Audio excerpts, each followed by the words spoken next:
Wallace Chambers, Kings of Leon on XFM 104.9. I'm Ricky Gervais, with me Steve Merchant and Karl Pilkington. And England are world champions again then, so... Oh, it's brilliant. It was amazing, wasn't it? See, I'm not a rugby man at all. I never watched rugby. I think the last time, was when we won about 12 years ago, whenever it was. And I got into it last week because I realised we were doing so well. I watch England win anything. Yeah. Do you know what I mean? I don't care what... In fact, I wasn't into war when I was little until I realised we were so bloody good at it. We are really good at it. It's brilliant. But, yeah, fantastic. Yeah, it was great. Right, that's the rugby thing over. What next? That's it. That's all I've got. That's all I had today. It does steam me... Sometimes I watch it and it does remind me of when I play rugby, because one of them will boot it down the field, and then someone will catch it and boot it straight back again. Yeah. Which is essentially how we play rugby. I was made to play rugby. I had to play rugby. Yeah. And I don't think I'd get rid of the ball so quickly. Yeah. I don't think I ever got tackled or fell over. Yeah. I think I touched the ball about 20 times in the 2 years it was compulsory. Yeah. I was terrified. Yeah, absolutely. And same as cricket. I can't... I'm a terrible batsman. I'm all right at bowling, but it seemed like the pastime for people I went to school was to injure you. Yes. It was funny to see someone poleaxe. It was funny to see someone get a cricket ball in the head. Absolutely, yeah. You know, I never relaxed into rugby because the first day I was going to play it, my mum, I swear to God, my mother said, "Are you playing rugby today? You got the kit and everything. Enjoy it. Be careful." There was a kid at my school who broke his neck. And cheers, Mum. yeah, thanks very much for that. See you later. So I just went to school absolutely Mum, one thing, broken neck, is that all? Does you get better in a couple of days? No, you can find your wheelchair. No. Enjoy the game, though. Yeah, no, it was absolutely I was just petrified from that day. See, at least American football, you know, got the helmets. padding, the helmets. Yeah, but anyway, no injuries, thank God. Thank goodness. So, well, I tried to play rugby, but it's awkward when you've got glasses. I don't know, there's something about you didn't really play with glasses on? Yeah, I couldn't see anything, could I? I couldn't see anything. How else was I going to play? Oh my God! And so you're bound to be cautious, because inevitably you're a bit more cautious when you've got glass next to your face. But you were the tallest person on the pitch as well. Yeah. I mean, you were when you were about 14, you were probably 6 foot already, weren't you? Yeah. And everyone else was what, 5'2"? Yeah. So you were towering above them, and with glasses on. Just with the glasses on. And you've got pretty cool glasses now. You've had a bit of a makeover. It's like Trinity and Suzanne said, first thing to go, the glasses. Sure, sort them out. Yeah. And presumably you used to have those National Health sort of bottle. Pretty much. Yeah. Is it true? You've never been able to mosh? I tried to mosh. Because I've always watched people stage dive in, moshing at concerts. I've always thought that looks like brilliant. You know, when they ride above like everyone's wave, heads, like they're surfing across someone's heads. Amazing. Everyone say yeah, and I've always wanted to do that because I'm a big rock music fan. And the only time I did mosh was at Rage Against the Machine. I tried to mosh at Rage Against the Machine. I love the idea of a band called Rage Against the Machine, aimed at a man with glasses who won't mosh. Well, it was at the Reading Festival, and I think the lead singer, I forget his name, he went, can I just remind everyone that racism and fascism are on the rise in Europe again. Let's not let it happen. What did you do? And we all cheered, obviously. I mean, if there's one thing that guarantees a cheer at Reading Festival, it's down with fascism. And what did they do about it after the concert? Went back and... went home and had a cup of tea? Probably, I don't know what they got. Sure. They didn't go to Europe then and try and stop... I don't think they got involved politically in Europe. I think they just continued to rage. Against the Machine? Yeah, but largely in America, I think. Sure. I tried to mosh, and I got moshing, and glasses flew off. And I remember, because they were playing away, you know, do what you tell me. And I was just going, careful! I've dropped my glasses. Can we be careful? Loads of kids in hooded tops, just going mental. Yeah, and they're all jumping up. So can we just calm down for a second? Let's not be silly. Yeah. It was absurd. And I had to kind of, scrabble around on the floor, and thankfully they were okay and they didn't get broken. So what couldn't you do then? What do you mean, what couldn't I do? What, at school? Can you not see without glasses? No. I mean, it's like that you couldn't do anything. It's a blur. Really? It's a blur, definitely. God. Yeah, it's like being kind of punch drunk or whatever. So yeah, you can't play sports when when you've got glasses. But why not contact lenses? Because they're not strong enough. No, they seemed a bit fiddly. Oh, brilliant. Bit of Lou Reed. Is that what you want? Yeah, Satellite of Love. Classic. A retro cut. Lou Reed, with a little help from David Bowie there in the background. Satellite of Love on XFM 104.9. I'm Ricky Gervais, with me Stephen Merchant and Karl Pilkington. Now, Steve, you know how Carl won't do anything outside his jurisdiction. He moans about stuff. Whinges He's got constantly. one job. We're doing about 5 things in the Always week. plate spinning. We just turn up and he's always available. He moans about it. He goes, "Oh, lucky you caught me," right? He's chatting. He's one of those people that whinges enough and people think he's overworked. So he got Mondays off, right? He's just a whinger. Yeah. I haven't He got won't- Mondays off though, have I? Yeah, well, anyway, 2 hours on a Saturday. This is what the phone message he left me Wednesday on my mobile. But I just is chatting about certain things that are going on at the moment. What he does need to know. Duncan, who he mentions, is my agent. And, you know, you'll understand a few other things. But this is the sort of message I get from Carl, right? Whinger. Old messages. Alright, 12, Wednesday. Just getting loads of people calling me all the time about shit. Yesterday, DVDs signing for BBC London. I don't work there, but I've been dragged into that. I've got a woman on leaving a message from Talk TR going on about do you want to go and see Pop Idol again? Right? They're just saying you and some listeners can go. So I'm sure you'll love that. I've got Jim Benner wanting you to introduce the tin buckets at the Astoria. So can you just let Duncan know that I'm doing his job whilst he's sat on his arse with his thumb firmly up his arse? Can you let him know that I'm running around like a here sorting shit out for you? Alright, see you later. Message left So, at 12. do you know what I mean? I know, but that's the kind of phone message he's leaving. Do you remember who he was before you? But he's started working even with him? annoyed that he gets a phone call. I remember he got a phone call for you to do a voiceover and didn't pass it on. You missed a voiceover. That was thousands of pounds. No, I did 'Cause pass it on though. I told you. You I did. said a You woman. said someone had phoned. Yeah. That's not good enough. But who's that? Well, she didn't say, and I didn't ask. But Of it's course not my she job to do said. it. She didn't say. Rubbish. So you didn't take the number down. Just when she went, "Oh, can you tell Steve to call me?" And you went, "Yeah." Yeah, well, I just thought you'd know her already. I should have known. It was a woman, so I should have known. He's having a go. You see?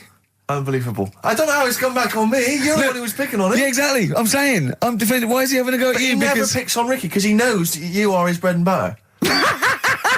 Seriously, do you know what I mean? The only reason he's got Mondays off is because you're still doing this show. yeah. That's Yeah. why he's scared of you. That's why he's like, he has a go at you on the phone, but he always picks on me because he knows, you know, I'm a pushover, I'm a nice guy. He's scared of you. I can't believe, I don't know how it works. Is that true? Steve, I'm always sorting you out. I look after you. I'm not Sorted you saying out you with don't, but tickets. I I'm not sorted saying you you out don't, but lager I've got out. you today. Why are you What, picking on me? what do you mean you're talking about tickets and lager? What's this? Right, whenever you want tickets. Yeah. Yeah, sorry, I don't want to use this as like moaning time and that because I don't like to moan. I'm busy and that, right? But I've sorted you out tickets for gigs. Yeah. Right? What somebody doesn't even turn up to.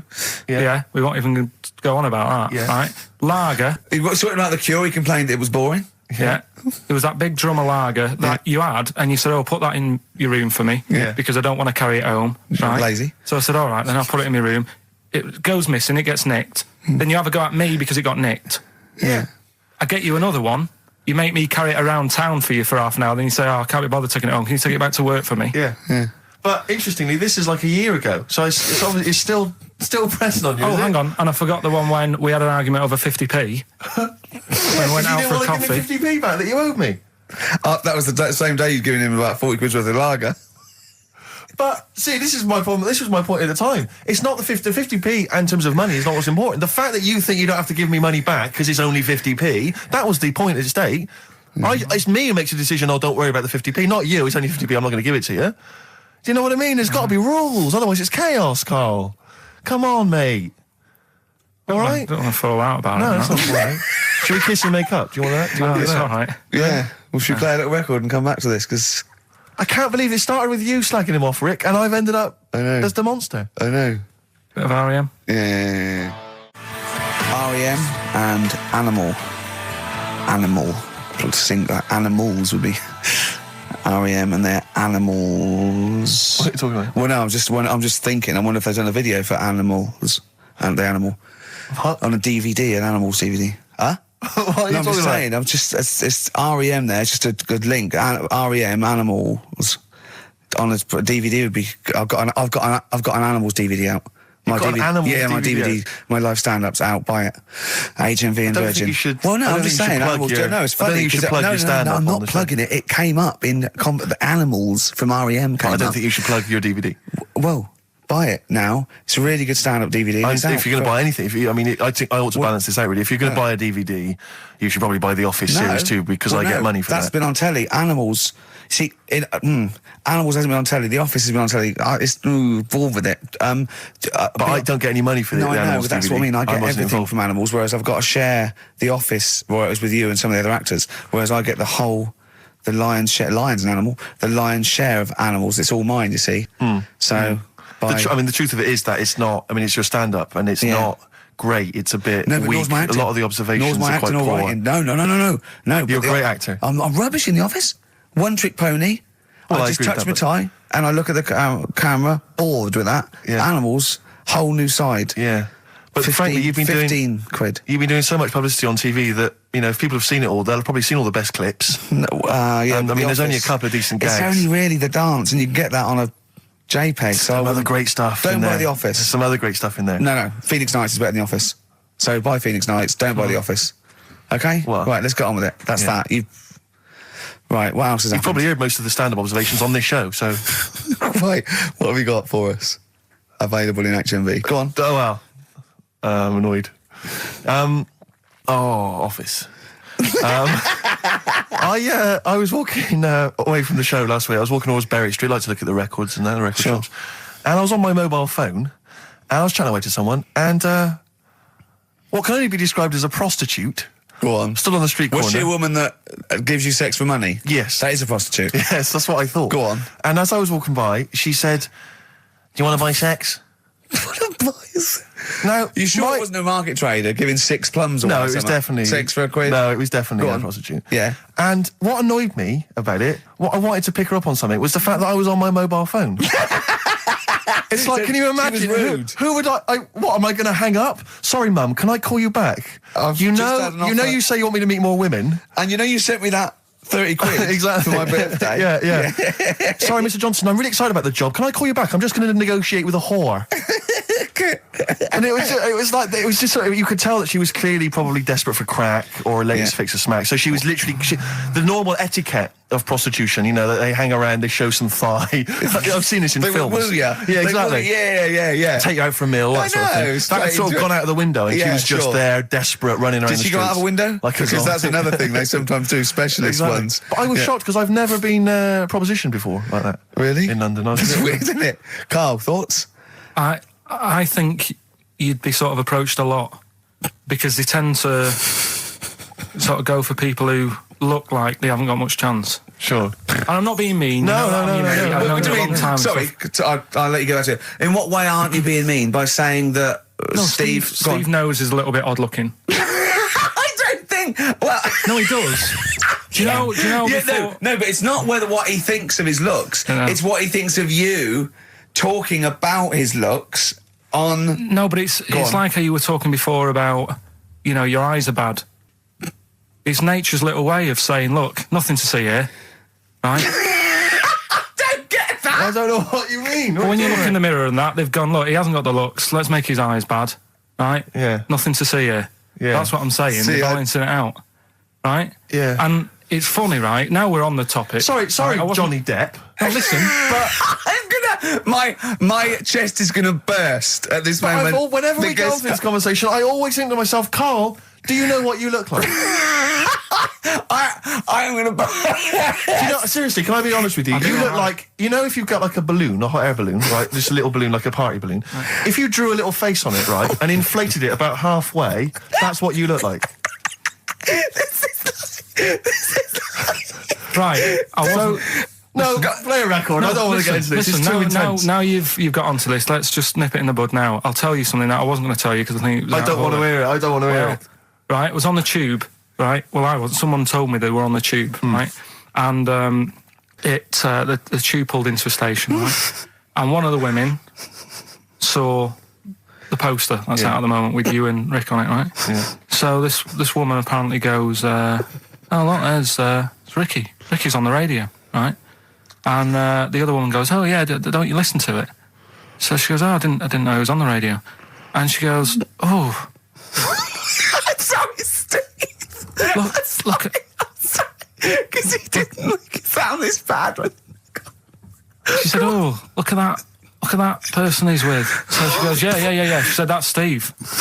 She said, I was sort of aware that he looked odd because Karl mentions it on the radio. Yeah. So it wasn't as much of a blow to me, but I can see how it was a bit of a shock to you. Yeah. So that's weird, isn't it? Yeah. And that isn't me sort of telling this woman to say anything. That was all happened without anybody else sort of bringing it on. Yeah. Do you know what I mean? Yeah. So... Was it... Sorry, you seem to be relishing this. Was it because of the little balloon story that made you... I honestly, Steve, I wouldn't have told you, but if you're going to start, having a pop... Yeah. Do you know what I mean? I can't just sit here and take it and that. No. I mean... All mates. Yeah, it's just... Yeah. Well, I mean, I was Shame mistaken it's for me. Johnny Vegas. Steve's got a story about that, if you want to have a go at me. Well, someone just thought you were fat with a beard, which is true. Well, don't have a go at me, because he said you look... Well, you started it. No, I didn't. Yeah, you I did. didn't. You were milking it. You were egging him on. I was laughing. You were egging him on. I sort of was. Yeah. But let's not, Oh, it's a good job you've got lots of good mates like Jonathan Ross you can go and hang out with. You don't need other friends, people who've helped you in your career. He's good-looking bloke, isn't he, Jonathan Ross? He's a good-looking fella. Play a record. New single from Evan Dando, that's called It Looks Like You. Out of Time by Blur. Luckily, we're not out of time. Got another hour and 25 to go. So it's not over yet on XFM 104.9. I'm Ricky Gervais, with me Steve Merchant and Karl Pilkington. We've had quite a lot of emails, as ever, Rick. I should just say, because we're very lazy. It's a much listened to show. We're very lazy people, and we rarely reply or read out the emails, but we do... I never read the emails. Absolutely so never read I them. rely, if I haven't replied to them, or my mail, Steve opens my mail and reads my emails. So if I haven't replied, it's just because he hasn't passed it on to me. Yeah. Okay. But I haven't passed it on to you because I know you'll never reply. Sure. So, I'm just cutting out that. But I just want to say thanks for the emails. We do read some of them, and we do appreciate the fact people send in jokes. I appreciate it. I love it. Yeah, but as long as I don't have to do anything towards it. Sure, we had an email from Jack. He just said he missed the last 2 weeks' shows. Has he missed anything? Not really. No, it's the same stuff. Same You missed, I old think last week Karl was having a go at Chinese people not aging well. He had a go at the gays, and he came up with a ludicrous story about a monkey that was impossible. Yeah, So I don't think Jack's missed much. Go on. We've just had an email from the Pringles people. Oh, right. Good, because it's finally started to happen. I hear these stories about people getting given cars and Armani suits and trips abroad, and we haven't had no. But finally, people are starting to, realise what we're doing, our impact on society, and we've got a whole box of Pringles sent to us. Not on those little tubes, the proper tubes, the foot-long tubes. Yeah. So. And well, what have they said? Well, the Pringles guys they want have them said, back. No, they've said they like the show, and if you want more Pringles, give them a call and they'll send you I more want Pringles. more Pringles. Yeah. I bloody love Pringles. Yeah. Pringles are... The thing about Pringles is, they're Moorish, right? Yeah. But how would I put it? You know the sort of thing when I open them, Yeah. and by that when I pop, Right. yeah, I have to eat the. Well, okay, how can I put this? When I pop, I can't stop. What do you mean? I don't... Well, when I pop them open, I can't stop eating them. Right, open. when you pop, you can't stop. Yeah. Yeah. I think that's because of the chemicals. I think that might be the reason. But they're good chemicals. They're good chemicals. They're the best chemicals. Pringle chemicals. They're not bad chemicals. Like Lovely. you're using chemical so warfare. yes, I want some more Pringles. Yes, what else do they do? more Pringles. It's interesting, actually, you were saying that like other people, like Kylie, I imagine, would get given sort of maybe sexy underwear. You got Robbie Williams where he gets the Armani suits. You get sent the crisps. Yeah, Which seems appropriate. Yeah. Oh, but it's nice to be sent. Isn't it? Go on. Talking of Pringles, on the Finchley Road tube station, early on my way in. There's a lot of Pringles there, isn't there? Well, I'll tell you a job I don't like. What? I wouldn't want to be doing. The woman, there's a little woman who sits in the little snack stall on Finchley Road station. Yeah. And I don't know how to describe it, really. She is surrounded by snacks. She can't move for snacks. It's Does like... it look like American Beauty, but with different... Not dissimilar to that. Yeah. It's a little hut on the station. And it's like, if you go to the seaside, you can put your head through one of those cardboard cutouts and it looks like you're a big fat person or whatever, and you can have your photo taken. It's like an equivalent of that, but it's just snacks everywhere. She's got bananas up to her chin. She's got chocolate coming down to her eyes, crisps either side of her. She can't move. She can't do 360 degrees. She's like packed in there. I don't know how she gets in there. I think they put her in there first, and pour in the bananas. Yeah. And then they go pour in the nuts. She has and 2 hours of makeup before they open, exactly, yeah. dressing her in there. Because I'll ask for something from the fridge, and she cannot turn her head to see. She has to go by feel alone just to feel the fridge and get stuff out and pass it. And often I'll say, that's not what I wanted, but she can't. You've got to let her off. It's extraordinary. Dear. But there's no music playing. Does she have to nothing. sell her way out of it? Exactly. If it's a slow day, she's stuck there till the next day. Yeah, it's like a world-breaking attempt. Yeah. Oh dear. That's Finchley Road. So if you, if you're on Finchley Road or just want to pop down there, have a look at the Snack Woman, because it is. It's how always does she amusing. get refills though? I don't know how it works. I don't know how she goes to the toilet or eats. I don't know what she does. Yeah. But God bless her. So that's one of the jobs you wouldn't That's have. jobs I would not like. I've always worried about working in one of those big photocopying places. Sure. Because it's just that constant taste of toner. Yeah. You know what I mean? It's so dry, and I just imagine going to work with a hangover. Yeah. 8 hours in that sort of I think it's those environment. jobs where what's the best that can happen that day? Do you know what I mean? The photocopying shop. What's the best? Well, they that- probably have interesting things, like people going and photocopying. porno mags. Can I have 30 copies of my art? Right, yeah, exactly. Yeah, I couldn't make it to the staff party. Yeah, But I yeah. wonder if I could do that in here. Yeah. Carl, what job wouldn't you want to do? Well, any job. You're a lazy... You're joking, aren't you? I've done loads of stuff. I'm quite happy now doing what I'm doing. Yeah? You look happy. Trying to think. You sound happy. Yeah, I mean, calm down. You on drugs? I'm all right. Are you I on was happy E? before England have won and that. I'm happy What? for them. Yeah, go on, happy for I'm them. happy in that. Yeah, what do you mean happy for them? We are England. Happy Yeah. for us. Yeah. I mean, we didn't play. I did very little towards it. No. It was mainly Johnny Wilkinson. Yeah, I and the barely other- contributed. Switching on the TV was about as much as I did. Exactly. And shouting, come on! Yeah. Talking about jobs and that, though, I was reading the other day about rubbish jobs that people have had and I stuff. haven't got time when I'm at work, man. I just get on with it. I'm not squiddly diddly. Fingers in pies, different jobs. Go on. Do you know Ivor the Terrible? Ivan. He His Russian. Yeah, that was the Welsh fella. It was bloody awful, but not as bad as his Russian cousin, Ivan. Go on. he had a fella doing some work for him. Right, this fella built his house. After it was done, right, the terrible fella was like, Fella Ivan. he was going, "Oh, it's brilliant. You've done a good job there. Yeah. I don't want you to build another one like that." Took his eyes out. Just stopped him making an house like that. Another Yeah. one. Blimey. That's Why bad, didn't isn't it? he take away his trowel? Then he could have seen, but he couldn't have built a house without a trowel. You can't build a house without a trowel. Yeah.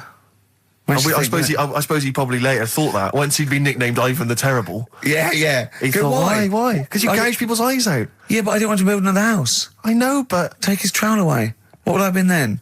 Ivan the crafty at most. exactly, yeah. Ivan the jealous, Ivan Yeah. the spoilt brat. But Yeah. Gout the someone's terrible eyes. is That is bad. bloody terrible. I'm surprised you're not called Ivan the... Do you know what I mean? Yeah, you're going to get on in history like with Vlad the Impaler. Yeah. He's mainly remembered for impaling people. Yeah, he did a lot of other stuff. Did a load of great charity But work he did. The Not impaling remembered. is the thing that's really Yeah. gone down in history. When were you reading about Ivan the Terrible? No, it's just or what the Ivor story- the Terrible is the thing you remembered from this informative article. No, it was just little bits like that. Talking about him, there was a thing about someone who worked for that fella who painted the ceiling. Sistine Chapel. Yeah, there Okay. was a thing. A woman who worked for him in his house, and I love how you assimilate information when it's just bordering on the academic, or just the interesting and true. It's wonderful. Ivor the Terrible gouged someone's eyes out 'cause built him an house. That fella who painted that ceiling had a woman work for him. Imagine if you wrote that down in an essay. Imagine if you wrote that in a school essay. Well, you'd probably end up with not getting a grade or... Yeah, or thinking you turned up to more than you had. Exactly. Anyway, the Go woman on. who lived with... Yeah, the woman who lived in a shoe. Go on. yeah, there was this woman who lived with him, and she used to go out and do all this shopping and that. Yeah. But because she couldn't read or write, he used to have to draw everything that he wanted. Why couldn't you just tell her? I don't know. No, It's but just- no, wait. That's an excellent point. Could she talk? Yeah, but if it's a big list and that, loads of different coloured paints. But why and couldn't stuff. she draw on a piece of paper? Why did he have to do it? Because he's a better drawer, isn't he? That's the point. That's it. That is. We were just looking for the logic of the story. You found You it. done it. Play a record.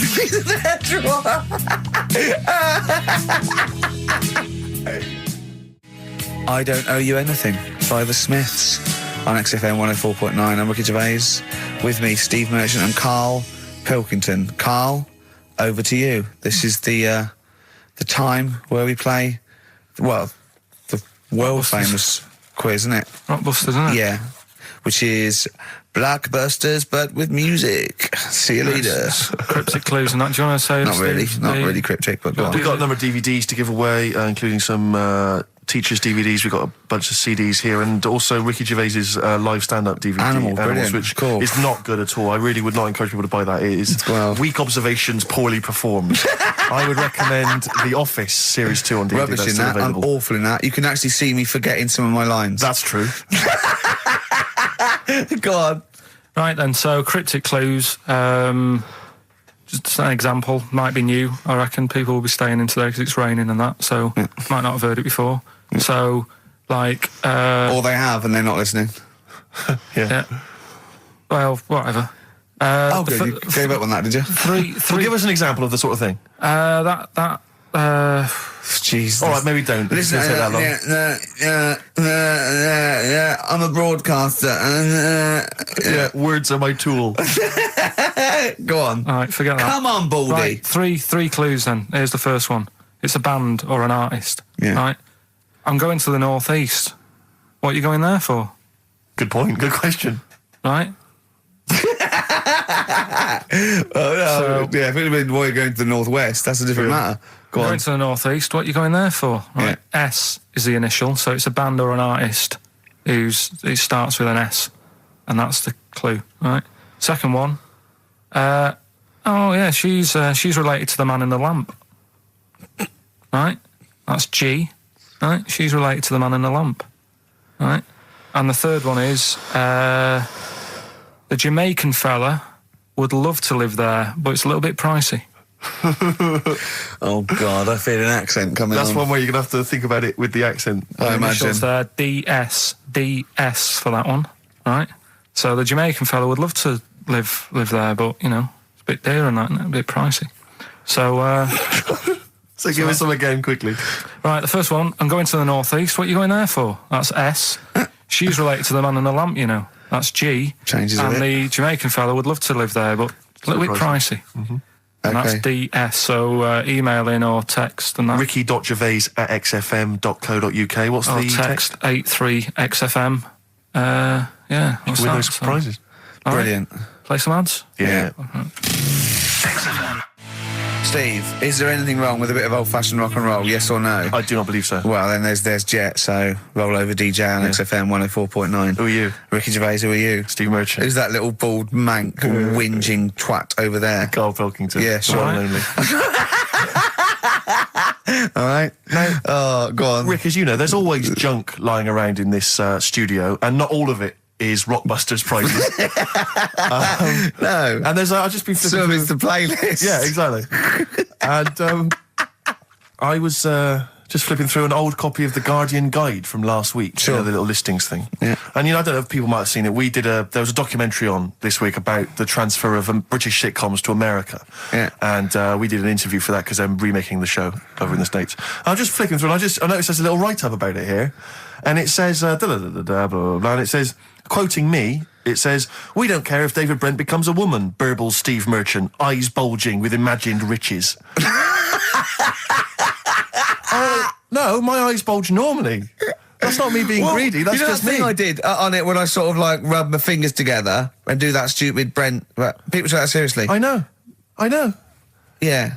It's extraordinary. Oh, some people got it, but I think it was something in the paper the next day said Gervais's mannerisms could have been transferred as dollar signs. Well, I was doing it sarcastically. I was doing it like that. I was pretending that I just cared about the money. Yeah.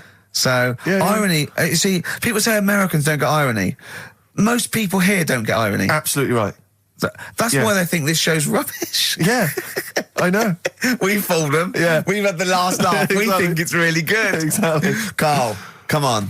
Let's have some news. Let's do some proper radio. Have you? All your news comes from Ananover, doesn't it? That's What will where Dr. Fox I do got about now at 2 o'clock? He'd do some amusing Some news. It's coming up for 2, and here is the news with Karl Pilkington. Well, like I said, it's just headlines and that. I don't bother reading on if I No like point. the headline. And it's all from You get the Ananover, story. not from Yeah. a newspaper or. It's not made up or anything. These No, are real okay then. Well, headlines, so- let's see. Okay, imagine Trevor McDonald doing this. It's, These are real news headlines. Okay then. Wow, they're real to Karl. Okay, here we go. And here is the news with Karl Pilkington. Bong. Man hid in wardrobe to avoid work. Yeah, good. All right. Bong. Teenager gets stuck in washing machine. Bong. Dutch man has 2 right feet. Bong. Cow hit by train lands on farmer's wife.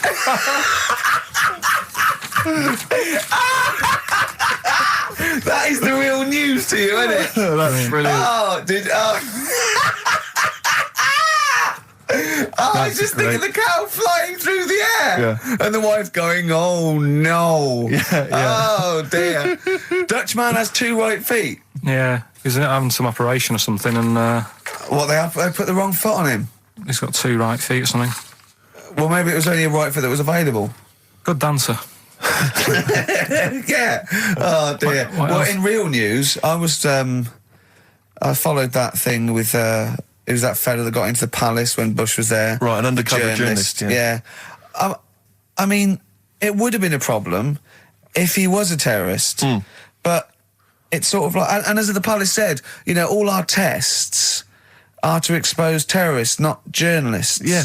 I just think it was no big deal, really. Yeah. I think it was much more big a deal for Well, I the think it was- journalists than anyone else. It's like, well, okay, well, all the journalists in the world can pop up as long as no terrorists get in. Yeah. We're all right. Exactly. Yeah.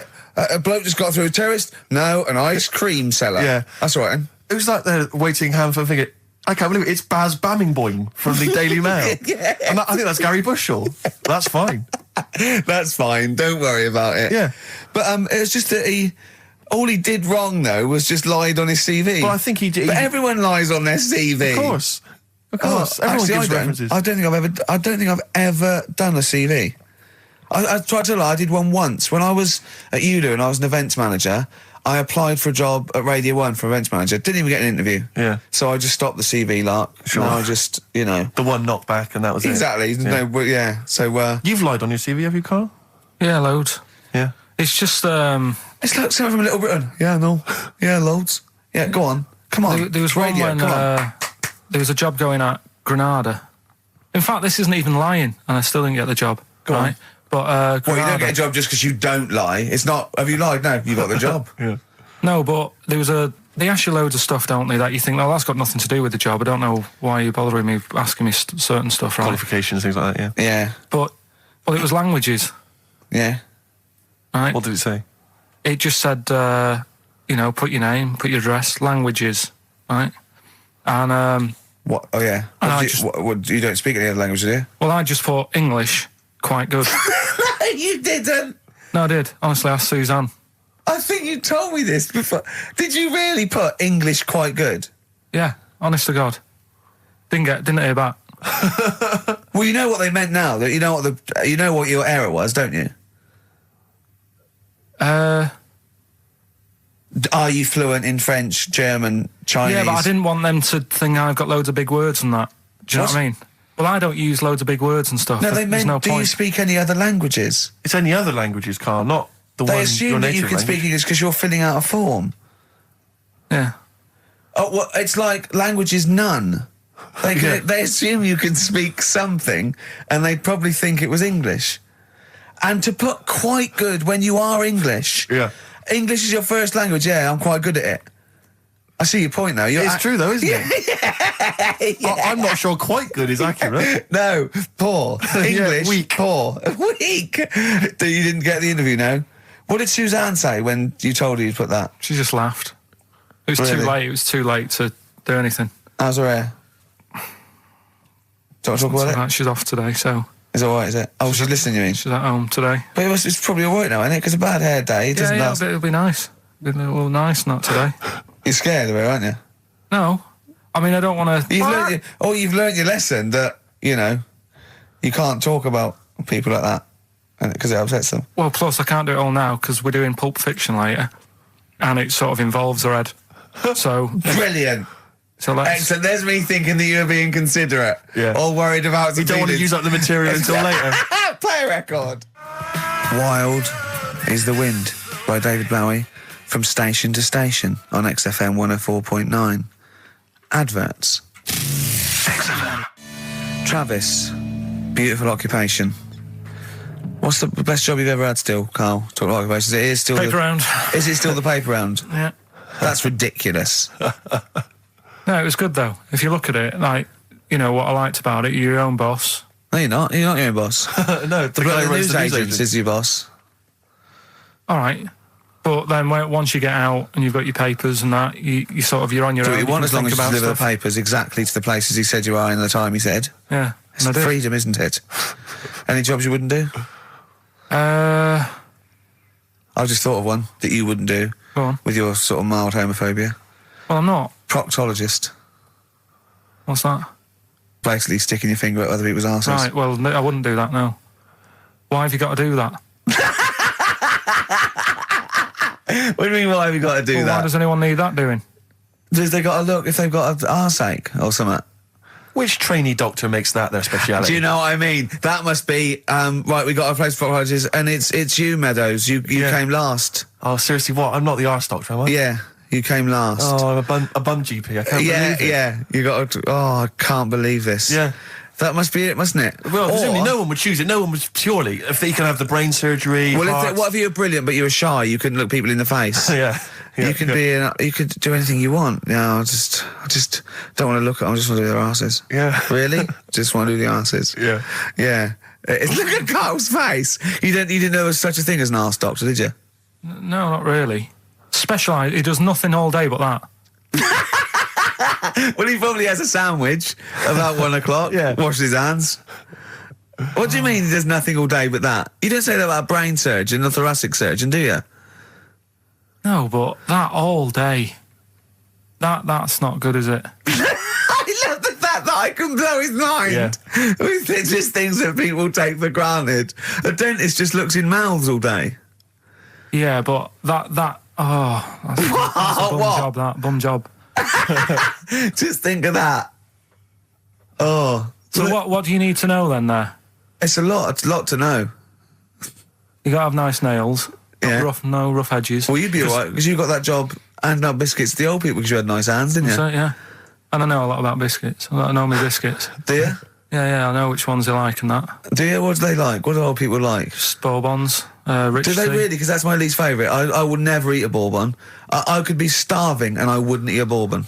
If you want to let us know what your favourite biscuit is, email in. Ricky.Gervais at XFM. But I'll tell you what, with all them eating biscuits, I bet they get arse problems, don't they? So you could double up, couldn't you? You could be handing out biscuits in the morning and checking out. So why would you go and have that done then? What sort of problems then? What do you mean?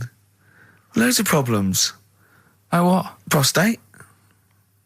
And they've got to go there. They have to like have a little, you know. Well, Problem. there was that. I told you that story. That bloke. It's not an apocryphal tale because it's about an orderly's report, and this is the bloke that filled out the form of what happened. He went into hospital basically with a sauce bottle up his arse, and on the report, he said obviously, you know, pleasuring himself using a sauce bottle. And on the report, he said that he'd been shopping at Safeways and he'd come in with his shopping and he'd forgot his key. So he'd put his bags down on the step, right? And he started climbing up the drain pipe to get in, right? But as he was climbing up, his trousers and pants fell down. He slipped and fell, and the sauce bottle went up his arse. And the orderly said this story would be somewhat believable if Safeway sold their sauce bottles with condoms already attached. That's like a game of Kaplunk. So he I love that he put a condom on it. I wonder if that was so he didn't want to get an infection from it, or he wanted to use it on his chips later. So waste not, want not. Talking of arse, yeah. Blockbusters. we should give those clues again because we're not getting many right responses here. Let's give them once more. Do you know what I think? Because the mentalists out there get his clues and they're rubbish. So I think his clue must be so way off. I know. That it's something wrong. Do you know what a pun is, don't you? You can't change the word. You can't have, he's bald and he rides a bike. Who's that? Bicycle Stipe. That doesn't count. It's got to be Michael Stipe for it to be correct. It's got to be Michael Stipe, yeah? All right, well, the most we've had, we've got 2 right, right? So Let's hear the clues we're doing again. all right. First one was, I'm going to the northeast. What are you going there for? S. It's a band or an artist that starts with S, right? I'm going to the northeast. What are you going there for? Second one, she's related to the man in the lamp, right? That's G. Band or an artist. The last one, the Jamaican fellow would love to live there. It's a bit pricey though, right? DS. Right? DS. DS. Email in or text in. ricky.gervais@xfm.co.uk. Or on the text, 83XFM. Right? Dylan's, of course, playing in London this week. Yeah. And Good luck it's to a him. classic. Bob Dylan, It's All Over Now, Baby Blue from 1960-something. Bit of trivia for you, Steve. Go on. That is the last record we ever played on the old XFM before we were fired. I bet that was a moving moment for about 8 people. I just thought of something. You know that thing we did about, they said that we just cared about the money, selling it to America? Yeah. If we cared about money, Yeah. would we be here now? Do you know what I mean? I know. I think this proves that we don't do things for the money. Exactly. Jesus. All right, Carl? Couple of emails. Monkey Matt's emailed us. Who? Monkey Matt. Oh, Matty, yeah, go on. Yeah. He says... How's the Monster? He's all right. He says, Carl has missed a cracking headline from The Sport. Hide-and-seek champion found dead in cupboard. I hope it's real. I don't know if it is.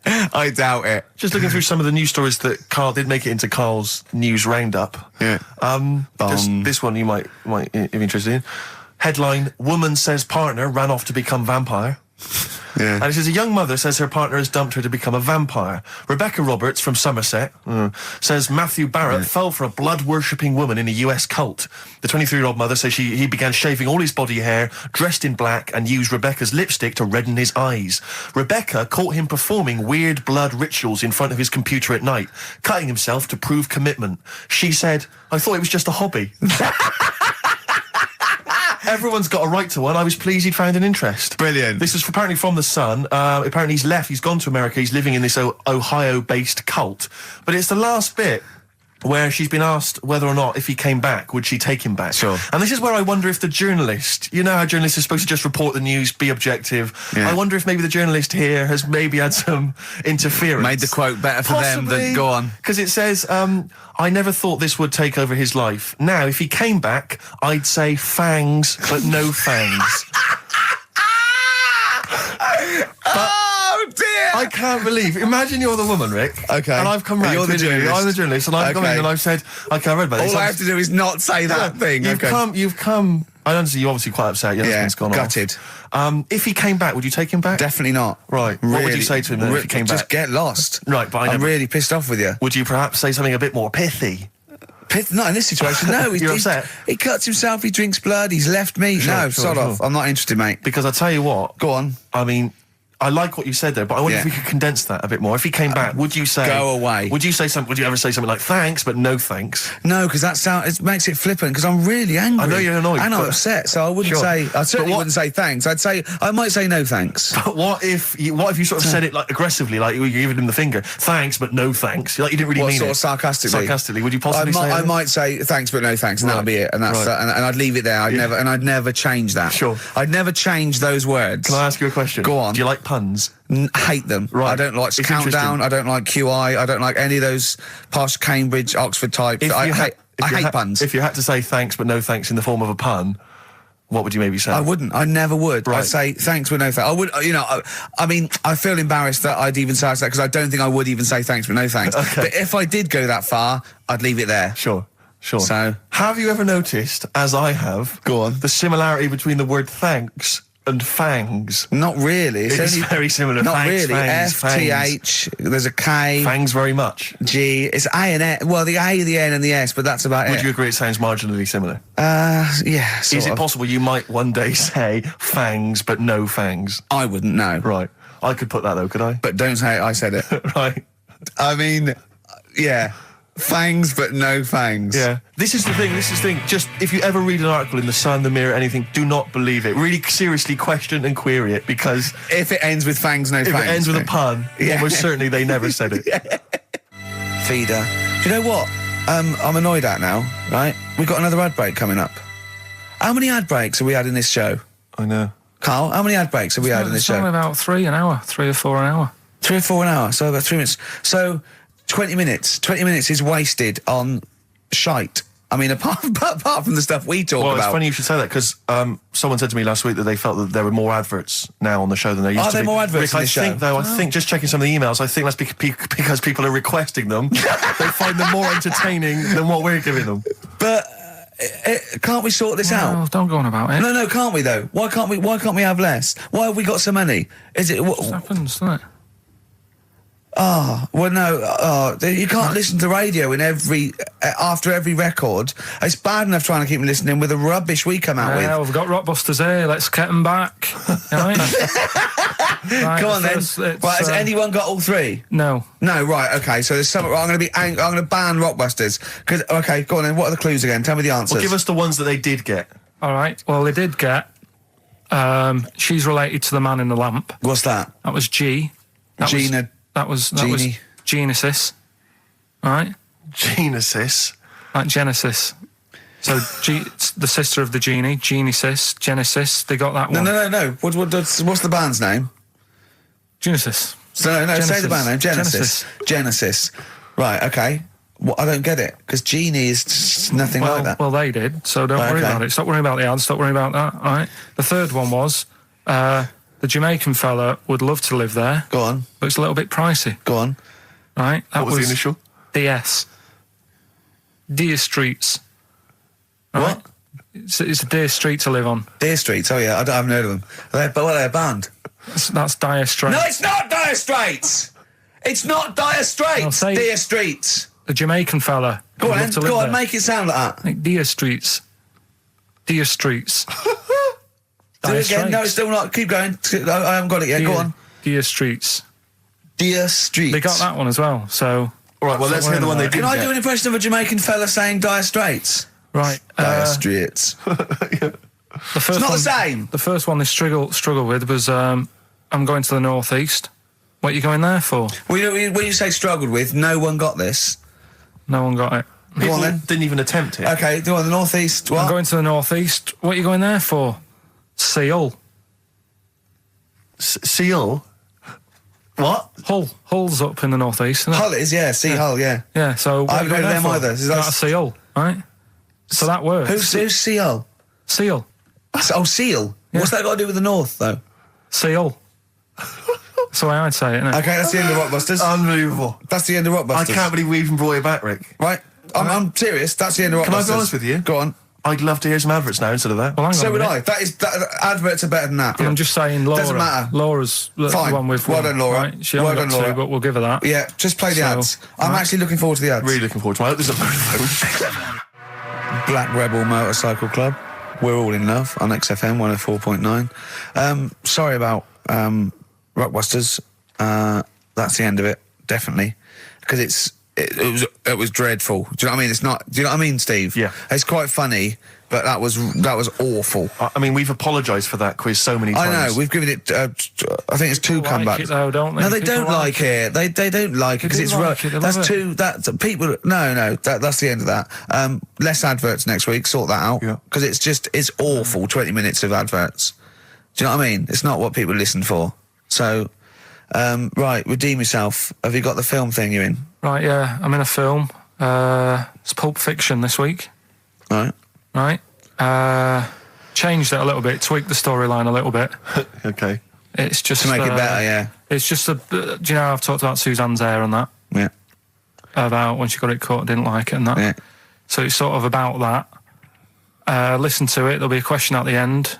You can win some good stuff. Yeah, well. Right. So, and this is the scene where they're in the restaurant. Do you know when they're about to do the robbery? Yeah, play So it. it's not a restaurant. I've changed that. It's a barber's. Right. All right. Okay. All right. There you go then. Is there going to be a question after this? Yeah. Stay there. Okay. Right. Girlfriend came in here earlier. Had a haircut. I'm not happy with it. Look at the state of that. Well, don't laugh. Yeah. I mean, I don't want to cause any fuss, but just want you to sort it out. Afraid I can't do that. Well, you can do that because it looks a mess. Look, my friend, this is just where you and I differ. Well, you've got to do something because look at it. When she came through the front door at home, I thought Dave Hill out Slade had walked in. Funny, I was thinking the same thing. Look, I don't want to cause any problems or anything. She hasn't even seen it properly yet. She sort of had it cut and came straight home and didn't look at it. Suzanne, just look in that mirror. Look what they've done to your head. But damn it, what is it? Suzanne! We're not gonna do anything stupid, are we? I'm the manager here. There's no problem. What do you mean it's not a problem? Look at the state of her hair. Be calm, cooperate, and this will all be over in a minute. I'm gonna go home. No, we're not going anywhere until they've sorted your hair out. I'm not walking home with your hair like that. It's embarrassing. So let's just get it. You die. No, forget having it dyed. Just get it cut. Colour's not a problem. Just sort it out. Just get rid of. Let's see what we can do. Right. Good. Look at it. Look at the state of it.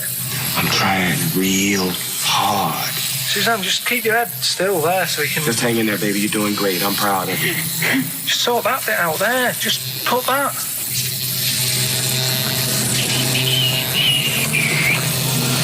My barber says I've got the hair of a Chinaman. Have you heard that before?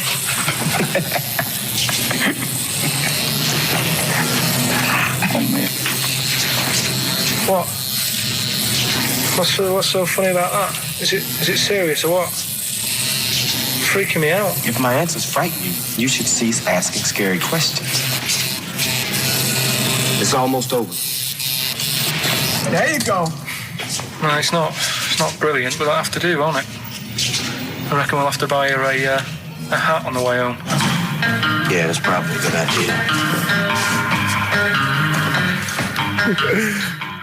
Do you think Suzanne's listening?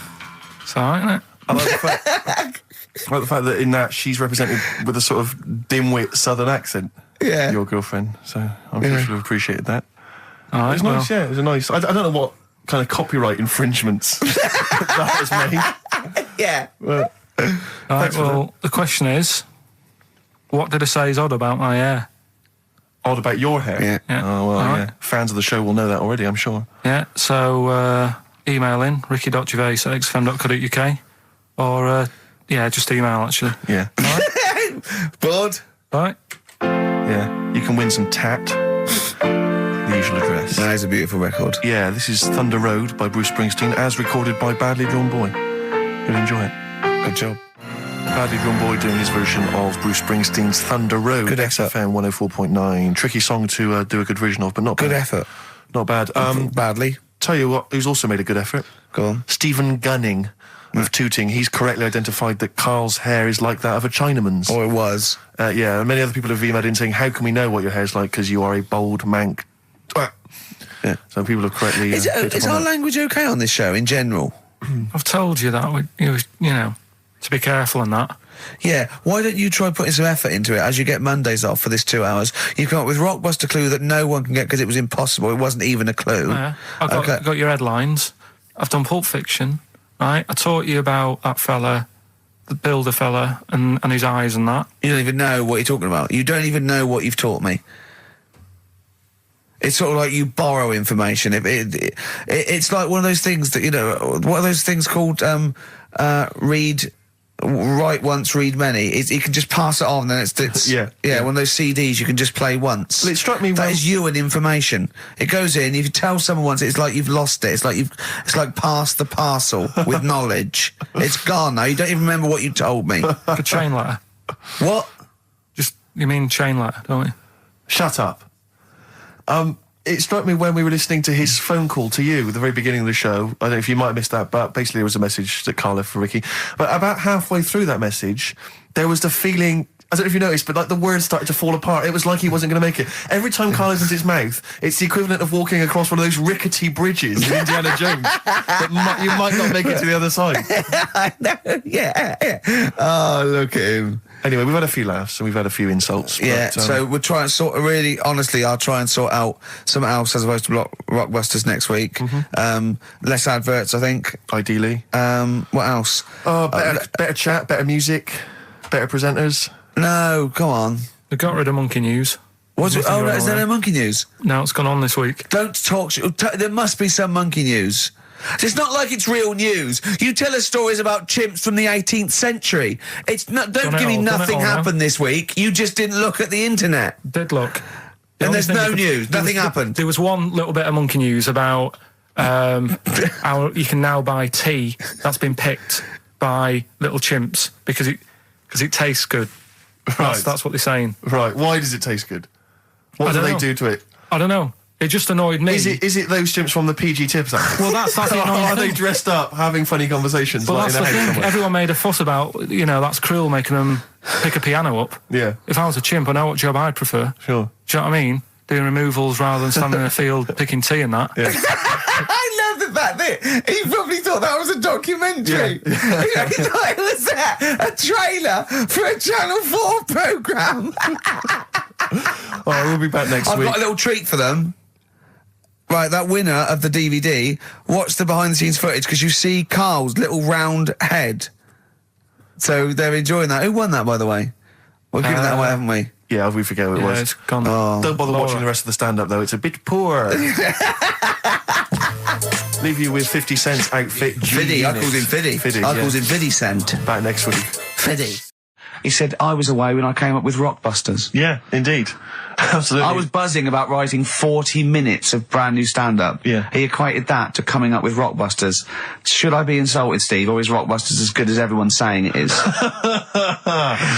Is it the one good idea? Is it like EMC equals MC squared was to Einstein is to, Rockbusters is to Karl? What if I do this, Rick? What if I played you some adverts right now? Yeah, and then we came talk about back it. with some Rockbusters. Yeah. You could make the jump for yourself. Maybe I'll do Rockbusters and show people how easy it is to do it wrong.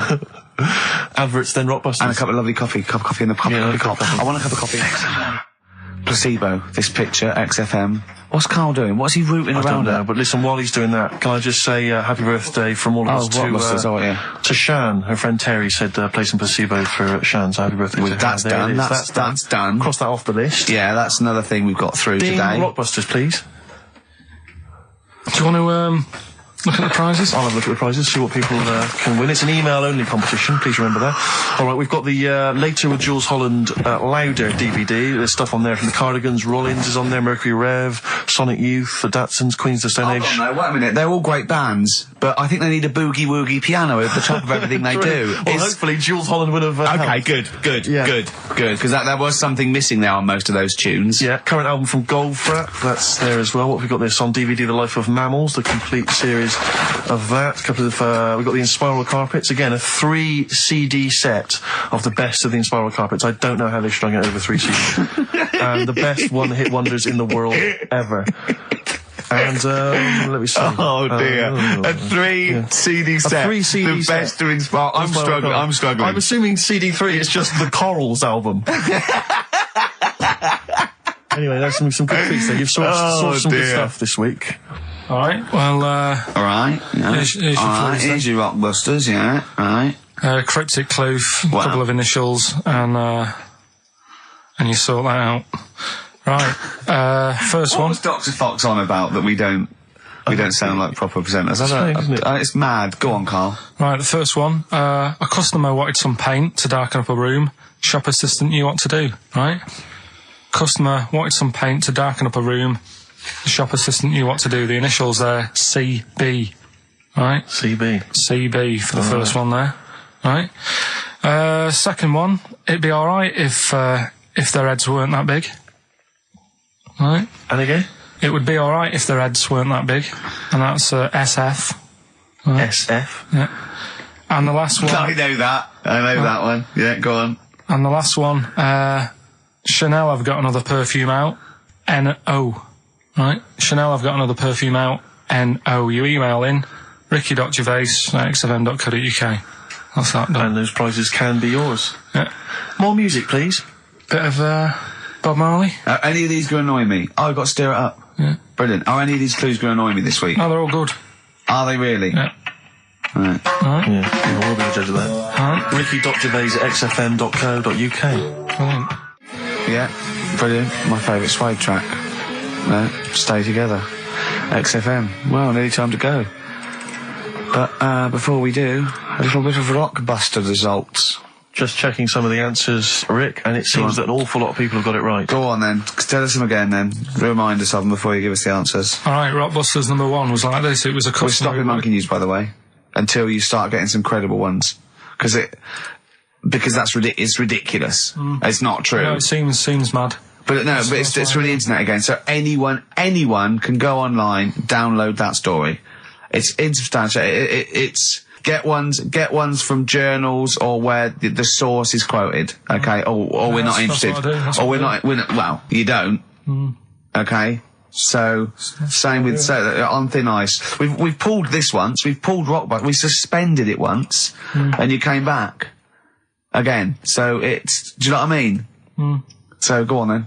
Right, so Rockbusters number 1 was about a customer who wanted some paint, wanted to darken up a room. The shop assistant knew what to do. What did she do? The initials were CB, Cellar Black, right? Cellar Black. Cellar some black You see, I paint. thought Cilla Black, because it's CB, and I thought, well, it can't be, because it's not Cellar. It's not Sell Her Black. Cryptic, It's Cilla. cryptic though, isn't it? No, cryptic doesn't mean it's wrong. No. They all got it. They all got it anyway, so it's a bit weird, isn't it? Second one, it would be alright if the Reds weren't that big, right? Right. The initials are SF. Well, one of my favourite bands, yeah. The Smaller Faces, isn't it? Small Faces. Well, no, that doesn't make sense. Okay, go on then. And the final one, Chanel have got another perfume out.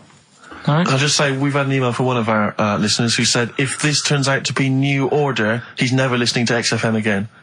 What's the clue again? Chanel have got another perfume out. New odour. Right, well that's another listener gone.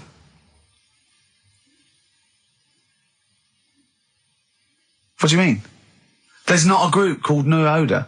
No, it's cryptic. It's not. That doesn't mean cryptic. Wrong doesn't mean cryptic. It's like saying what animal I'm thinking of. Frog. That doesn't mean cryptic. Sell Her Black. What artist is that? Small Faces works. Just about. If I say what animal I'm thinking of, what am I Monkey. thinking? Well, there we go then. So it does work.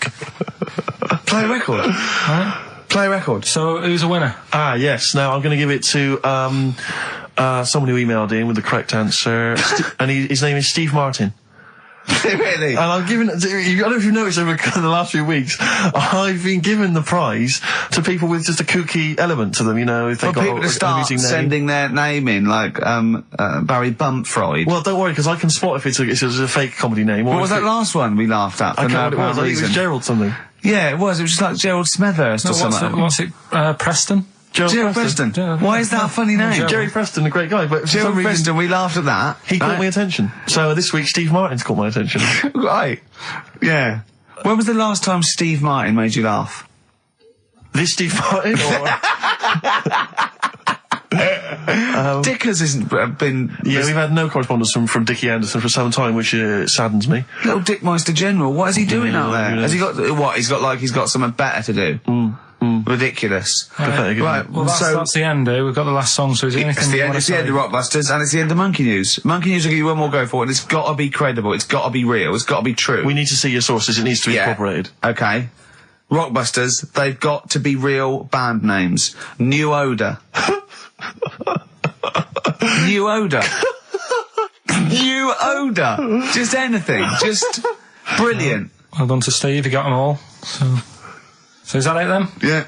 Brilliant. Well, Cheers. I've enjoyed that. I hope your back's better, Rick. Yeah. And Carl, I hope you buck up your ideas. Your brain's better. Yeah. Got something interesting about a brain. We can talk about it next No, week. tell it now.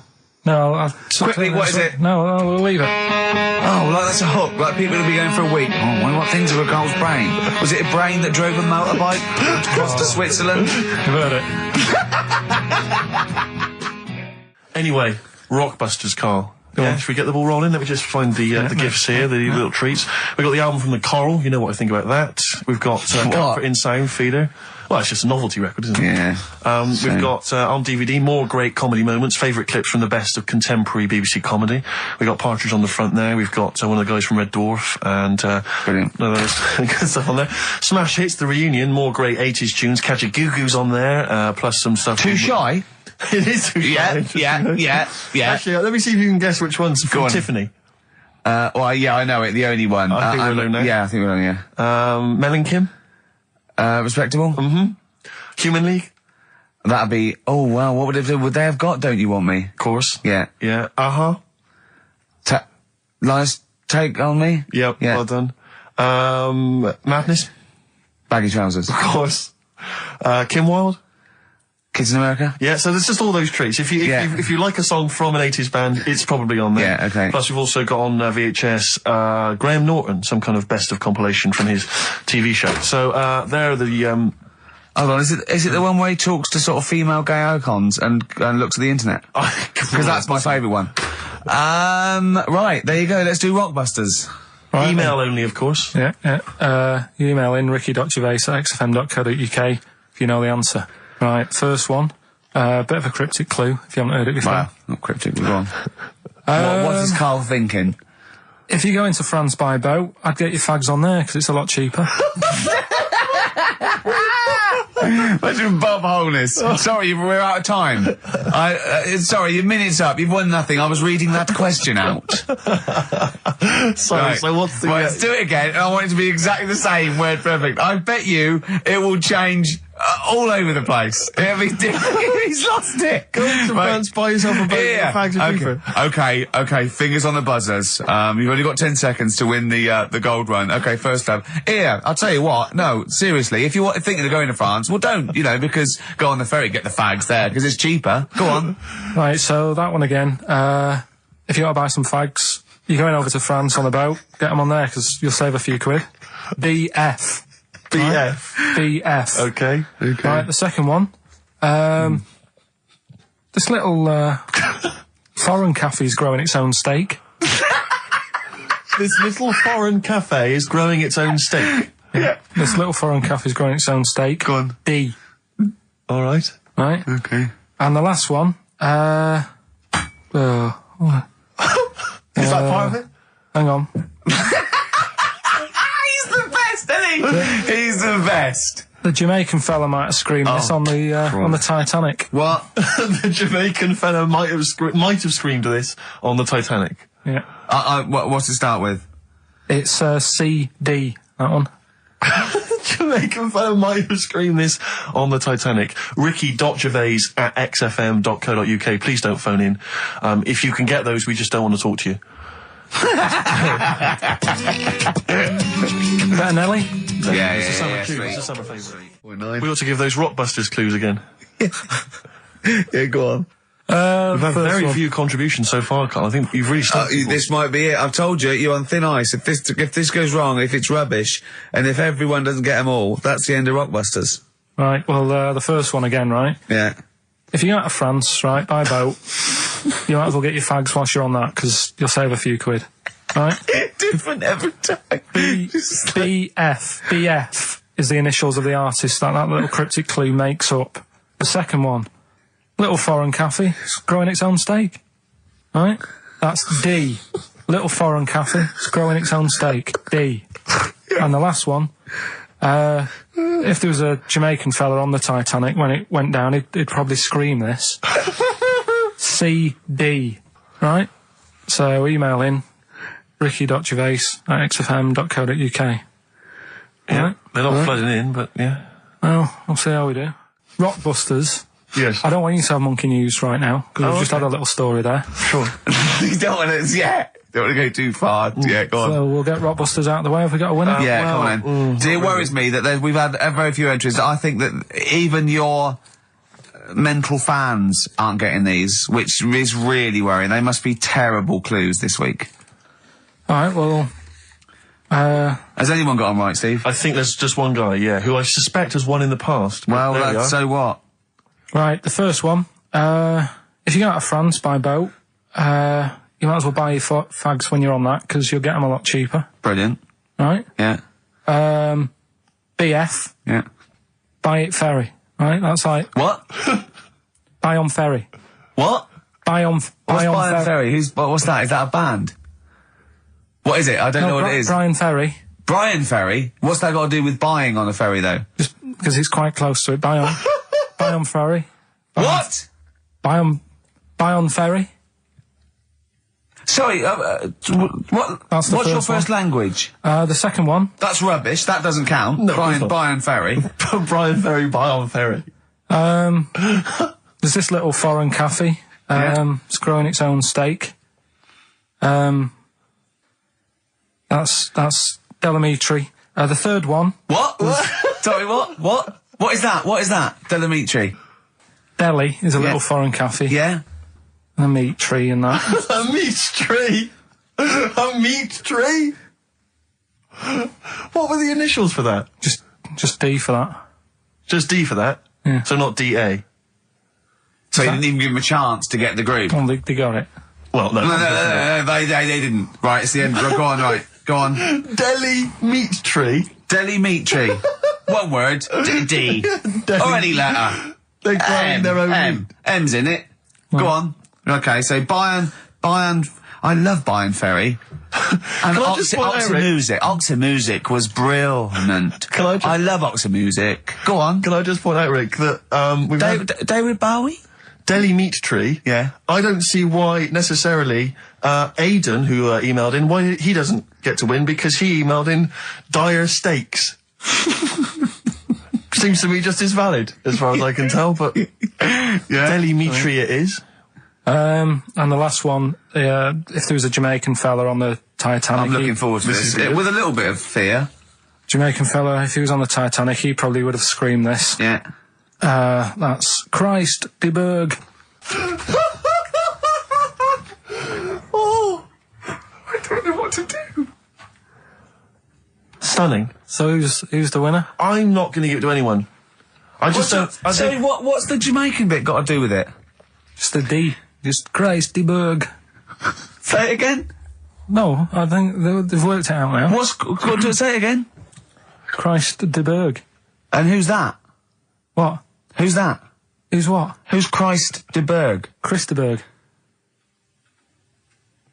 Who's the winner, Steve? Do you know what? I'm going to give it to Aidan, because he just treated you with nothing but contempt. Steve Martin emailed in again. He got the first two, and then the last one he just emailed, I neither know nor care about this answer. I'm tempted to give him each one. Do you know what you've done there, don't you? Go on. You've put the nail in the coffin of Rockbusters. I warned you for 3 weeks, and you sort of bucked your ideas up for a little while. But Christ de Berg... Those are the worst you've ever done. The worst... Delamitri. So, and... Didn't it just put D, and then Bayern Ferry. Bayern Ferry. Bayern Ferry. So, is that it then? Aren't we doing it Play anymore? record.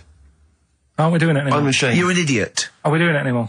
I'm just going to keep saying you're an idiot. Play a Are record. we doing Carl, it have you learnt nothing from Dr. Fox? Yeah. That's not a Sony out the window. Aren't we doing it anymore? What, you need to start working on it now, because they're so good. You need to start working now for next Saturday. Aren't we doing it anymore? Just, I don't know. Aren't we doing it? Flaming Lips. Fight test. So, end of Rockbusters probably, I think. Well, a little rest. I didn't announce a winner, and I would like to give the prize to Mark Blackwell, because I think Mark treated the quiz with the kind of contempt it deserves by emailing in the right answers after we'd given them out. And that seems fair enough to me. That's the only way I'm really still to surprised get you them. got them right. It's amazing. So well done, Mark. You get those fairly mediocre prizes. Adverts? I'd love some adverts. Yeah. Monkey News after that? Well, maybe. Now, Rockbusters, dead in the water, isn't it? We've killed that off, have we officially? We killed off Monkey News and Rockbusters. Didn't I tell you that there was some sort of petition for Monkey News? Was there? What was the Caused story? a lot of, loads of emails and that. You mean saying- you've done Monkey News? You mean you want to do monkey news? No, but seriously, there's uproar.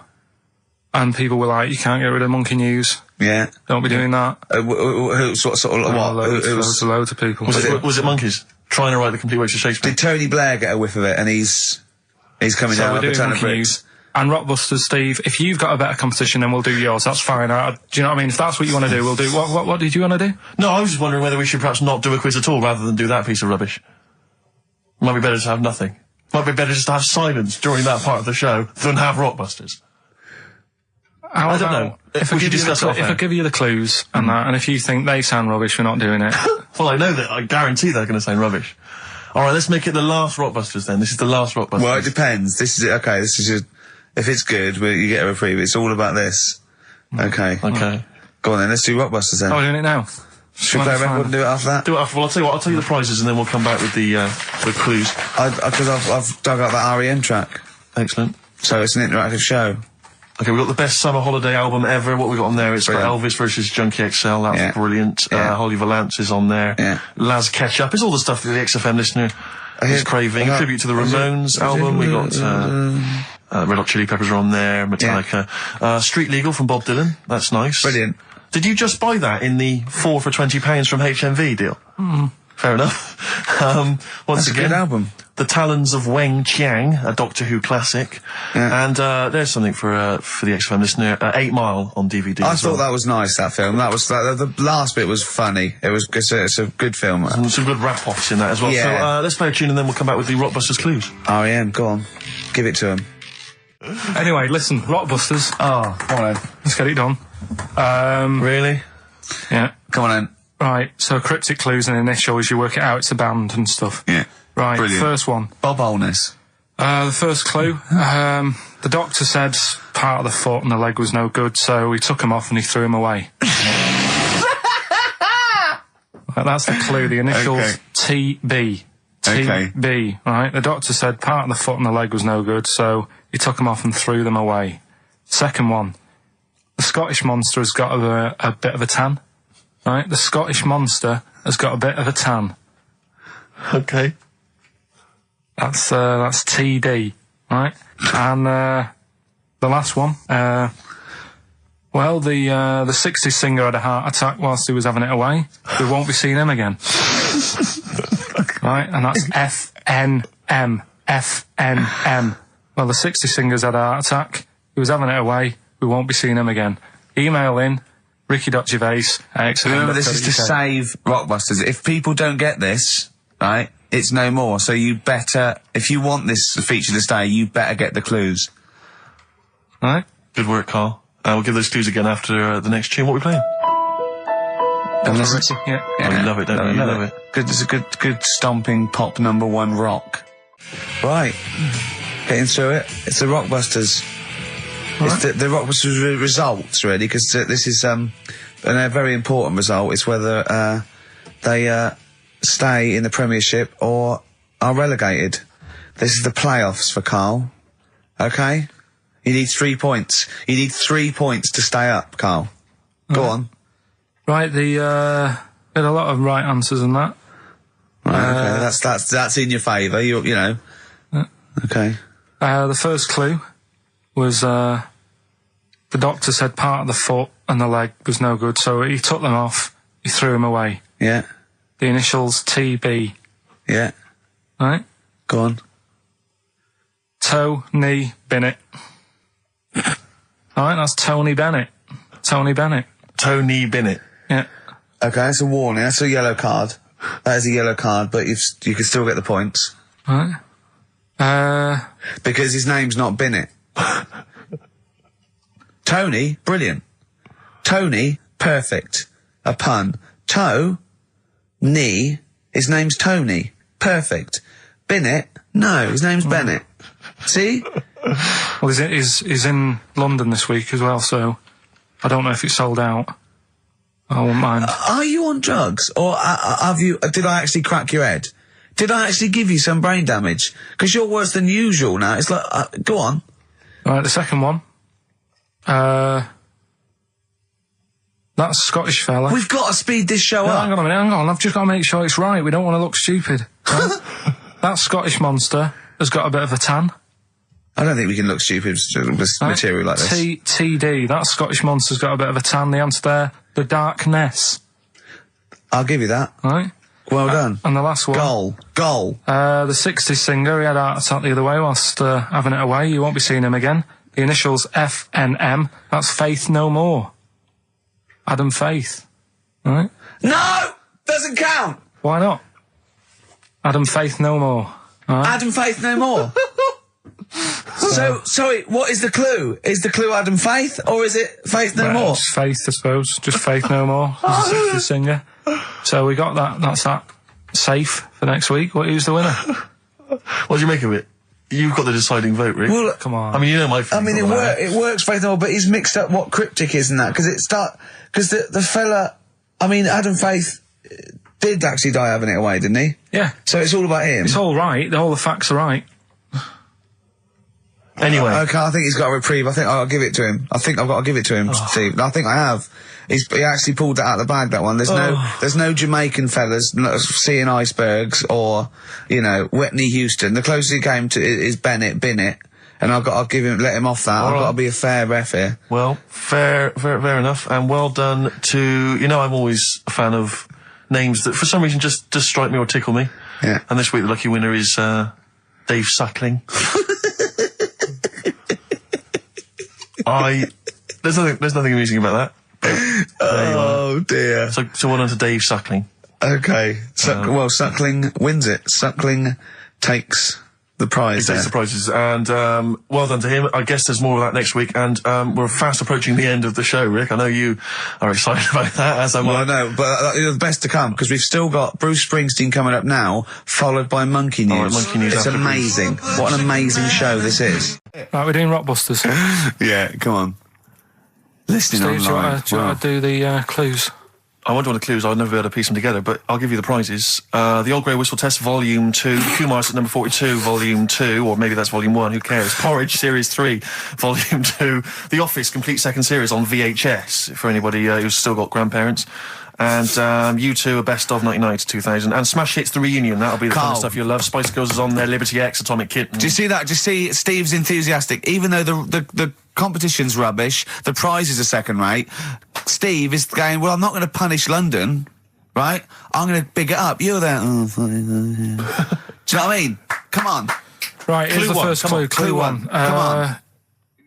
Come on! Shut up. Come on! Can't do any photos because it's been nicked by a German. Right, start again. Oh, Start again. what?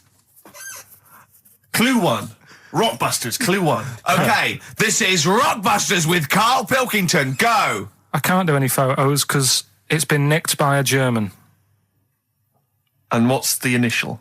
AC. Right? Next. Second clue. If you keep eating, this bit of your body will get bigger. PC. PC. It's an artist or a band. Who is it? PC. If you keep eating, this part of your body will get bigger, right? Yeah. And the last one I'm not really sure about. If you... He's actually winging it now. Imagine if this was Mastermind. I'm not sure about it. I know you're especially subject Come on! Okay, go! The place where you go to take your dog a walk and that. The place where you go to take your dog a walk. Forget it then. No, we'll do it! No, do it!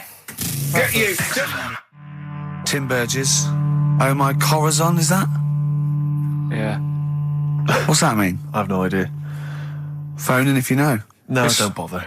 Oh, email then, at least. Okay. I'd like to know these things. Sure. We were doing Rockbusters just before the ads and the record. Rick, I know you were enjoying it. Yeah, come on, get this clue out, Carl. There's 3. What is it? Right, the first one was... No, we don't got the first 2. What's Can't the do third? any photos because it's been nicked by a German. Yeah. Second one, if you keep eating, this bit of your body will keep getting bigger. Yeah, it's different every time. Go on, what's the third one? And where you take your dogs for a walk and that, or you might go there on a Sunday. What? Sort of Oh, Jesus. Rick, Right. please, Rick, just be quiet for just a moment. Right, okay, do this clue. Right, start from now. This is the third rockbuster clue. That was a Freudian slip. Yeah, God, we'll get done. Right, go on then, go. Where you take your dog a walk, or you might go there on a Sunday and that. People sort of might taste that area. Right? It's rubbish. AP. Right, well, the other one's AP as well, isn't it? AP. What? I AP. see. Ricky.Gervais at XFM.co.uk. AP. A quick reminder of them again with the initials. Quick, Oh, go. this is such The rubbish. first one, can't do any photos because it's been nicked by a German. Second one, if you keep What was the eating... initial? AC. If you Don't keep, get annoyed, that's what the game's about, the initials. Yeah, if you keep eating, this bit of your body will get bigger. That's PC, right. right? And where you take your dog maybe on a Sunday and you go for a walk there and that, have a taste of it. Different. AP, just email in and you win some stuff. Ricky.Gervais at xfm.co.uk. What rubbish. I wonder why we stopped this game. Talking of email correspondence, Rockbusters. Rick is okay. underway. People Have we are got monkey news? Absolutely loving that. Let's see if we can cram it in. Have we got a film? Yeah. We should do that then. Well, Let's no, finish do one thing and move Rockbusters. on. Jesus, calm down. All right, Right. Rockbusters. Let's get this third one out of the way because it's tricky. The When initials, you say tricky, It's tricky to say. the initials were AP. It was when you take your dog out on that, you or take maybe your on a dog there. Sunday. Come on, let him let's finish. taste it. Rick, let him finish. you take your dog there. You might go there on a Sunday. Have a taste of it when you're there. Right, that was AP. The answer. Alex Parks. Right. Alex. Alex Parks. Yeah. It kind of doesn't Carl, work, that one. But That one doesn't work. I know. It's you know that one doesn't work. yeah. Okay, good. Okay, well that's fine. Then That's fine. what I was trying to work out when you were messing around. What That's do you why mean it isn't that messing good. around? Okay, come on. No, the other ones. The first one was the German gonna be fella. brilliant. Can't do any photos because it's been nicked. What's German that? fella can't do any photos because he's been nicked. That was The initials were? AC. I've got it. I took, Right, it's Aztec camera. Yeah, But what's that got to do with the German fella nicking it? because the way he'd say it, he'd be like, as took camera. So why ain't you taking any pictures? Can't. Why? Aztec camera. Why is that German? Just sounds a bit. Right, do you know that's rubbish then as well? You know that one doesn't work, do you? And the second one was, if you keep eating, this bit of your body will get bigger. PC, yeah. Phil colons. Phil. It's honestly right, Carl. Phil Collins. Phil honestly, Collins. right, okay. I don't know what the PC term is for this, but I honestly think. I think you're quite bright, I think you're quite streetwise and all that things, but I actually think. Oh, I've got to be so careful here not to offend people, but I think you might be. Could you maybe describe it through a sound? You might be educationally subnormal. Does that worry you? No. I've got by all right. I'm not going to worry about it now. You know what I mean? I'm 30. Do you know what I mean? Why start worrying about it now? But you've got the mind of a 12-year-old. So what? Sure. Do you know what I mean? I don't worry about stuff. If you don't know about stuff, you don't worry about it. Yeah. So I'm happy. Well, if he's educationally subnormal, I'm afraid also Matt Briggs of South East London is as well, Well because he got done, all three well right, done. as did a number of other people. Well done. well done. that. Yeah. So he's won that stuff. He has indeed. Player Record, we've also got your film quiz coming up and Monkey News. We're all looking forward to that. Monkey news. Bit of Bowie.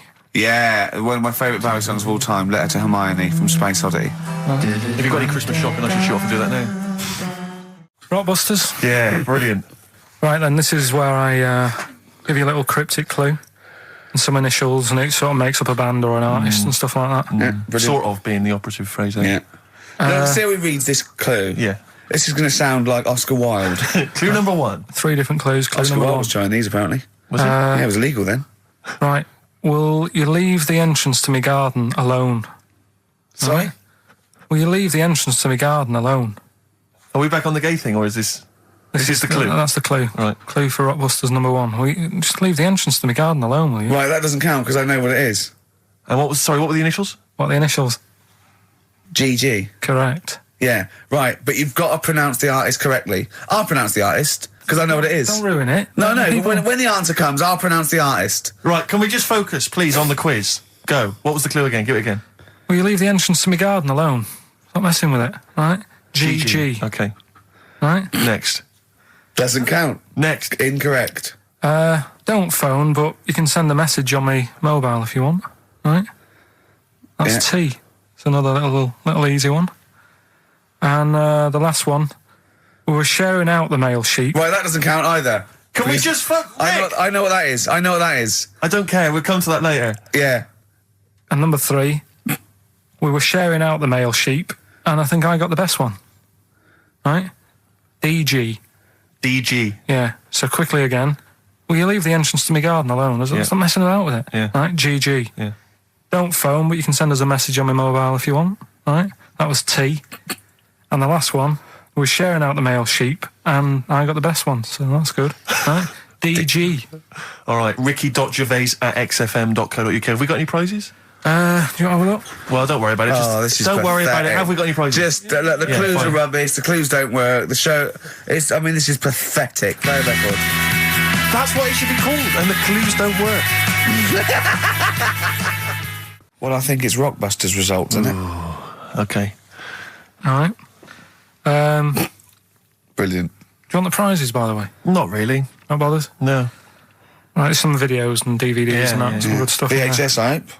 Couple. $4.99. Is that one about TV weather? titles. What? There's the weather one. That's going to be on telly. Donald McIntyre. Oh yeah. That's in there, if you want that. Yeah. He reckons Donald McIntyre ripped him off because he did a thing about how much it costs to have a chimp, cheap as chimps. What was the other thing you think someone ripped you off? Rockbusters. Ken Bruce on Radio 2 is doing Songs of Phrase. He was doing that over Christmas. Was I it? took 1 week off. He's in there. And when he heard that Donald McIntyre was doing a programme about wind, he thought he was moving on Auntie Nora. Right. So the first one, will you leave the entrance to my garden alone? Right, that was the cryptic clue. The initials were GG. Yeah. That was Gareth Gates. Gareth Gates. Gareth. What would you... Gareth Gates. No, Right? but it's Gareth Gates, isn't it? So why would you say to someone Gareth? Is that like what's that, a Manchester thing when you say Gareth? Gareth Gates. Gareth Gates, Gareth Gates, the bloke, yeah. the bloke who came second in Popeye, yeah, Gareth Gates. So that's the first What one. was that about getting off the thing though? Leave my entrance alone though. I don't understand what it's got to do with leaving my entrance alone. The gate Gareth, to the garden. Oh, no, the gates bit, but what's Gareth got to The do with it? second one You was ignoramus. don't phone, but you can send me a message on my mobile if you want. Yeah. The initial was T. Yeah. Text us, right? Just No, it's text. The word's text. Yeah, So you'd have to say text text me. text us. Text. What do you mean? No, text me. What's that? The third one was we were sharing out the male sheep and that. Right? I got the best one. DG, right? We were sharing out the male sheep. and I Get got to the it. best It one. doesn't work anyway. Get to it. DG. What is it? Delta Good Ram. Delta Good Ram. You were Delta Good Ram. Delta Good Ram. All right. So who's the winner? We're going to give it to Stephen Gunning from Tooting. He's got all of those right. I don't know how, but well done to him. And he wins some crap in a jiffy bag. Literally. You too on XFM? Yeah. But now it's Rockbusters. Can I just say something now before we do Rockbusters? A lot of people they come up to me, they say, Steve, we like the show. When are you going to get rid of Rockbusters? It brings it down. I'm not said joking. that? I'm not joking. There's lots of people. But Come listen, on, let Carl speak. Come off it. What? Come off it. What? I know people who say, you're never going to stop that, are you? So one of us is lying again. well, not really.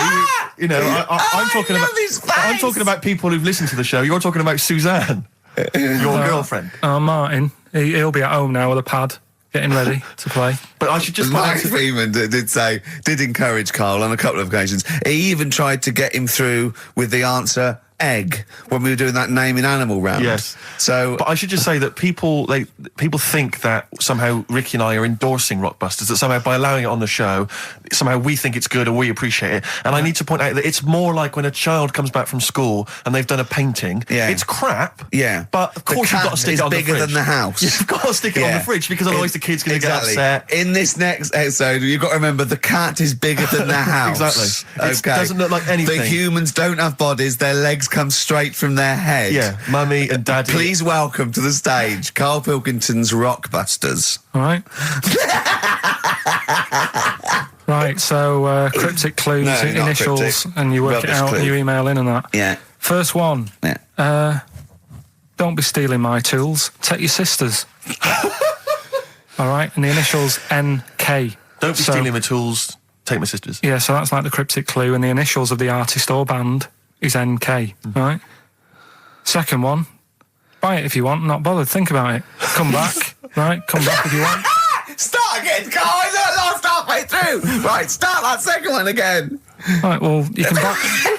It's different. Well, the first one was buy it if one. Now this one was yeah. Well, write it down. Buy it. Right. Do it. If it's a cryptic clue, all the letters count. Do it. Buy it if you want. I'm not that bothered. You know. Think about it. Come back. Check some other places out first before you know. That was a crossword clue in the Times. So we've got no time for other clues. Right. So that's SC. Right. Do that clue again. Buy it if you want. I'm not fussed. Do you know what I mean? Think about it. Fust is making an appearance. Fust wasn't there before. Do the clue again. Do the clue again. Initials SC for that one. Do the clue again. I don't want to do it again. You haven't finished it yet? I have. That's it. No, do the clue again.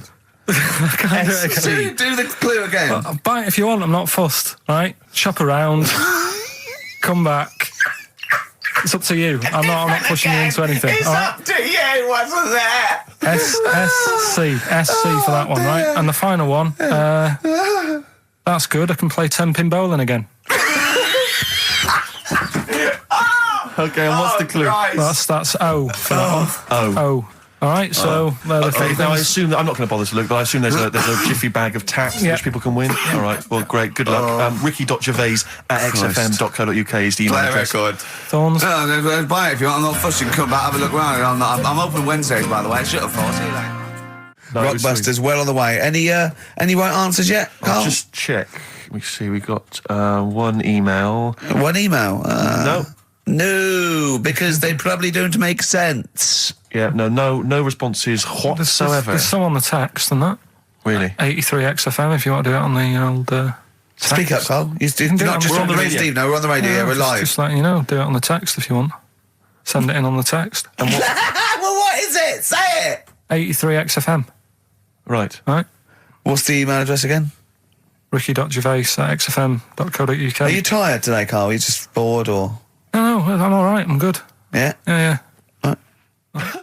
Go on, Karl. Should we have the Rockbusters answers? Yeah, We've got to go get on, that I'd tapped out of the way. I'd love to. Number one was, don't be stealing my tools. Take your sister's. The initials were NK. That was Nick Ersaw, right? Nick Ersaw? Nick Ersaw, 80s. I don't know. I've never heard of that band. Sort of Nick Kershaw. Sort of Nick Kershaw. Yeah, Nick. Sorry, what? Nick I don't Kershaw, understand it. right. Nick. How does Nick Kershaw? Second one was, No, don't move on. Nick Ersaw. What's Nick Ersaw?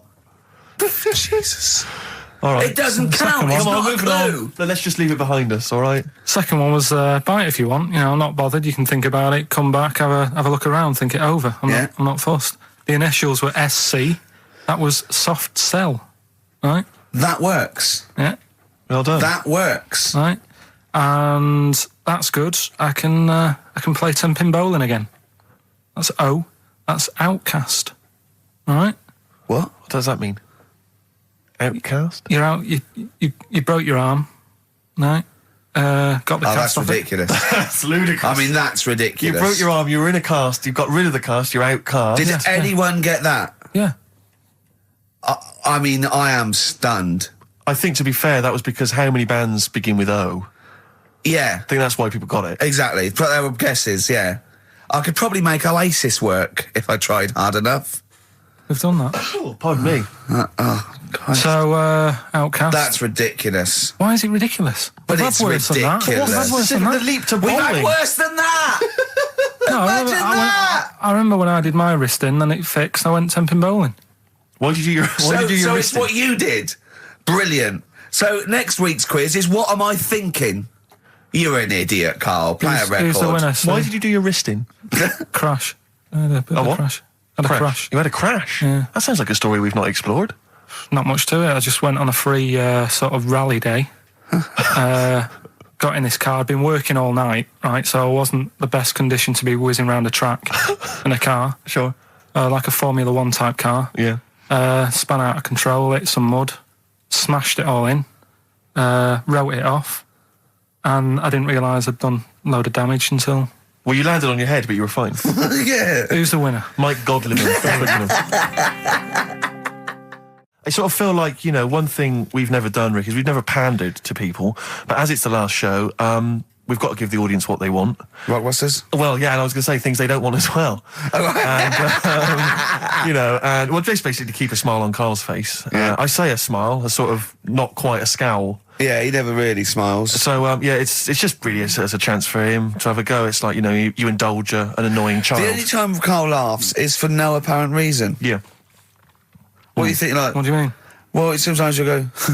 and I know you'll be thinking of what a monkey could do. Yeah, it's like people who've had electroshock therapy. Yeah! Oh, it's such a tied down biting on Exactly, something. yeah. Biting on a big leather pad.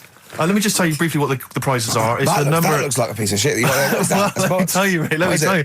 There's a number of mediocre CDs and But DVDs. that is real But time. mainly, what about this? It's the Lord of the Rings Collector's Edition. Oh. Of the movies, you're thinking? No, it's the Radio 4 adaptation. It's only 14 hours long, Rick. Oh, that is... Throw that away. So, Pop that in the bin. so That that's is just... Either pop it in the bin or send it to some poor bastard who wins this quiz. exactly. If you're willing to take part in the quiz, you deserve 14 hours of your life Yeah. wasted with that Tolkien trope. So, Right.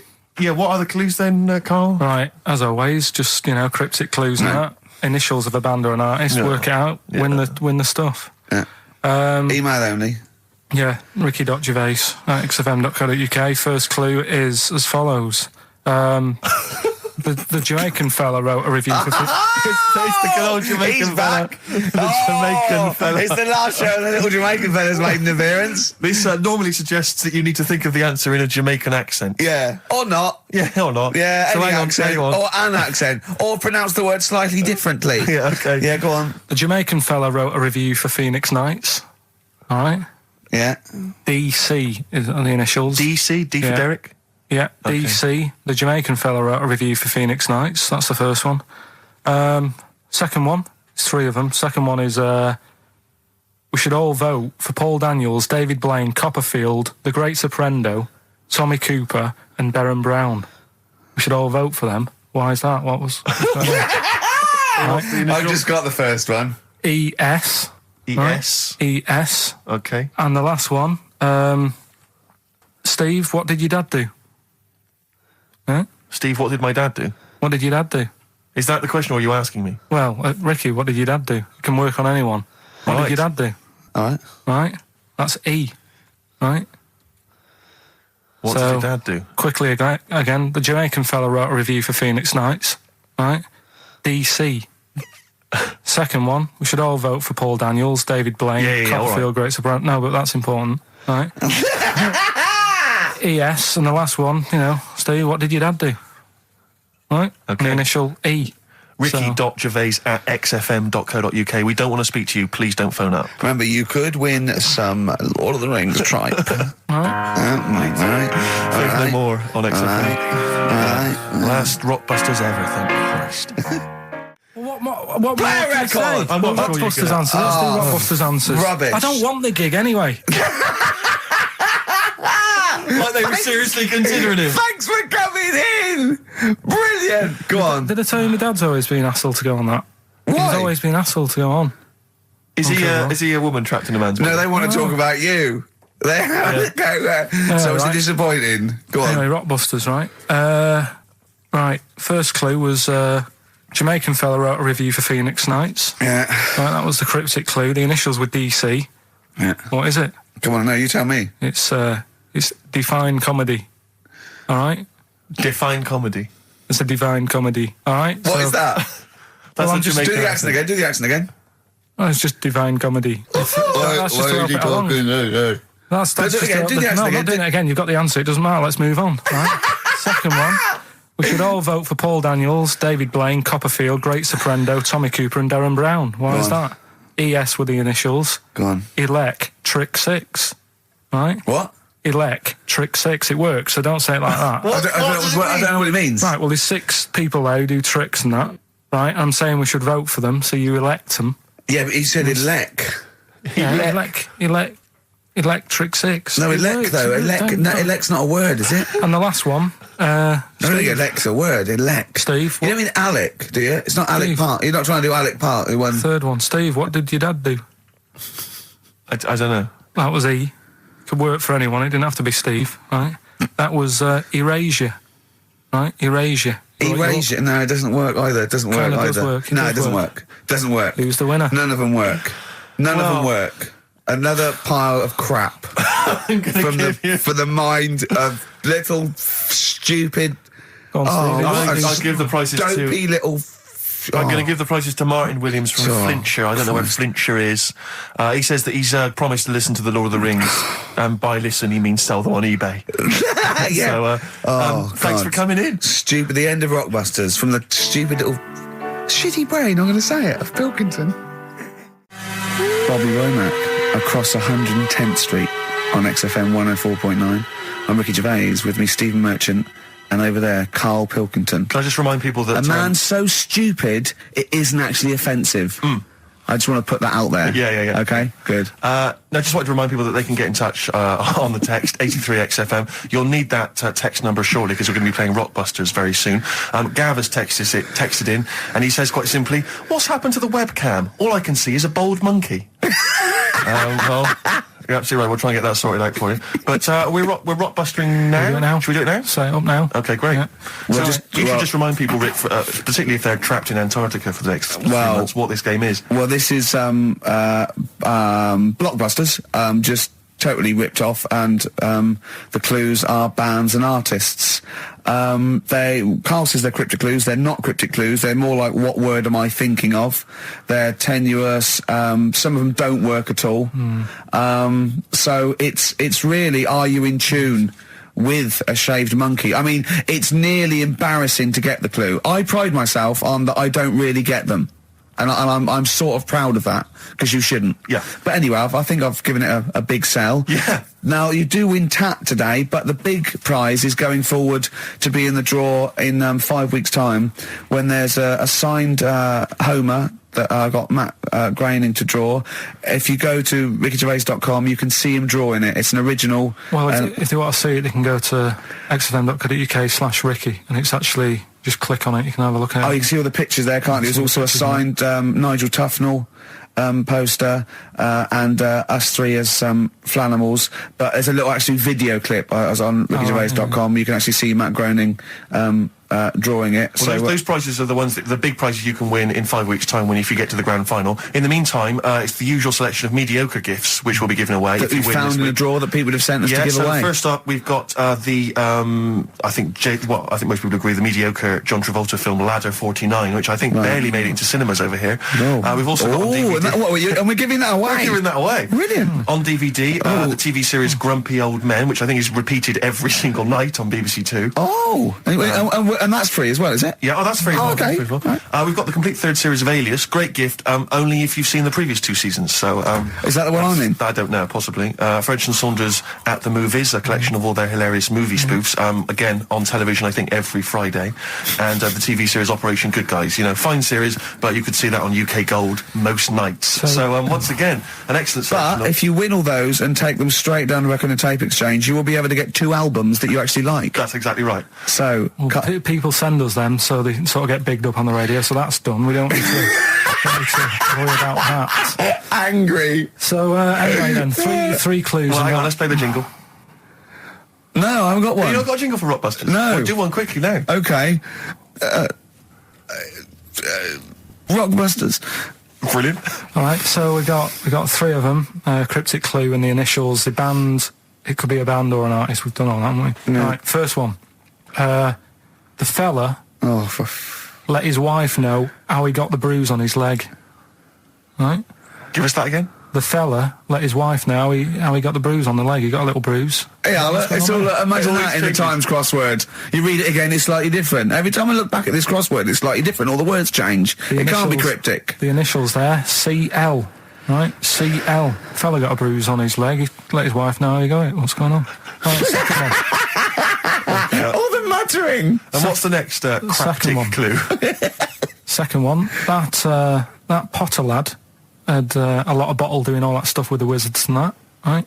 He had a lot of bottle playing with the wizards and that. What's all that about? Right? I love it. He always says, "What's all that about?" TB there, band or artist, the initials TB. That Potter lad, he's got a lot of bottle doing all that stuff with the wizards. Right? And the third one, the Buddhists won't be able to get in their temple without these. What do they need? Right? The Buddhists won't be able to get in their temple without these. The initials TM. Right? 83936 is the text number. We don't want to receive emails from this because we can't be bothered. So just a quick text. Make sure you include all three answers. We're not interested unless you've only got. You need to get all three. Yeah. But the winner may only get two. But it's the first one with the most right answers. Yeah. And if that you're- wins all those DVDs. Alias is a box set. To be fair, that's pretty good prize. That Oh, one. you could probably get two CDs when you take that down to Record Tape Exchange. Just for And that you alone. don't need to see the first two seasons because you won't know what's happening anyway. Oh, okay, fine. I'm excited to think that there's some people now in Antarctica just scrabbling around to get a pen, just trying to figure them out. You know, they'll probably stew on that for the next, I don't know, 2 months. XFM. Thunder Road by Bruce Springsteen, possibly the greatest rock song of all time. I don't know. Big words. Big words indeed, but I echo them. Well, we're running out of time. We've got to get on with the show. It's near the end. I hope you enjoyed it. I hope the scientists stuck in a big, hut in the middle of nowhere in pitch darkness, 10 of them. Well, I imagine they've been fascinated, Rick, by the finger up the arse discussion. We had Chinese don't age well, gingers, all that. the big fat kid. Well, actually, they're probably secure in the knowledge that if they want to kill some time and it's dark, there's nothing better than stick your finger up someone else's ass. Exactly. So enjoy that. But they've been hanging on for Rockbusters clues, I imagine. Here's the answers. Go on, give us the clue again quickly. All right, so the first one was the fella let his wife know how he got the bruise on his legs. Go on. Right, that was Courtney Love. Yeah, Courtney Love. So that's Courtney Love. So that's the fine. first one, CL. So that one's fine. The second one, that Potter lad. What am I doing? Letting that one Just go? let it go, just let it go. Am I just letting that go? Annoyingly, we haven't got time to take issue with it, Rick. Okay. That Potter lad, he's got a lot of bottle, hasn't he, doing all that stuff with the wizards and that. Go on. That's Brave Harry, the Bravery, current sort of XFM band, the Brave Harry, that works as well. No, it doesn't. And the last one, No, it doesn't. No, it doesn't work. the Buddhists It doesn't work. won't be able to get in their temple without Doesn't these. work. Brave Harry. Doesn't work. Brave Harry. The Brave Harry. Buddhists won't be able to get in their temple without these. TM. That's Yeah. the monk keys, right? So who got all them? The Monk Keys? Who got all them right? Which band are called the Monk Keys? The monkeys. Oh, the Monkeys. Yeah, the monkeys. Right. So who's the winner this week? The winner this week is Gina. Well, we're letting that go, yeah? Gina got them all right. I think her text said she was from Horrorstead. I don't know, I've never heard of that place, but I assume that's right. But Gina, you win that selection. I can't believe she got them. I cannot believe she got them. But she goes, wins those and also goes into the prize draw. We'll have 6 people competing for that original Matt Groening thing. If you go to rickygervais.com, you can see Matt actually doing that. We've got a signed Nigel Tufnell and original drawing of us as Flanimals. If you want to see it, xfm.co.uk/Ricky. If you want to have a look at the picture. And well, that's it. It's 3 o'clock. I'm Ricky Gervais with me, Steve Merchant and Karl Pilkington. More drivel next time. A shaven monkey. Right. Half Light by Athlete on XFM 104.9. Ricky Gervais, Steve Merchant and Karl Pilkington. Karl, Right. 2 o'clock. Let's get Rockbusters rolling.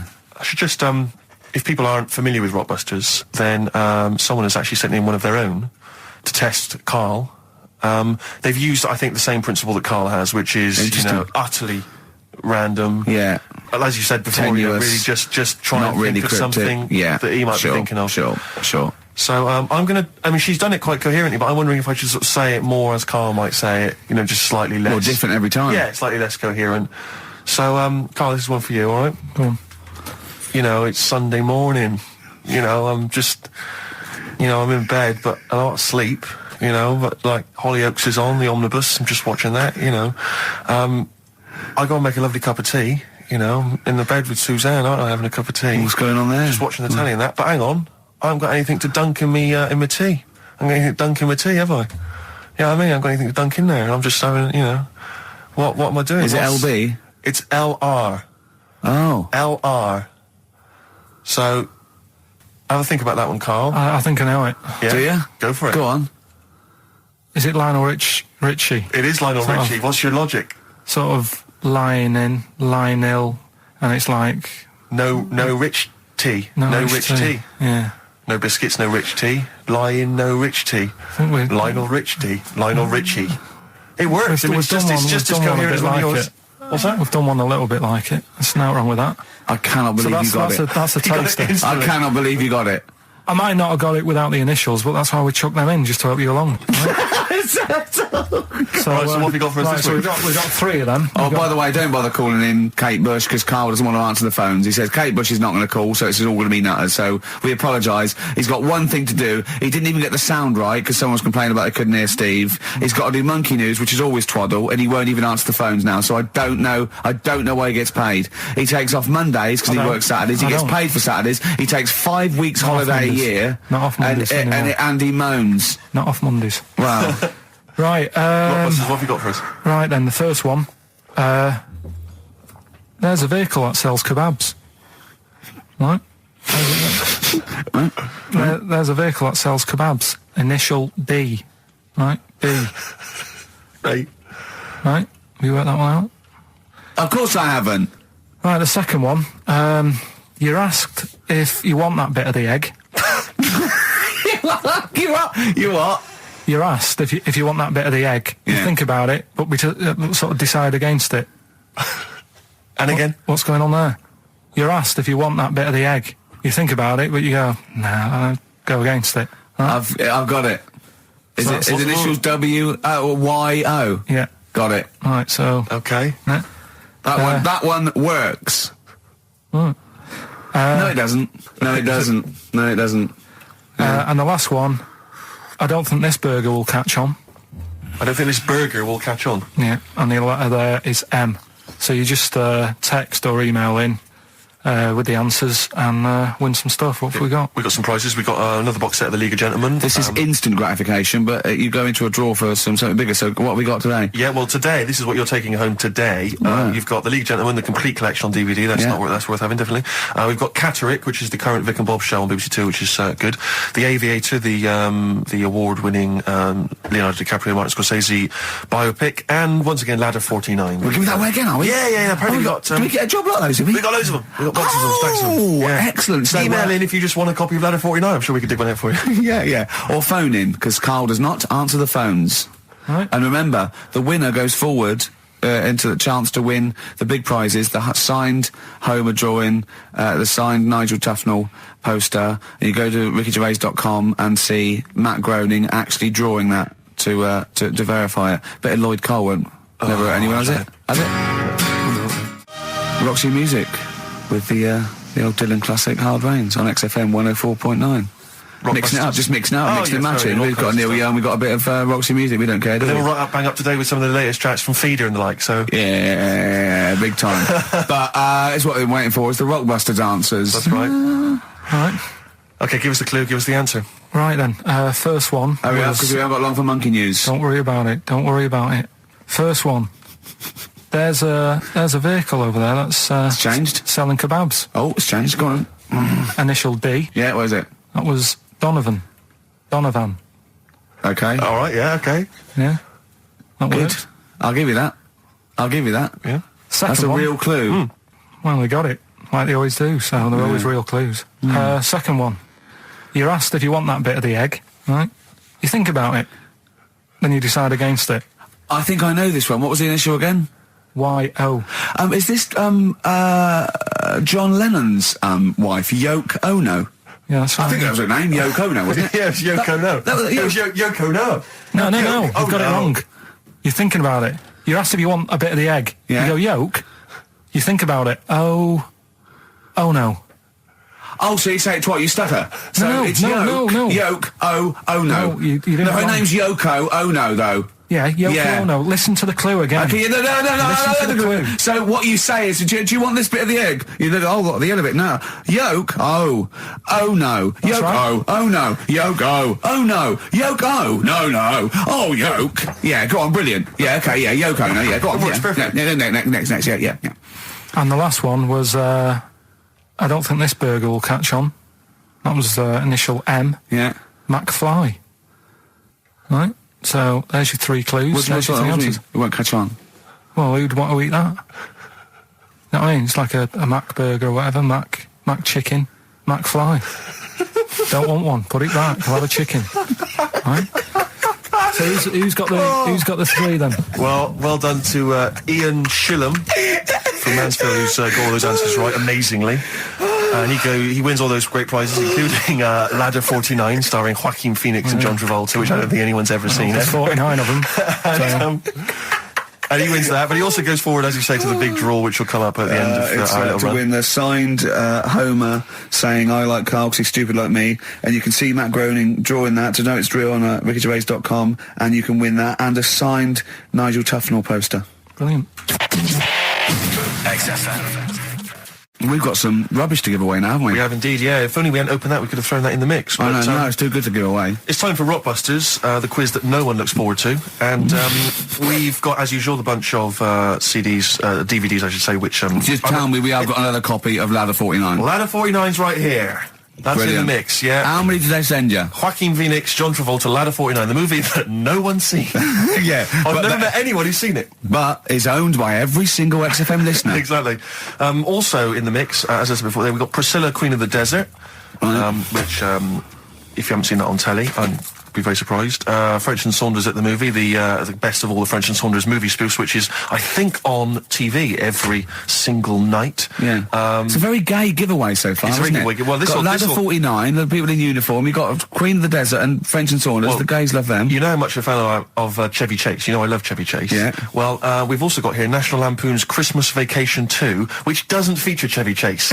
It was so bad, even Chevy wouldn't agree to be in it. So instead, Randy Quaid, who plays Cousin Eddie, it's him. Right. And on the back, I noticed it says special appearance by Eric Idle. Brilliant. I mean, let's be honest. If a film's got a special appearance by Eric Idle, I know. it's probably not a classic. Is all Do you I'm reckon they saying. do always walk on the look on the bright Let's side hope of so. life? That's Anyway, just- that's just some of the DVDs which you can win. And obviously the real reason you should enter is because you go forward to this big prize draw, which is in our last show, where you can win some actual quality. a signed Matt Groening drawing, and if you can see him drawing that on rickygervais.com, it is totally genuine. It's just there, him actually drawing it in front of your very eyes. Also, us made us Flanimals, and a signed poster by Nigel Tufnell. Christopher Guest. Sure. So proper good prizes. Yep. Just that this is, I think it should be the last one to get into it. Maybe next week, the 4 that we've got get down to 2 maybe. And then we get them on the line in the last, what do you think? Well, I'll be honest, I wish we'd thought it through. I don't know about you, but I wish we thought this whole Chris thing through. Campling, if you've got any ideas to how this show could have run, see, we should have scripted this. What we said, we just said the go in a drawer, didn't we? Did we? So Yeah, can't- we hadn't thought it through though. but we can't keep swapping and changing. Well, we Okay, haven't we can done do what it we yet. want. We can do what we want. We can do what we want. Yeah. Do you know how many BAFTAs we've won? We can do exactly what we want. High five. Well, listen. Right, let's get down to business then. Let's get Right, down so to business. Rockbusters, let's explain briefly what this quiz is for those that have only just started listening to the show. It's basically blockbusters. Well, you say that, Rick, but it's not, is it? I mean, that Blockbusters made sense. Yeah, This well, is just this is the thing. incoherent. Carl thinks this is a cryptic clue and going, right, a fella is walking along and oh, look, there's the fish. What does that mean? Trout No, spinners. some What? of I them, mean, some of them are hard because they've dug them all some out. are hard because they don't make sense. No, but they've dug them all out because they're going to put them all on the website for people to play along with, and they came to me for the answers, and some of them are pretty tricky. I couldn't answer them. So, I love that. Well, anyway, the only man that can outwit himself. right then. So the first one then, here we go. Why don't you borrow some land off Mr. Boardman or Mr. Laurel or Mr. Fletcher? All right?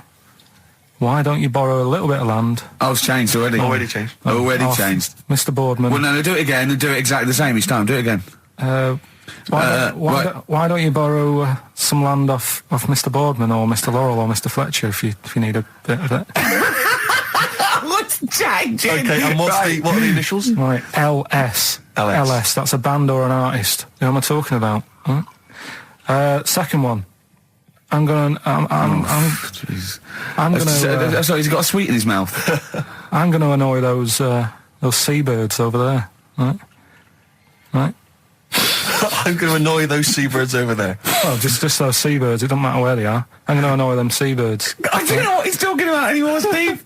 Honestly. B is the initial. I love the fact that he was fascinated by the strangest village in Britain, but the stories he's told us about where he comes from, there's him going around with two fellas with big heads, webbed feet, a little pigeon-chested bloke, him on his grifter with Maggie pecking at him, his dad in the telephone box nicking groceries, and a horse in the house next door. I mean, how strange was his upbringing? Yeah. And him hanging from his satchel. Unbelievable. There's another woman who I remembered. Actually, I'll tell you later. Go on, what? I'll tell you later about another woman who I remembered. Give us a teaser. It's just a woman who rode around on a three-wheeled bike with her husband in a basket. Right, I'll tell you that. Right, and the final You don't get clue. teasers like that on any other radio That's a hell of a funeral service. Right, listen. Right, the final clue. What the Scouse fella said to the robber who he found in his house next to his vineyard. Oh, Jesus Christ. What? Again? Right, so what the Scouse fella said Right, this is going to be a pronunciation thing. to the robber he found in his house. Oh, God, which was I've next to lost his- the will to live. I want to get in that woman's basket on the street and just be driven and round the for the rest of my initials, life. the initials there, AW. AW. Who is it? All right. Well, Email in and that. shall we have also on the text 83XFM? You can win Christmas, one to get National all Lampoon's three. Christmas Vacation 2 and Ladder 49. Yeah, what's that, man? Just briefly, you don't think you really gave that competition justice, did you, not handing out the No, email? let's just quickly whiz through the questions again. Yeah. John's texted in, by the way. He says, I never get any of the Rockbusters clues. Is this a good or a bad thing? Definitely a good thing. Definitely a good Definitely thing. a good thing. Yeah. Yeah. All other people do. Well, First one.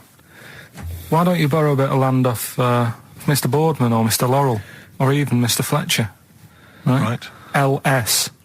Second one. I'm going to annoy those seabirds. Right. B. And the last one. What the Scouse fella said to the robber he found in his house next to his vineyard. AW. If you know what they are, email in or text in. Tell us about the woman. What's the text? Quick. Well, 83936 on the text. Ricky.gervais@xfm.co.uk on the email and that. All right, and that. Mark that one I'll down. just make a note of that. And that. Green Day on XFM 104.9. Ricky Gervais, Steve Merchant, Karl Pilkington. We need the answers quickly, Carl. to Rockbusters. We're running out of time. We've got Right. Rockbusters and Monkey News to come in this fun-packed show. Give us the clues. Give us the answers. Right, the first one was, why don't you borrow a little bit of land off Mr. Boardman or Mr. Laurel or Mr. Fletcher? Go on then. Right, sure. what am I getting at there? The initials Stan. were LS, right? Lease a Stan's field, right? Because you're borrowing it, that's leasing it. It's Stan Boardman, Stan Laurel, and it's a field and that, isn't it? Second one, I'm gonna annoy those seabirds. That was B. What you doing when you're annoying a bird? You're bugging it. What's a seabird? A gull. Buggles. Right? Bug gulls. I don't know where to start, mate. Right, don't worry about it. I don't know where to start. Third one. If we had more time, Don't worry. I'd throw him out of a window. Right. What the Scouse fella said to the robber he found in his house next to his vineyard. Go on then. That was AW. Yeah. That was A, me Winehouse. Right? What? A, me Winehouse. What? A, me Winehouse. What do you mean Winehouse? It's a vineyard. It's a cottage in a vineyard, so that's like a winehouse. Say it again. What's the clue again? Amy Winehouse. Well, yeah, but what do you mean? Amy. Why is he saying? Why is it a robber? Because the robber's getting in and he's sort of saying, hey. But what's the robber got to do with it? Why is it just a normal bloke? I don't say. Why is he saying Amy Winehouse? Why is he Because saying that? he's saying to him, hey, get out. Kind Well, of no, thing. you Amy didn't say, Winehouse. no. Sorry, her Doesn't matter. name isn't Anyway, A. Get Out Me Winehouse. Her Gavin. name is. Oh no, her name It's isn't A. Gavin, Get Out Me Winehouse. Gavin Thompson got them all right. He's in Edinburgh, so he's winning ladder 49 and that. That's safe. That's on the way And he's to going into the prize draw to win those. This better be a good Monkey News, Carl. That's all I can say, because that was drivel. Amy Winehouse. Well, here we are again, XFM on a Saturday. Just gone 1 o'clock, Steve, if I'm very much mistaken. But we're not here as such. We're away again, gallivanting around. We've got to do the special sort of best of again. Okay. Which we did a few weeks ago. So this is the best of the last 3 weeks. Which I think is, I think it's the best 3 weeks we've ever had. But I'd like it condensed into 2 hours. Yeah. Yeah, some great music as well in there. Yeah, there'll be some great music interspersed with fine chat that you've already heard. Yeah. Except this bit. This bit's new. We've actually, out of the kindness of our heart, we've come in last week. Yeah. And we've done a few clips just because we felt a bit guilty about shooting off. Yeah. And I mean, leaving. even now, having heard this link, I'm beginning to wonder if it was worth our time. Yeah. Well, should we play a classic link? Let's play what from the last 3 weeks. After this is Feeder. All right, so here's the first bit. Yeah, you might want to try and You heard think about the hanging one when What's this the called? fella was... Sorry, mate, go on. When the fella was hung. Well hung? He was hung and... Hung? Sorry, what's hung? He was hung by a rope. So isn't that... No, I think it wasn't he a Chinese emperor? And wasn't he hung? Yeah. He was hung. Some fella who'd done something, they hung him. And, They wanted him. It's not a word anymore. He was hung.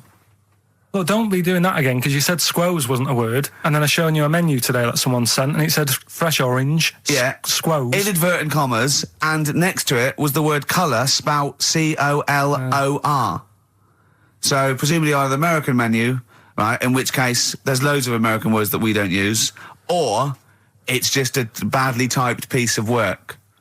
Anyway, there was a bloke that was He was hung and that, but he didn't die. Hung on that, he was definitely a Chinese. Hung on that, yeah. I remember him now, yeah. He didn't die, and they said, oh, just hang on a minute whilst we change the rope and that, and he stood there waiting, changed the rope.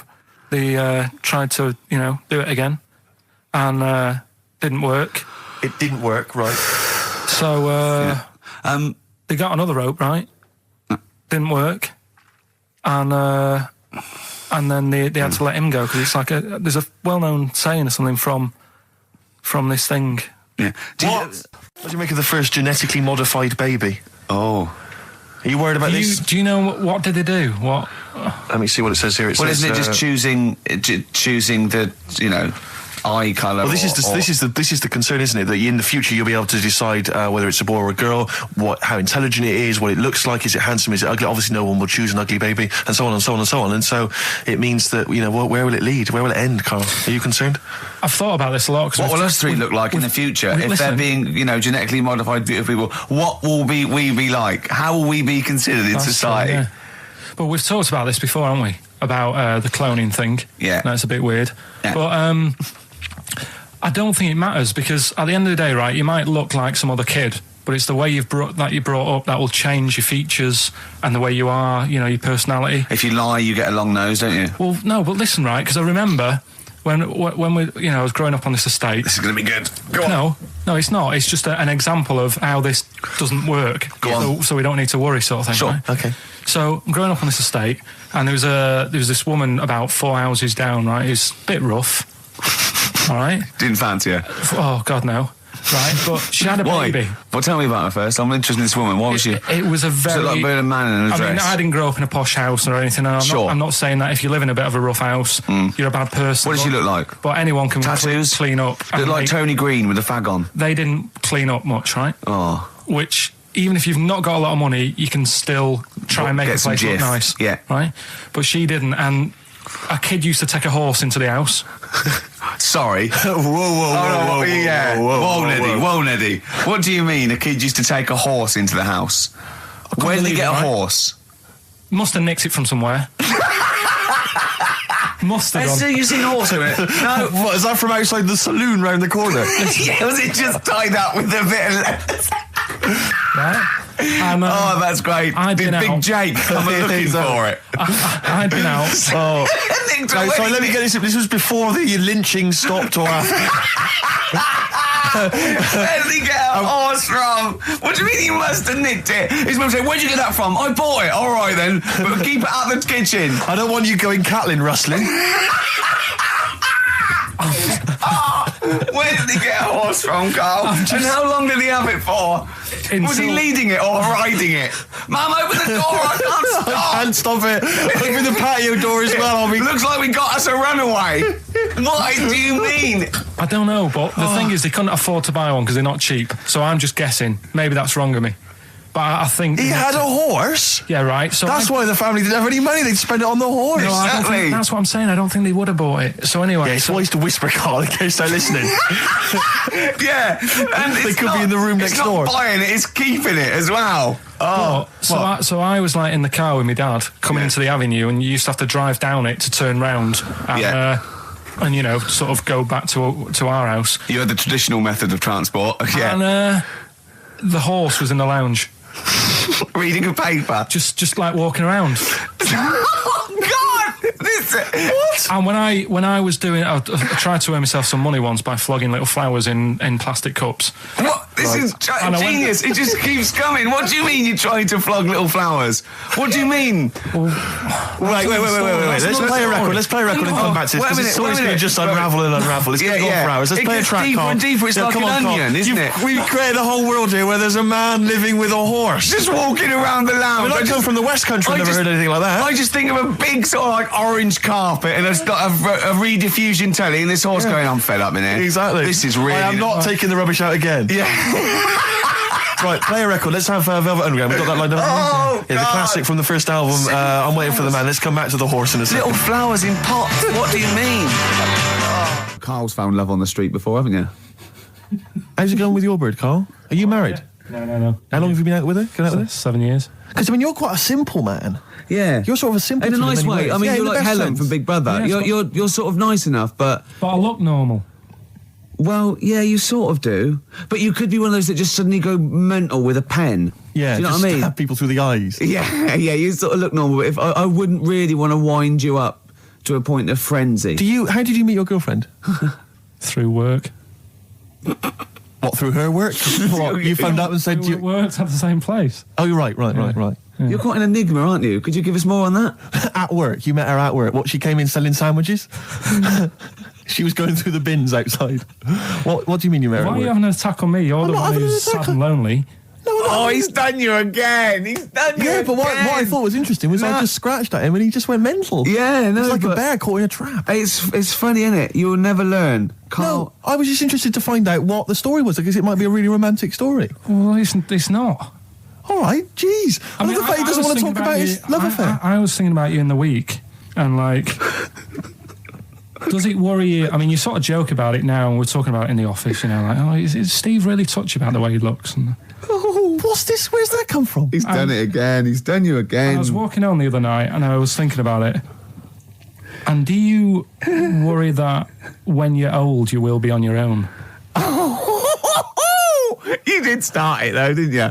Well, Carl, I'm glad you brought this up. because I mean, for me, you know, a lightweight, frothy entertainment show on XFM on a Saturday afternoon is exactly the place where I want to discuss the desperate, lonely future that's inevitably coming my way. Oh, God. I'll tell you what will cheer you up and forget all that. A bit of Embrace. Oh, one of the most hated bands. Placebo, Bitter End on XFM 104.9. This is pre-recorded. We recorded this a couple of weeks ago, before Christmas. I hope you had a great Christmas. If you didn't, not our fault, really, is it? Nothing to do with us. Wouldn't have thought we'd have. We're out of time because we've got plenty of cash now, thanks to a lot of you who probably bought the Office DVD. Yeah. Probably got and that if you in haven't stock. yet, and you've maybe got vouchers or money, still available. Still there in the shops. Still available. You can still make it the best-selling DVD of all time. Please do. Yeah. Please do. I'll tell you what you want to hear, though, before you make your mind up. I'll tell you what, if you like this next clip, go and buy the Office DVD. I think you will. It's a brilliant clip. It's the one where we talk about, well, it's self-explanatory. Yeah. That blew me away, right? That the fact that he got the name, he got the number. Spooky bit, right? I'm walking home. I called you up a couple of times and I left a message on your phone because it was just amazing. Not only was he good at magic, but his maths was brilliant. No, well, that thing adding up to 42 was like, how did he do that? I mean, we didn't even make a big deal out of that. He said that to me. He said, all Carol Vorderman's got is the maths. Do you know what I mean? Imagine him on Countdown. Yeah.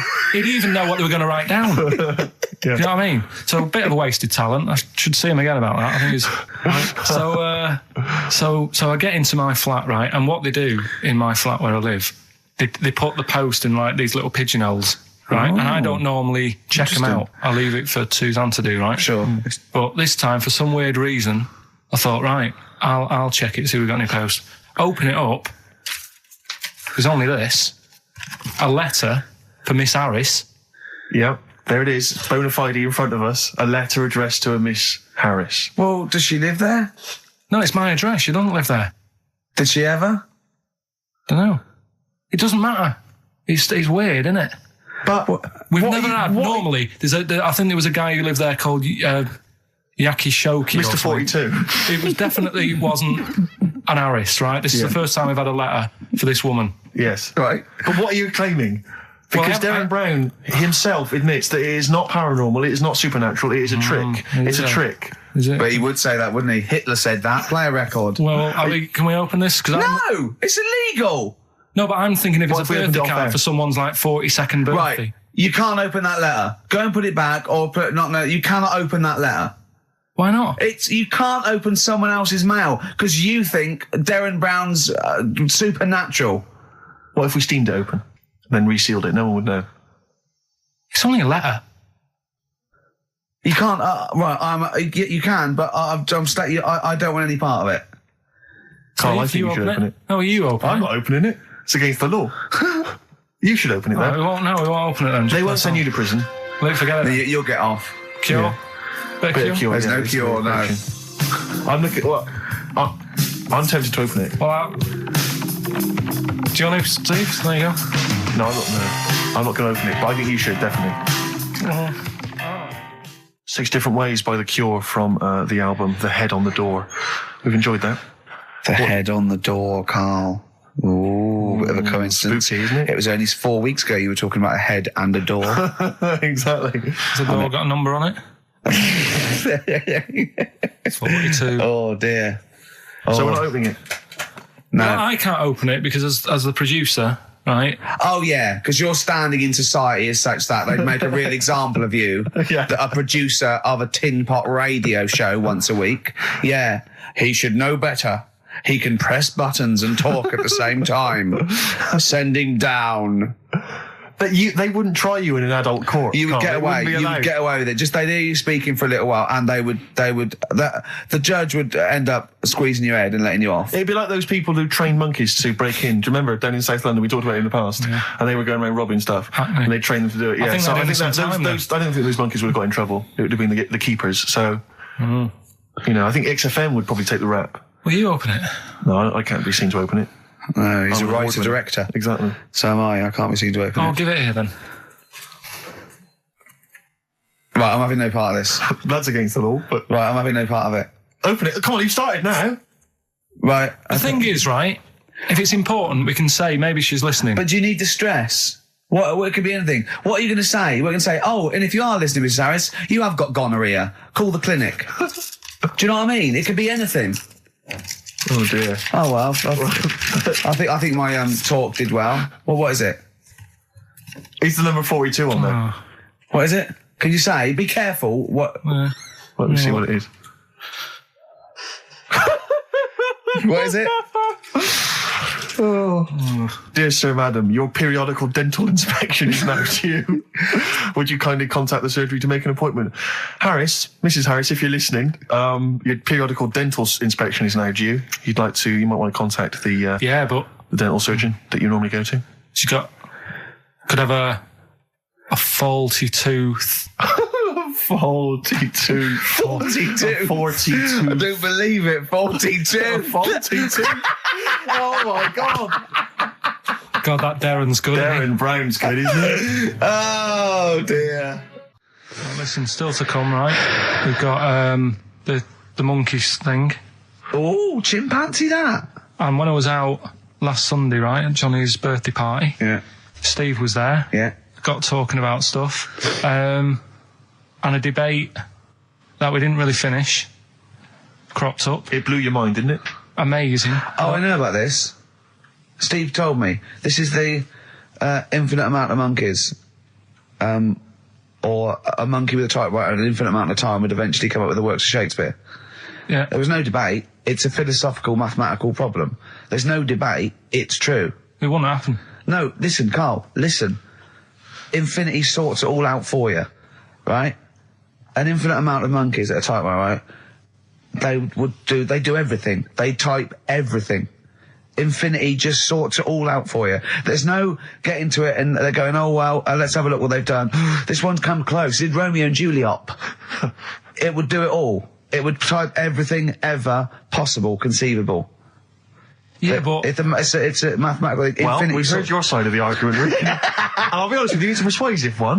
But let's hear Carl, because he heard about this in a pub last week. Yeah, so what's he's your got problem? some strong What's your ideas problem with himself. it? What's your problem with it? well, first of all, right, you're saying it's a load of monkeys. It's not just one monkey. That Depends. can live forever. No, wait. It's either a chimpanzee with a typewriter with an infinite amount of time. He would eventually, by definition, mathematically, type everything ever possible. Okay, or it's an infinite amount of chimps with typewriters, and one of them will type it first time. But already, that's not right. You either need to have What do one you mean? monkey. What? You mean Let's hear his employment point. laws? He What do you mean can't- it's not right? Let's hear him out, please. If it's one monkey Yeah. with a typewriter that's got loads of ink in it and that, right? At least it knows what it's done in the past. It's not. Keep going. Crime. If you've got a load of monkeys, it's like if you have too many. What's that saying about too many chefs? Too many spoil- chimps spoil the soup. Right. Well, it's the same thing. It's like, well, I didn't tell you to put salt in it. I was going to put salt in it, and it messes it up. Whereas if it's just one, they know what's gone on. So what I'm saying is, honestly, leave him go. I can't be bothered. I want Steve. to hear. I want to hear the rest. This blows my mind. He doesn't know what this does to me. It's a mathematical problem. I want to hear the rest. well, it's just I just don't think it will happen. What do you mean you don't think it'll happen? Infinity works it out for you by definition. Well, what's stopping them typing the same thing again? They would. In fact, the problem should be if you had an infinite amount of time that it would type. It works for Shakespeare an infinite amount of times and everything else an infinite amount of times. But you know, that's not as. But not Shakespeare. Oh, shut up, you idiot! Rick, do you know what he said to me? I said to him, I just explained it to him. I said, God. you've got an infinite number of monkeys, infinite number of typewriters. They will type the complete works of Shakespeare. He said, have they read Shakespeare? You're an idiot! Play a I record. said, no, I'm not having this they're not doing conversation. it from I'm not having memory. it. I'm not having it because it really, really winds me up. But you're saying they'll do it with no spelling errors. Well, they do it. They do it an infinite amount of times, and they do it wrong an infinite amount of times, and they do it and they spell the last full stop wrong an infinite amount of times, and they do it and they get one thing wrong in Hamlet wrong an infinite amount of times. They do everything an infinite amount of times. But are they going off a story that they've? Play a record, Carl, because I'm going to knock you out. I'm just saying. Shut up! Do they know the story? Oh, They're monkeys! Oh Christ! No, Right, but- okay. We went. It was a great day, wasn't it? Brilliant round of golf, absolutely brilliant. Such a beautiful place in Stoke Poges, like a really posh place. And are you a good golf player? Well, we'll get to that. Oh, okay. Wow, he bought the shoes especially for it. Oh, We could brilliant. have- I'd love to have seen him in those little shoes. I know, and they were no good because they were metal spikes. We had to change them. He was annoyed straight away. He spent over £22 on these golf shoes. We hired a buggy that was brilliant fun. I was bombing along, wasn't I? I don't drive, but it was great on that buggy. Well, you've been on a buggy with me, and you were a bit Terrifying. scared. Yeah. What? I nearly killed us once. I was just taking banks and things, but you don't see sort of bunkers, and he'd scream and go, stop! And he'd put his foot down the brake, and then I reversed. At one point, he sort of did a handbrake turn next to the lake, and then we had to reverse, right? And you know, you just flick a switch and put your foot down. He did that without looking. I looked behind. There's a big oak tree there. He screams, watch the tree, right? So Dukes of Hazzard. I kept jumping in and leaving him behind because I had to go to my ball. Because anyway, so the first shot, I got on the driver. I honestly did one of the best shots I've ever done. It went straight down. It was great. I thought, phew, got away with that because it's always the first one because it's a clubhouse and you want to look good. Yeah. So. He tees up, and I've been saying, buy some balls. He just got 6 balls. I was going, what if you lose me? I won't lose 6 balls, right? He tees up, right? Whacks it. It goes miles, like right angles, straight into these the woods, right? He turns around, he goes, go and buy some more balls. So I'm laughing because it's like impolite to laugh, but he broke the ice for me, and I was falling around. And then his second shot, I go, you know, you're off a 3 now. If you take another shot, he went, oh, right. So it's his third shot. He puts the ball down. he hits the ground before it and misses the ball altogether. And I was on my back, wasn't I? Unbelievable. Actually rolling about on his back. And we were terrible. I went round 107. He went round in like 119 or something. Sure. It was just rubbish. How long did it take? 5 hours. Of course. And there was no one around, luckily. Yeah. But it was fantastic. So then we go and have our meal. What annoys me, I said, right, I'll go for a run. He went, I'll have a bath. I said, I'll see you at 7:45. At 7:55, I have to call him. He's not ready, so he's let me down there. I can't stand lateness or laziness. You hate lateness. Yeah, and he's let me down. Do you know his excuse? He fell asleep in the bath because there was no light bulb. There's no light bulb in the bathroom. So instantly he fell asleep. And he was late. No, do you know what I mean though, Steve? If you're sort of like nice and warm and what have you. I was tired anyway. I've been stressed out for 4.5 hours, right? My life flashed in front of me a few times in that buggy. So it's all sort of wears you down a bit. I thought, right, I've got a headache. You're going for your run. I'm going to have a bath. I walk in, put the light on. For some reason it didn't come on, but I thought, it's all right. I'll just... doesn't matter. You can have a bath in the It's summer, so it's light anyway. Well, there's no windows in the bathroom, so... Yeah. So you were in the darkness? So I'm in the darkness. I nod off because I'm shattered. He calls up, hassling me. So I said, well, it doesn't normally take that long for me because, I haven't got, like, long hair. I've got a dryer and so I can sort of one wipe. Yeah. He's already 10 minutes late, though, when I called. Well, 10 minutes. 10 wow, minutes. this is late, this. Next. Doesn't matter. Dinner wasn't until 7:15, so we had, like, another 20 minutes anyway, so it doesn't really matter. Yeah, but we said 7:45. So he's calling up, hurry up. So I said, yeah, all right. So I get out and dry and like my tackle and what have you. Calls back again 30 seconds later. No, I don't. I don't like that. You're not going to do that, no. Give it a wipe. 30 seconds later, come on. So I end up going downstairs to the meal area, naked, with a wet shirt on and wet socks. I've got headache as it is. Meant to be a relaxing weekend. But anyway, so we have our meal, which is really nice. Candlelit. Then we're sitting in the bar. I'm having a cigar by the fire. Yeah. Like, we're having a rather nice Pinot Grigio. Yeah. He's there going, I've got an headache. Is this 1955 that you live in? I know. Yeah. It's so right. And we are knackered because he's not used to work. I've seen him moaning, falling asleep. He's not used to it at all. And you've been on your feet for over half an hour. Yeah, right. So we didn't even walk around the golf course. We had a buggy. Yeah. It wasn't even exercise. That was Bowie and Waterloo Sunset. Love that. Love the original. Love Bowie. Bowie was my gig of the year. These are my singles of the year. These are our clips of the year.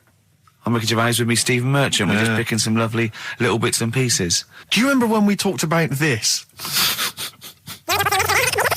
What was that one you told me about with the porn? That was a good one. Oh, this was fantastic, right? Right. There was this. Sorry, can I just check now? We're just remembering classic episodes of the Tales. No, this is important. Well, I saw one, right? I saw one on Tales in Inspect, right? And it was these two gents. What they used to do, they look down the obituaries and they'd blackmail the wife or the son of a dead eminent person, like it might be a priest or a doctor, something like that, and they'd go and they'd say, he bought some erotic stuff from us before he died, and he owes 100 guineas and all this sort of stuff, and they'd pay up because it'd be so embarrassing. They just didn't want them, so they'd just pay him, right? And this one bloke said, who are these people? I'll meet with them. And he goes round there, and he goes round, and they go, your father, he goes, my father could not have bought any erotic material from you.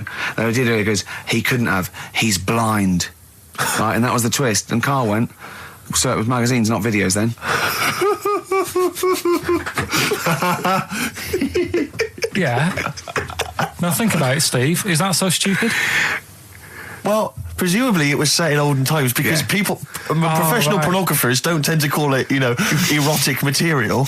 Yeah. They tend to call it, juicy jugs or whatever. But more than that, I don't understand how a video is going to be any use to a blind person either. I know that you can hear the sound, Carl. Look at him nodding like he's caught me out. Yeah, what sound will you hear? Do. Your meter needs looking at? Yes. Cut. What's then? What's that? Then it's just noises, isn't occasional groans. Yeah. Right. You could listen through the wall at your neighbours. He does. I mean, that's why I save a lot of money. But I thought you were going to point out, Carl, that they could have had a Braille porno. Now, have you thought of that? Look, feel the lumps on that. Exactly. Think about it, Carl. Think about it. You're excited now. Yeah. Your girlfriend's away, Carl. Yeah, but she's great as only under the cupboard. No, she's a good-looking lady. Yeah. 3 holidays Carl's had this year, last year. Yeah. I'd love to have 3 holidays. You've got to start putting the work in I there. had 2 holidays No, though. you had 3 holidays. You went away with Suzanne and her parents. Yeah, well, that doesn't count. It does count. If you book 2 weeks off the firm and you go away and you go, how was your holiday? Go, well, it didn't really count. It wasn't a really good holiday. Can I have them days back, please? My New Year's resolution is to be nicer to you, but Well talk done, sense. you've already broken that. No, but talk sense. Talk sense. You've had 3 holidays this year, and I'm just saying, you're in your 30s now, and 30s is when you should be really putting the work in. That's true enough. To reap the benefits in your 40s, 50s, 60s, 70s, 80s, 90s, and 100. Carl, what's your New Year resolution? What about think before you speak? It's worth... I mean, See, I'm consider it. allowed to laugh. I'm allowed to laugh at things other people say, Carl. That one, that is a good suggestion. How was your holiday, Carl? It was all right. Right, brilliant. But that I don't see on the kind of on the ratio of good to bad in Carl's mind. That might be amazing because we never It might be hear him amazing, sing the mightn't praises it? of anything. I'll tell you what, can we have, a cracking little tune and then come back and hear about Carl's holiday? I'd love to do that, Let's really. keep it tight. Love to Tear Us Apart by Joy Division. Now, I can't put my finger on it, but that doesn't sound like the original. And it's off a compilation. It sounded a bit fast. I think the vocal was slightly different. If anyone can, put me out of misery, I think it might be in a session of the time or something. Carl, is it a New Year resolution for you? Another one. Maybe when we ask you to get a song, get the original single version. I could be and wrong, not some but- obscure but- session. Yeah, it does seem different, doesn't it? Very odd. Yeah. Yeah. Maybe we just remember it wrongly. But anyway, that's XFM for you. 104.9, I'm Ricky Gervais with me, Steve Merchant. Karl Pilkington. Carl, you went to Lanzarote. Yeah. People said don't go to Lanzarote. They told you it was Lanzarote. They told you, were they right or You wrong? were right, yeah. Really? Yeah, it's a bit ropey, yeah. Is it why? Just, out there. If it wasn't for the volcano they had, it'd been knackered. That's their big draw, is it? That's it, basically. That's all they've got going for them. When you landed, was it really hot? Were you quite excited? You were thinking this is It okay? was warm. It's, we can't complain about the weather. The weather was all right. Sure.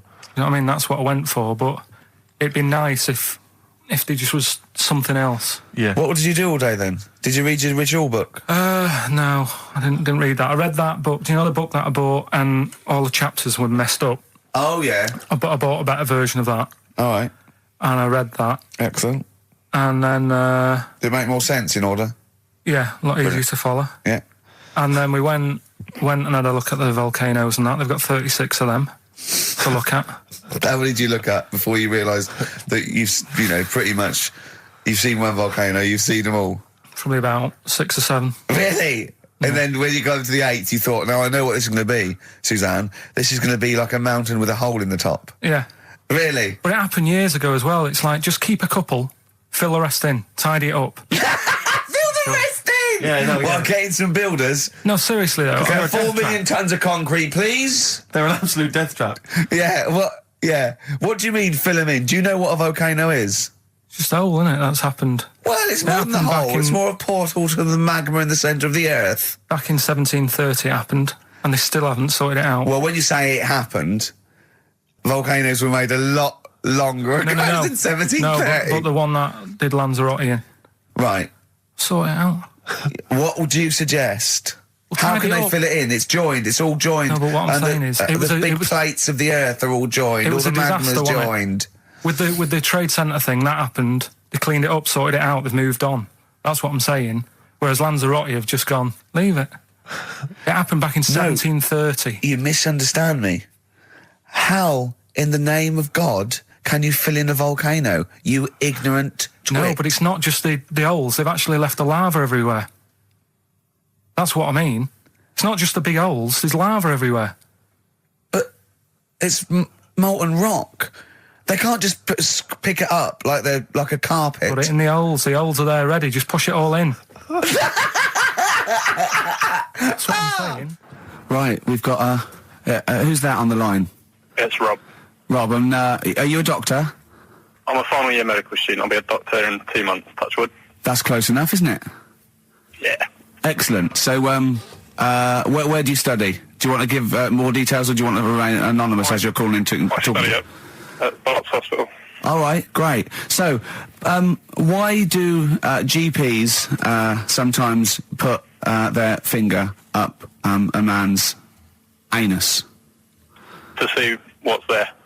You know, if you've got hemorrhoids, if you've got an enlarged prostate, you know, it's either that or they stick up a big tube and have a look up with a light. What? And it's easier to do that. Now, are you dumbing this down for us, or are you going to fail your medical exams by saying stick up a big tube with a light? I'm dumbing it down. Okay, come on then. We're all intelligent people here, and Carl. So you tell us what's that called? It's called a sigmoidoscope. Right. Nice. That was a clever test, wasn't it, Rick? I think it was a real long, yeah. 12-inch long tube they can put up there. So, Carl, would you prefer that or a finger? Well, so do they sort of do the finger first, and then, I mean, at what point do they say, hang on, we need a light here? I mean... It's normally if there's something wrong. But, so if I go then, say if I go to this well-known clinic, right, and they go, yeah, the art's good and that, yeah, finger, there you go, and then they go, hang on, I'm going to go and get me light and tube. I could start worrying then because they've sort of found something. And they're not likely to go straight in with the tube. They'll probably send you off some tests first.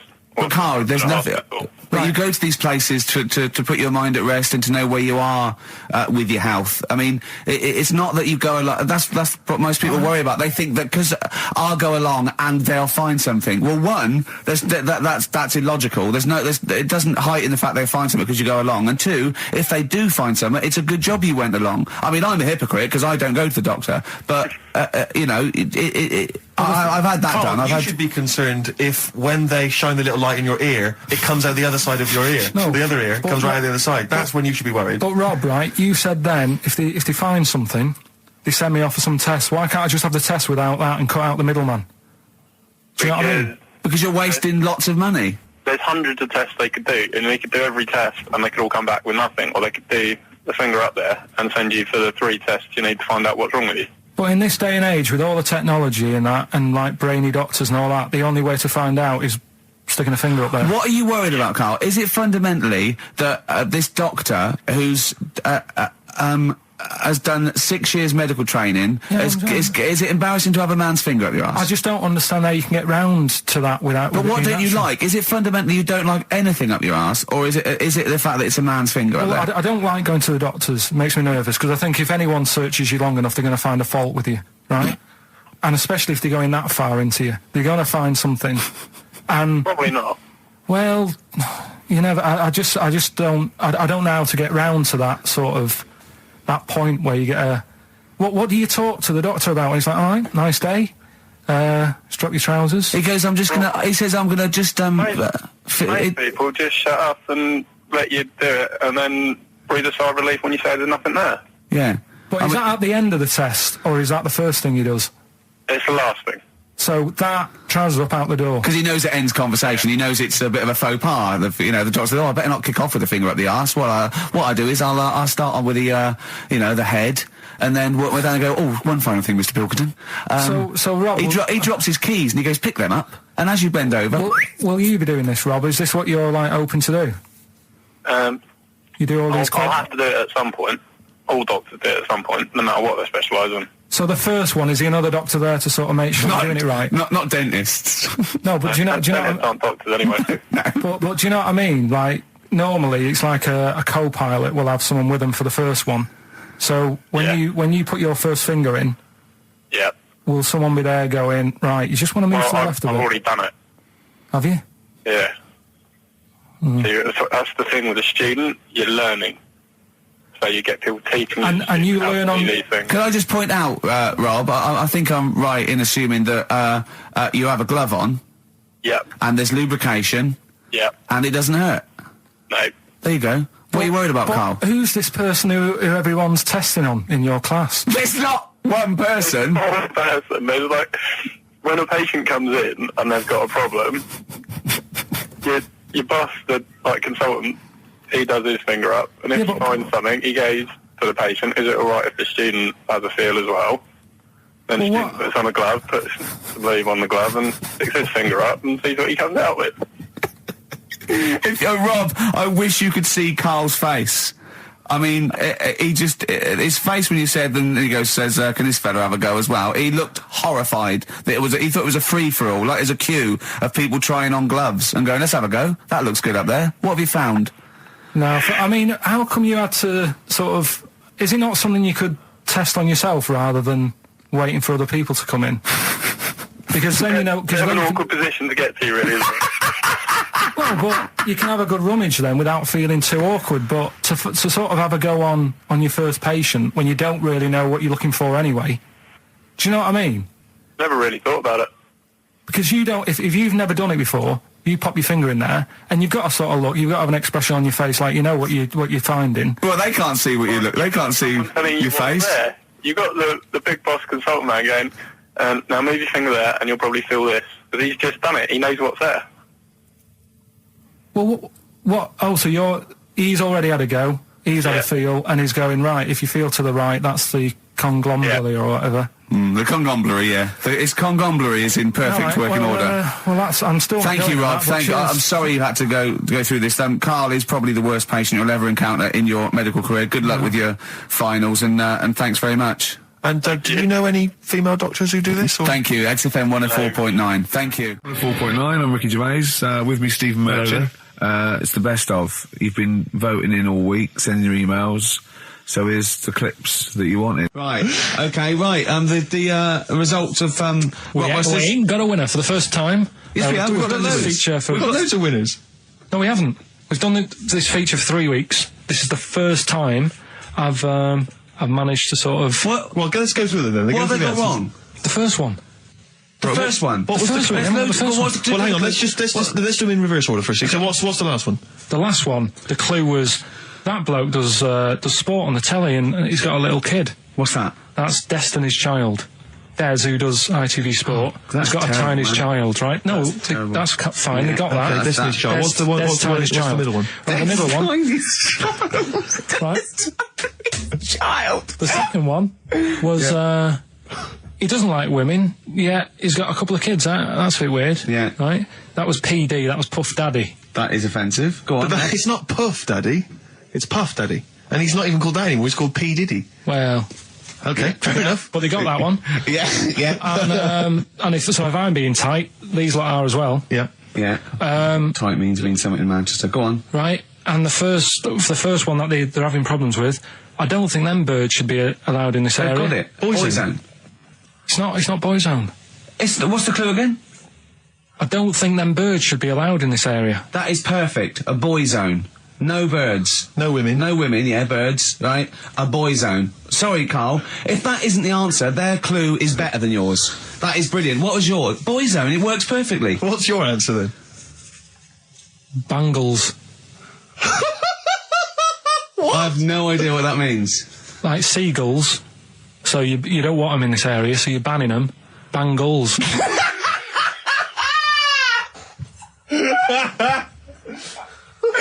Oh! Well, give it to Boyzone, because Boyzone's better.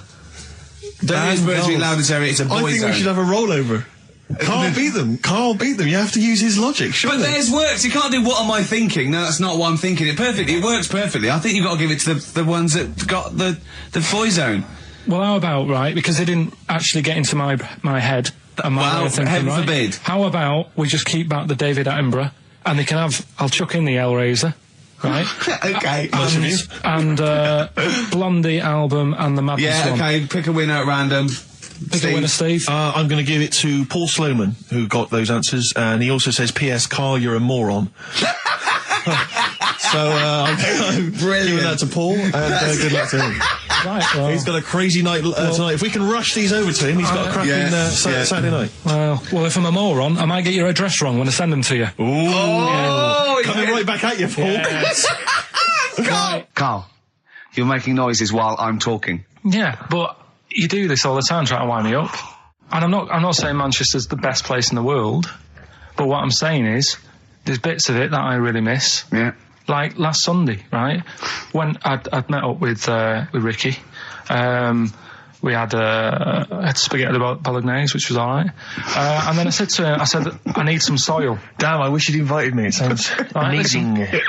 So I need some soil. What do you think? You need some what? Soil? Soil, yeah. I need to repot a plant, right? Yeah. So you need to repot a plant? Yeah.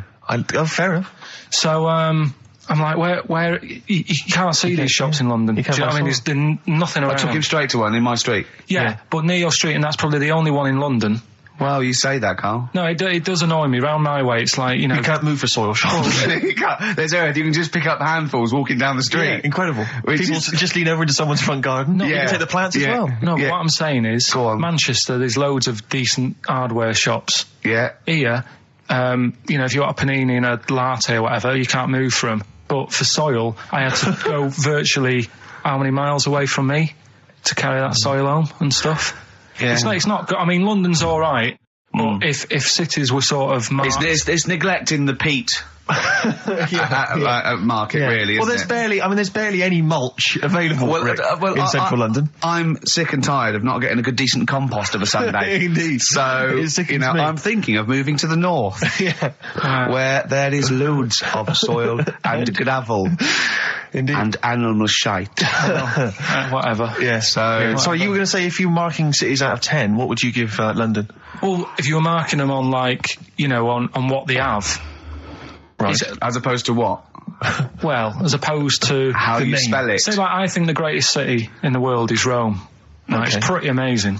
Yeah. Have you been? What? Yeah. Why do you think that, though? Just because, like, you turn a corner and there's something there that's really old.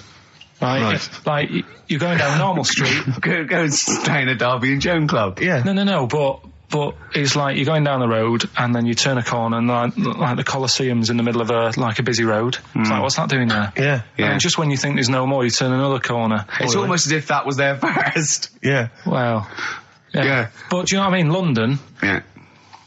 what have we got? You know, Trafalgar Square is world known. And you go there, what's there? Yeah. Do you know what I mean? So there's a lot of space there. Get one big B&Q. In Trafalgar Square. To cater for the whole of people who live sort of central Londonish. Yeah. And then I'd be happy, but what I'm saying What, with is... Nelson just popping up through the middle? Because you can still see it, couldn't you? Yeah. Yeah. It's a great idea. B&Q, so B&Q could be like the whole sort of flat thing and make it sort of grey so it looked like rock, and then Nelson popping Make it up... classy is what you're saying. Yeah. Stone clad it. Yeah. So it looks like you've made an effort. Exactly. And then you can pop in, and then you can go out and go, oh, look, Nelson's column. Oh, look at that, isn't Nelson? Oh, look at that. The victory. Defeat, that's fantastic. One of the greatest living. Yeah. I need some nails. Yeah. Perfect. Killing two birds with one stone, you say? But why isn't there more than them shops? Because when I went into yours, every time I've been in there twice now. The first time was to get a shower head, right? Right. And I went in there, couldn't resist buying something else. I ended up getting some super glue as well. Blimey. Hey, big spender. And then last Sunday we went in there, got 2 bags of soil, not one, I bought 2, and I bought some scissors to cut plants with. Secateurs. Well, Scissors. you never know when you want, you might need more soil, I suppose. Well, I've got You've 2. stocked out now. Where'd you keep it under your bed? Sorry, this isn't going out, is it, this conversation? It's not going out on air. I got a feeling it might be. You're joking. We better play a record. Okay. Play a classic. 100 Reasons. If I Could. Ladies and gentlemen, will you please welcome to the stage Pop Will Eat Itself? Carl, have you got like a sound effect or something of like, get the atmosphere Cheering. we're going to test? Cheering. We'll seek it out with. Have you got something there? Have a look on there. I'm just looking in the NME for the kind of forthcoming gigs of the smaller known bands, and it might be a useful place to just begin the. Ladies and gentlemen, peoples around the world, will you please welcome to the stage Chumba Awamba? Have you got a sound effect? We got one. Nice, yeah. Ladies and gentlemen, will you please welcome to the stage the Parkinsons? They're playing in Leicester this week, so look forward to that. That's a good plug, isn't it? Let me see who else. If anyone wants to pop down to Leicester to see the Parkinsons. Ladies and gentlemen, please welcome to the stage Cyclefly.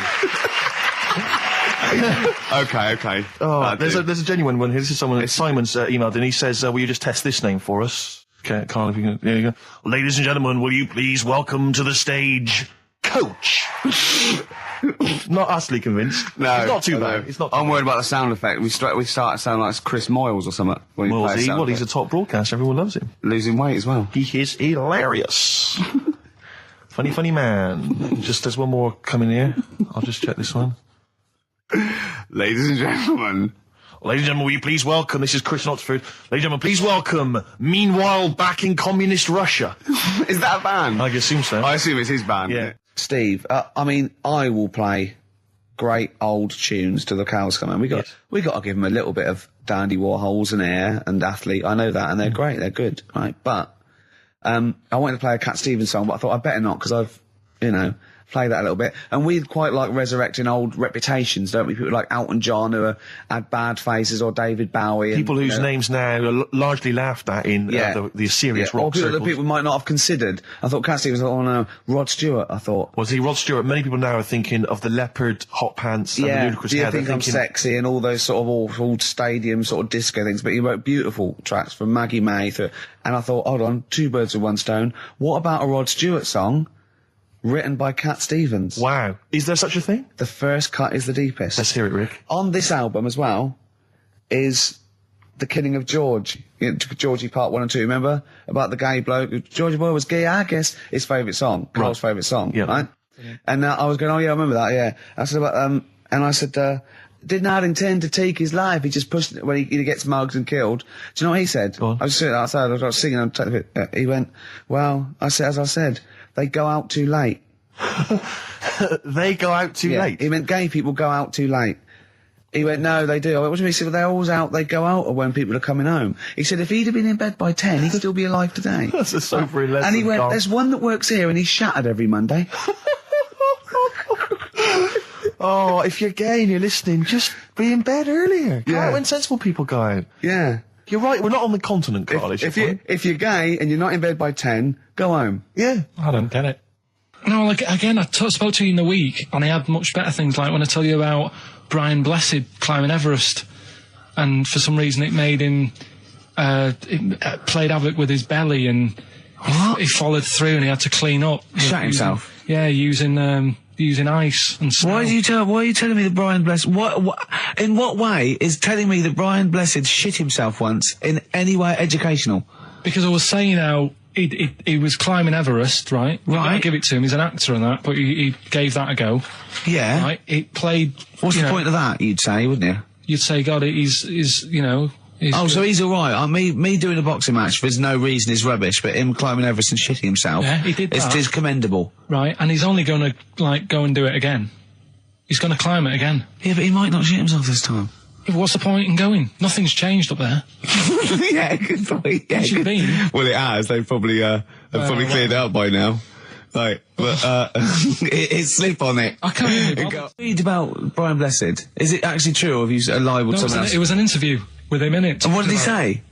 Oh, come on, what did he say? He said I climbed Everest and I played havoc with me belly. Let's talk about it next week. We've really run out now. Oh, you're a fool. that was the record before us, and here we are, pre-recorded, because we did this a few weeks ago, because we're not here at the moment, are we? We're away in that. I'm Ricky Gervais, with me Stephen Merchant. Hello there. And Karl Pilkington. Well, he's not actually with us. No. He'll be in some of the best of clips that will be coming up shortly. yeah, this is just us, isn't it? This is just us. We did this, when did we do this, Rick? A couple of weeks back. Hold on, what is it? What It's the day is it? 27th today. Yeah, I enjoyed Christmas. I loved Christmas. I love Christmas. I had a great Christmas. time. What did you get? Loads of presents. So did and I. I'm glad they made it to number one. I'm really glad. Stroke, he, she. Yeah, I'm really glad that the pop idols, Cliff Richard, Westlife, made it to number one. Bo Selector. Bo Selector. Yeah, just delete that. As, Yeah. Okay, well, we're going to play some of the best of, some of the greatest moments of the last 3 weeks Yeah. ever heard on XFM 104.9. What about this? Do you remember this one? Oh, which one is it? I'm Ricky Gervais, with me Steve Merchant. Over there, Karl Pilkington, the man who believes anything. I think it might be a condition due to his little round head. Mm-hmm. It's sort of like, it might be a new condition that we can call cranial spherity, and because it presses on his lobes, and the only sort of upshot of that is he's normal in every way, but he believes everything he reads or sees on Anna Nova. All right. Talking of which, Rick, I don't really follow the news. No. It's mainly boring, isn't it? Wars and stuff. Yeah. But I don't know. Well, yeah. Well, it is a war. It's all this nonsense before and after. When it's a war, it's, it's in the middle of the war. You can watch it on telly. True. You get results. True. I mean, like, Do you know what I mean? Yeah. Like a test match or something. But it's all this rubbish before and after. It drags on. This recent war seemed, I thought, just generally it was better presented than the previous one. Because I remember the first Gulf War, it was often during the night, and I couldn't stay up. Yeah, because I think the American had rights to it, like the Tyson fight, so we had to get it at 2 in the morning, Exactly. which is annoying. They had it, their prime time and that. Yeah, and a lot of it was in black and white, when the bombs went in. When the bombs going in. So this time there seemed a lot more colourful stuff. Yeah, it's much better coverage. I think there should be awards. Yeah, well, I'd like for to see it. awards, So, yeah. like Channel 4 one for cricket. Yeah, I mean, a few times as well, I was quite pleased to see they actually had footage of the bombs exploding. Yeah. No, good. Well done. Generally, good on you. Well done. Good on you. Yeah, It costs a lot though, doesn't it? It isn't a costly War's thing. a lot more. When you got something like, a Jimmy Carr game show, which probably costs about $100,000. Yeah. Like half an hour of war costs millions. It's almost as man. expensive as like Terminator 3 or something. Yeah. But I mean, But then, you got to have variety. Exactly. Sorry, Steve, you were talking, mate. Well, no, I just wanted to make sure you're aware that the World Elephant Polo Championships have taken place. I did get it. I You're think aware they of that? mentioned it on. Yeah, we won, didn't we? England won. Yeah. Well, my question is, where have they been practicing? I don't know. Do you remember ever at school anyone ever saying to you, "Are you interested in playing polo with elephants?" Do you reckon it was 5 blokes in pith helmets kept sneaking into a whipsnade? Possibly. What are you doing, lads? We're practicing. Get down. Yeah. Get off them elephants. Yeah. I didn't even know we had a team. I can't believe it. No, But it's like Johnny Wilkinson and the rugby lads, they're going to get MBEs, all sorts. The elephant polo boys, nothing. They're going to get nothing. I haven't seen the sun talking like to be them. fair, it's not like horse polo where I don't think there's a stick long enough. I think the elephants kick it, don't they? I think you might be right. I think they're not allowed to use their tusks. They burst it, won't they? I think They go, oh, start again. Raheem! Yeah. What do you mean the elephants kick it? All right, I've opened a can of worms here. Normal polo on a horse, they have like... stick and that. Yeah, they whack them, right? But I think it's obviously they're too high up. I think I might be wrong, but I'm pretty sure they just train the elephant to kick it. So why are people something about? Why not just let them have a kick about without? Imagine that! And why does horse racing have to have a jockey? Well, they just let the horses go, okay, lads, on your... No cheating. On your marks, get set, go. Get back here. Get back here. Brilliant. Play a record. Right, Adams? Yeah. Yeah. Oh, this is absolutely fantastic. His version of Wonderwall. If you've not heard it Beautiful. yet, you'll be loving it. You'll be loving this. This is the Best Of Show on XFM 104.9. I'm Ricky Gervais, with me, Stephen Merchant. Yes. I hope you're enjoying the Best Of. There's a fella who was in a coma for 20 years. Just they kept like taking him through like the normal day. They take him to Alton Towers and stuff. Doesn't know anything about it. Just kept going through the motions. Don't know if they kept charging him. Kept putting him through all that. He eventually came out of it. 20 years. And went, stop taking me to Alton Towers, it's shit. I just thought, imagine how much stop post he making... had. Eh? How much post?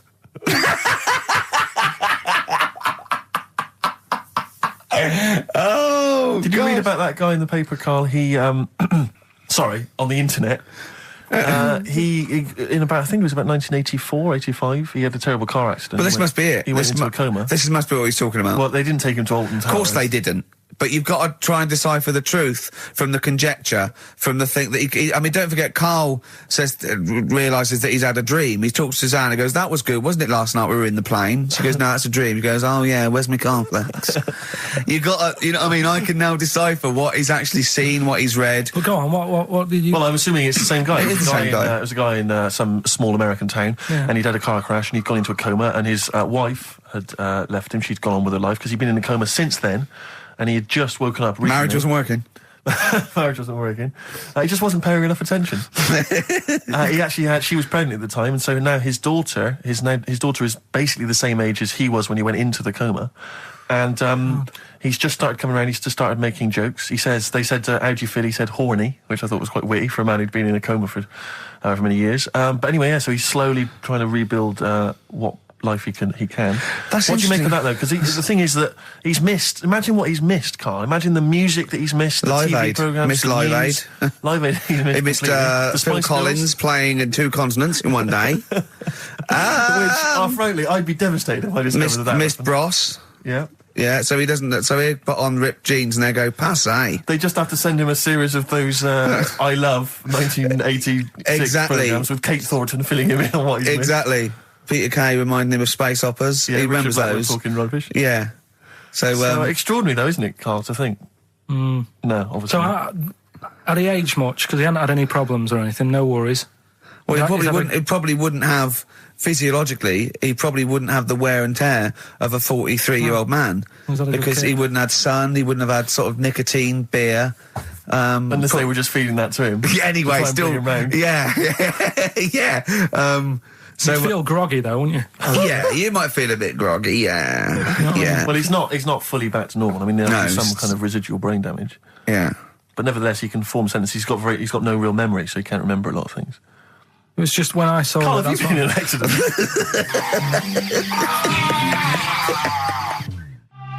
The Brilliant Blur, Out of Time on XFM 104.9. One of my post-Christmas. favourite singles of the year, and that's another thing. We'll be playing our favourite singles of the year, as well as our favourite clips of our own show. Rick, I imagine if people have got a bit of Christmas money, they're wondering what they can spend it on. Office DVD. Well, other than that, these guys have got some ideas. What, adverts? Brilliant.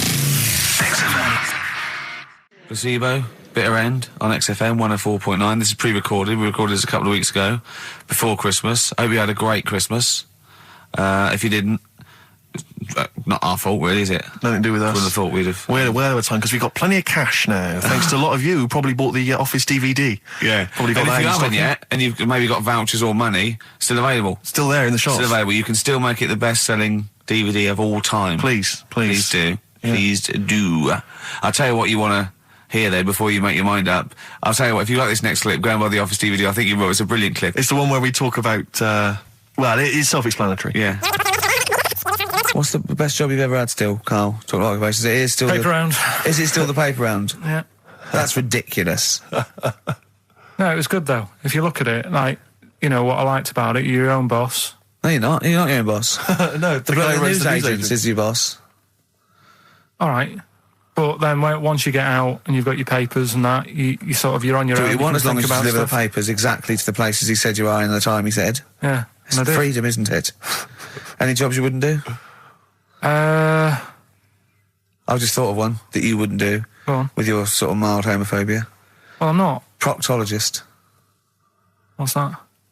Basically sticking your finger at other people's arses. Right, well, no, I wouldn't do that, no. Why have you got to do that?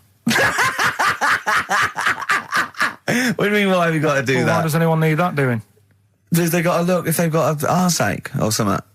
Which trainee doctor makes that their speciality? Do you know what I mean? That must be, right, we got a place for proctologists, and it's you, Meadows. You Yeah. came last. Oh, seriously, what? I'm not the arse doctor, am I? Yeah, you came last. Oh, I'm a bum GP. I can't yeah, believe it. yeah. You got to, I can't believe this. Yeah. Tell you a job I don't like. What? I wouldn't want to be doing. The woman, there's a little woman who sits in the little snack stall on Finchley Road. station. Yeah. And I don't know how to describe it really. She is surrounded by snacks. She can't move for snacks. It's Does like it look like American Beauty, but with different... not dissimilar to that. Yeah. It's a little hut on the station, and it's like if you go to the seaside, you can put your head through one of those cardboard cutouts, and it looks like you're a big fat person or whatever, and you Yeah. can have your photo taken. It's like an equivalent of that, but it's just snacks everywhere. She's got bananas up to her chin.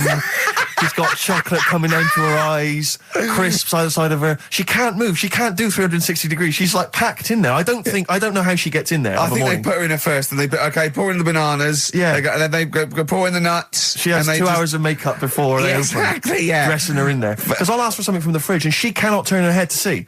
She has to go by feel alone, just to feel the fridge and get stuff out and pass it. And often I'll say, that's not what I wanted, but she can't. You've got to let her off. It's Oh, extraordinary. dear. But there's no music Does playing, she there's have to nothing. sell her way out of it? Exactly. if it's a slow day, she's stuck Yeah. there till the next day. Yeah, it's like a world-breaking attempt. yeah.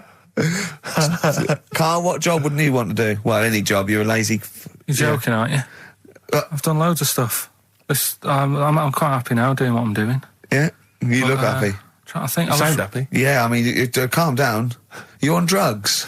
I'm all right. Are you I on was happy E? before England have won and that. I'm What? happy for them. Yeah, go on, Said happy for before, them. I'm happy in that. Yeah, what do you mean happy for them? We are England.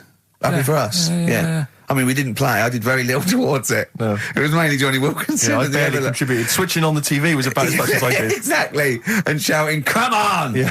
Talking about jobs and that, though, I was reading the other day about like, you know, rubbish jobs that people have had and I stuff. haven't got time when I'm at work, man. I just get on with it. I'm not squiddly diddly. Fingers in pies, different jobs. Go on. Do you know Ivor the Terrible? Ivan. He, His Russian. Yeah, that was the Welsh fella who was bloody awful, but not as bad as his Russian cousin, Ivan. Go on. he had a fella doing some work for him, right? This fella built his house. After it was done, right, the terrible fella was like... fella Ivan. He was going, "Oh, it's brilliant, you've done a good job there. Yeah. I don't want you to build another one like that." Took his eyes out. Just stopped him making an house like that again. Blimey. That's bad, isn't it? Why didn't he take away his trowel? Then he could have seen, but he couldn't have built a house without a trowel. You can't build a house without a trowel. Yeah. I suppose he probably later thought that once he'd been nicknamed Ivan the Terrible. Yeah. He thought, why? Because you gouge people's eyes out. Yeah, but I didn't want to build another house. I know, but Take his trowel away. What would I have been then? Ivan the Crafty at most. exactly, yeah. Ivan the Jealous, you know, Ivan Yeah. the Spoilt Brat. But Yeah. Gout someone's terrible, eyes. it's That is bad. bloody terrible. I'm surprised you're not called Ivan the... Do you know what I mean? Yeah, you're going to go down in history like with Vlad the Impaler. Yeah. He's mainly remembered for impaling people. Yeah, he did a lot of other stuff. Did a load of great charity But work he did. It's the not impaling remembered. is the thing that's really Yeah. gone down in history. When were you reading about Ivan the Terrible? No, it's just or little Ivor stories. the Terrible is the thing you remembered from this informative article. No, it was just little bits like that. Talking about him, there was a thing about someone who worked for that fella who painted the ceiling. Sistine Chapel. Yeah, there was a thing. A woman who worked for him in his house, and I love how you assimilate information when it's just bordering on the academic, or just the interesting and true. It's wonderful. Ivor the Terrible gouged someone's eyes out 'cause built him an house. That fella who painted that ceiling had a woman work for him. Imagine if you wrote that down in an essay. Imagine if you wrote that in a school essay. Well, you'd probably end up with not getting a grade or... Or thinking you turned up to more than you had. Exactly. Anyway, the woman who lived with... Yeah, the woman who lived in a shoe. Go on. yeah, there was this woman who lived with him, and she used to, like, you know, go out and do all this shopping and that. Yeah. But because she couldn't read or write, he used to have to draw everything that he wanted. Why couldn't you just tell her? I don't know. No, but no, wait. That's an excellent point. Could she talk? Yeah, but if it's a big list and that, loads of different coloured paints. But why and couldn't stuff. she draw on a piece of paper? Why did he have to do it? Because he's a better drawer, isn't he? That's the point. That's it. That is. We were just looking for the logic of the story. You found it. You've done it. Play a record. This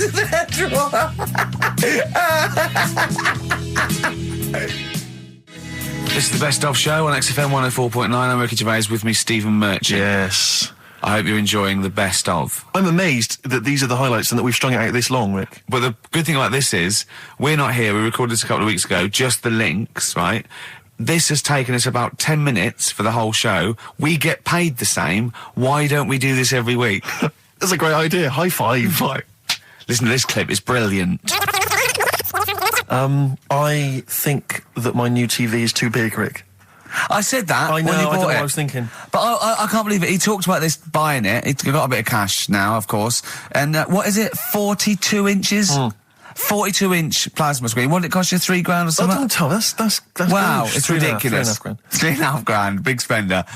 Of course, it's too big. Well, I can't get far enough back in my room, in my living room for it. You know, you're meant to be, I think, 4 times the screen size away from it Really? to get out from the air. So that's 4 times 42 inches you're meant to be sitting away from it, which is impossible. Yeah. Well, I'll have to just get friendly with the neighbours. Yeah, watch it through a hatch. If that's the case, though, aren't you better off just getting a portable? What? I don't understand that rule. What are you saying? Well, you're meant to be 4 times the screen size away from the TV. But then what's the point in having a big telly if you've got to keep moving further back? Get a portable And sit and right sit next near to it. it. Do see your point. Why do people go to the cinema then? Did you see films that are out yet? Fair enough, he's got you there. Done. I tell you this, though. I had it delivered, and, are you supposed to tip delivery men? Of course you are. I don't know. You see, I've never had anything delivered before. I've never spent that much money. Not if it's a courier with an envelope, but if it's a bloke who's struggled up the stairs, two fat blokes with a fridge, then give him a £5 for a drink. But the problem was, I didn't realise, and I was thinking to myself, I wonder if I've got to tip him. And the guy was leaving, and my mobile phone went off in my pocket, and I reached in to get it. He put his hand out thinking it was going to tip. I went, it's just my phone. And I felt terrible after he left. I didn't know. What was I going to do? Run down the street and offer him a £5? No, of course not. No, I'm not made of money. I just spent it on TV. Yeah, I've got no money, mate. No. I just spent it all on this. I had to clean out my jar, everything, the drawers. Yeah, I'd take some bottles back. The problem was it took me forever to wire it in. I thought I'm not going to pay for someone to wire it up, So it took me about 3 hours to wire it in, and it was huge. And I got it switched on, and the first program that was on when I got it wired in was Bargain Hunt. I'll tell you this, David Dickinson's tan almost took me eyeballs out. It was incredible. It was like X-rays. It was extraordinary. So close. A huge plasma screen with this orange thing coming out, and he keeps turning to the camera, doesn't he? Just to get you. Yeah, he turns away. You get a bit closer. They go, "What's he doing?" He just turns around, takes the cornea off. What do you think, Bargain Hunters? Bargain Hunters. Oh dear, that's why I'd buy a plasma screen to watch Bargain Hunt. I mean, it's ludicrous. This is the problem. Is because what do you watch? I mean, have you watched anything that's been worth having? The only thing I've watched really worth watching. 24. Well, 24 works great, but also films. Obviously, that's the main reason I bought it, because films just look amazing on the DVD on the plasma screen. So if you're into films and that, it's just that I only, I've just got the 5 channels and flicking about, and I'm not impressed. I mean, I can understand why more people listen to radio and stuff. Yeah. Well, not this one, but go on. Well, when was it? When was the last time I sort of sat down and had time, because I'm always busy doing stuff and that. Sure. Moaning takes up about 3 hours a day. When did Wimbledon finish? A couple of weeks ago. Right. Found myself sat there, right? I'm not having a go. I know we've stopped Cheeky Freak of the Week and all that, right? So I'm not going to be having a go. Christ, I sat there. I'm scared.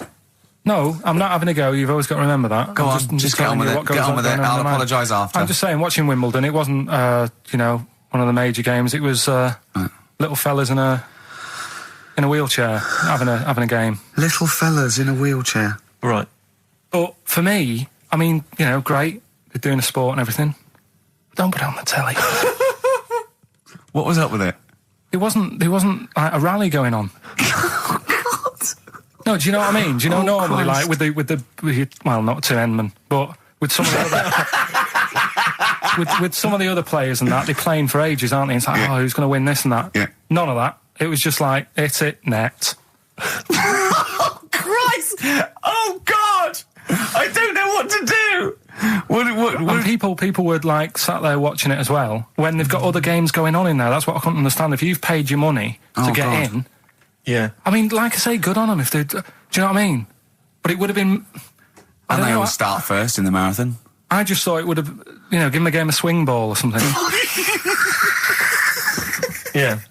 You know what I mean? No, yeah, I understand. Oh, God. Yeah. There's never anything XFM in the community. Let's play a tune. Ricky Gervais, XFM. Don't put my name to this last link. Don't put my name to this last link. Ricky.Gervais, XFM.co.uk. Oh. Magic, Virgin, if you're listening, we are available probably sooner than we thought. That was Radiohead and They're There. We're Not Here, all right? Pre-recorded. Coming up is one of Karl's little film things where he puts himself into a film. It's his favourite film. It's Kes. Enjoy it. I love the fact that in pole position, in positions 1 and 2 of his favourite films of all time, it's The Elephant Man and Kes. Yeah. That's brilliant. Yeah. Go on. All right. Am I leaving the mics open a bit when this is going out? Yeah, or what? let's have a listen. Yeah? All right. So don't talk then, right? Just put that hot dog down, Rick. And this is the bit in Kes where it's the teacher and he gets up and he has to Glover. talk. What's his name? Is it Brian Glover? No, it's the other teacher. The other one. Anyway. Right. Go on. All right, so here we go. Things that had actually happened. I've got another one. What about you, Casper? Casper! All right. All right? All right. You haven't been listening to a word I've said, have you? Yeah, I heard some of it. Yeah, you. Some of it? Just. Stand up. Always somebody, isn't there?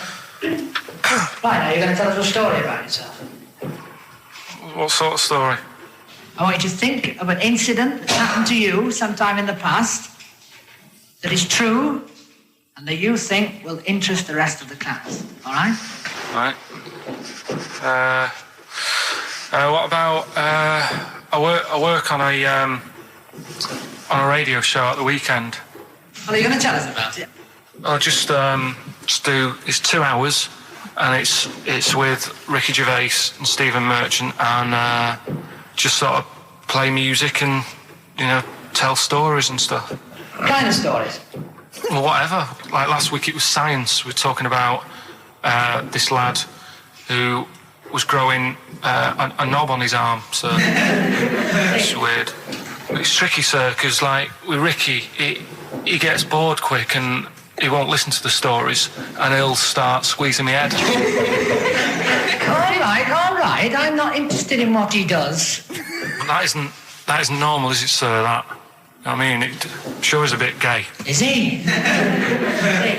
Just messes about, though. Do you know what I mean? I try and like come up with good stuff, like monkey news and like quizzes and stuff, but then he'll just, Ricky will just mess about. I mean, on Saturday he did it again. He squoze me head. How do you spell that? Squoze. S-Q. Are you going to show it off the wall? It's a new word to me. Squoze is S-Q-U-O-Z-E. Right, now tell us what it is. It's when he gets me head and he puts one hand on the back of it, right? And he puts the other hand on the front of it and he just sort of swivels it. Swivel, right down the Oh, swivel's not. It's spelled S-W-I-V-R. How many times a day? How many times a day does he swells it? It depends what time he gets in. If he gets in about 12:30, he could get a good 3 in.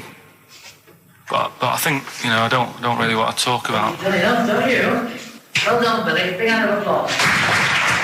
That is the effort. Yeah. Wow. That's the best thing you've ever done, Carl. Darkness growing on me. Love that. Love the darkness. This is the Best Of Show on XFM 104.9. I'm Ricky Gervais, with me Stephen Merchant. Yes. I hope you're enjoying the Best Of. Now, Rick, you may remember that last week we opened with some quality knob news. Knob news, yeah. It was Hitler's knob. Hitler's knob was one of them. That just sparked off into a whole bunch of other kind of knob-related discussions. Yeah. And I'm pleased so far to see that we're almost at the halfway mark for this first hour. And so far we've only talked about nudity and/or todgers. Yeah. So excellent work from us. Well done, lads. Yeah. I'm looking forward to Dr. Fox and the rest of the Sony award committee listening to this one. Yeah. But more knob news. I don't know if there's a jingle for that, maybe. You nearly had the eye out. Knob news. Knob news, excellent. This is an extraordinary story. A woman tried to sue her bosses for £210,000 after finding a cooked penis in a canteen stew. Hospital cleaner Sophie, can't quite pronounce that name, was eating goulash for lunch and could not cut one of the lumps of meat. You can see where it's going. I've got so many questions already. I know. She picked it up and tried to chew it, but it was too tough. Then she inspected it with workmates, who all agreed it was a penis. Imagine that discussion. Yeah. Miss McLarter said she vomited for the rest of the day, instantly became a vegetarian, and had to have psychiatric help. It's not known whether the organ was from a human. The case continues. Well, it can be found out, so that's one thing. Obviously, the doctors aren't confused. They're not going, I don't know, I've never seen one like it. Yeah. Also, why is she eating goulash? I know. I mean, that is my first question. Why? You got your lunch. Oh, what do you want? I don't know. I fancy some goulash. Yeah. Oh, some gooly lash. Gooly lash, Thanks very like much it. Indeed. Lancashire cockpot. Oh, is on the menu. Brilliant. Only £5.50. Wangers and mash. I'd love some wangers and mash, please. Cock o' van. Cock o' van. It's already done for There's wangers and mash, cock o' van, Lancashire cockpot. That's just off the top of our brains. Yeah. So if you've got any of your own, keep them to yourself. We're not interested. What do you make of that knob news? And he's in a hospital. Oh, yes, it was. No, hospital cleaner. You're right. Oh, cleaner. God. I know how your mind's thinking already. There's been a mix-up. That's been a mix-up. What kind of mix-up? I love that. What, some bloke's gone in, some lesbian's gone in, wanting a sex change. She's got a carrot for a cock. Stewing steak. Stewing steak. Oh, that would be great. XFM. 50 Cent in the club on XFM 104.9. We're playing our favourite singles of the year, Yep. and we're looking back over some of our favourite clips of the year. I'm Ricky Gervais, Steve Merchant, and Karl Pilkington. Not done a lot. Maybe you should earn your money as you get to Mondays off for this 2 hours of nonsense. What are you on about? I've done loads of stuff. Yeah. Right. Same old, same old. Yeah. Let's have something new, something Come on. fresh. Well, I've been looking around, right, on the internet for stuff. Yeah. On the internet. Yeah. Your Bible, where you get all your information about the world and the universe and morality from. And you know, like, how I always say to you, I don't really read that much of it, I just read the headline, Perfect. right? Yeah. Anna Nova have sort of nicked that idea to grab you. Nicked what idea? Well, to sort of get to the meat straight away at the top. Do you know what I mean? The headline to the story and everything. What? Right, these are But stories. the headlines already existed. That was why you thought that was a good not idea? like this, though. All right. Headline. Well, these are all headlines, right? Vibrating shoes could stop elderly falling. Do you know what I mean? Oh, God. You don't need... Vibrating shoes could stop elderly falling. Yeah, that's the story. You don't need to read on. That's what I'm saying. Well, Right, could you because read on anyway? Can't be bothered. Read on anyway. Well, Read. you have a look at that in a bit, right? All right. So, Oh, if it's okay, so what interesting. This is frustrating radio if you're sitting at home. No, well, but it's not on. They've turned it off. If you want to know more, you know where to go. That's what I'm saying. That's what they should do in the news. Get the news done in Bong. a minute. There's a good story about Iraq. Right. Bong. Have a- look it up. shoes. Look it up on the internet. Anna Nova. Give us another bong. Bong. Family sick of living on Butthole Road. Oh, brilliant. Bong. Man wears same shoes for 60 years. Oh, bong. This isn't that good. Some fella pulls a train with his teeth. And in lighter news. I love that. Jungle Donald, this one isn't very good. And the last one, man fails to break clothes pegs on face record. She's always good. Well, that's the one I did read on about. I love that out of all those. That's the one he read on about. Go on then. Just Why is that news? He fails to make a record. So did I today. I know, yeah. I failed the long jump record today. Yeah. Didn't even take part. No, I was rubbish. But what are the rules on world records and that? I don't know if there are rules. There are certain things you can't. I mean, it's the Guinness Book of Records, isn't it? Really, that's the arbiter, isn't it? Yeah, but is there anything, if you said you wanted to do it, would they say, well, you can't do that? Yeah, they've stopped some gluttony records. Obviously, things that are in danger. It's anything that's illegal. Yeah, anything that's immoral. Yeah, like that American serial killer that just got discovered. Yeah. Having killed 47 women. I don't think he can make that into the Guinness Book of Records. No, because people will be trying to beat it, won't they? But there was some other story about a fella eating watches and that. That can't be good for you. So why don't they say, look, don't do that, do something else? He wanted to stay regular. Do you know what I mean? Though? I just wondered. What do you mean he was any... eating watches? He just said he was eating watches. He got about 3 in about a minute. How did he time it? Do you know what I mean, though? And then the other thing is the one that I was reading, the world record with the fellow who's pulling a train with his teeth. Does that make any difference that he's done it with his teeth? What do you mean? Well, what difference does it make? Well, isn't it? It's quite hard to pull a train with your teeth, I imagine. Well, it's pretty hard to pull a train. All I'm saying is it because he couldn't beat the fella who's pulling it with his hands? Well, so you tweak this it is a bit? my point. I think there was one bloke with a record for the running backwards 100 metres was sort of like 11 and a half seconds. And I was thinking, turn around, you'd probably have a really good go at that. Do you know what I mean? Yeah.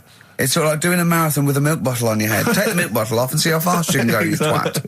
But you can just tweak it, like the fella who has done the pegs on the face, right? Yeah. His name's Gary Stretch Turner, right? Right. So you're sort of cheating already if he's got a stretchy head, right? but You are, right, you are one of the most stupid humans I've ever met. well, get me in the book. Yeah. Right? Well, listen. So Gary Stretch Turner, right? His record is 153 pegs. Yeah. He did it again, and he only got 150 on. So he hasn't broke his own record. Right. But what I'm saying is, if he tweaked it a bit more, would that make a new record? What? Well, if he said, I've got 150 pegs on, but at the same time as eating a burger. I see what you mean, yeah. He'd be the world record breaker for pegs and eating burgers at the same time. Yeah, just change it a bit. If you know you're not going to make it, just do something else. I'm assuming the rules are set at the beginning, Carl. That's it. That's where they say, right, you're just going to do the pegs thing. You're not going to introduce burgers halfway through, are you? Definitely not.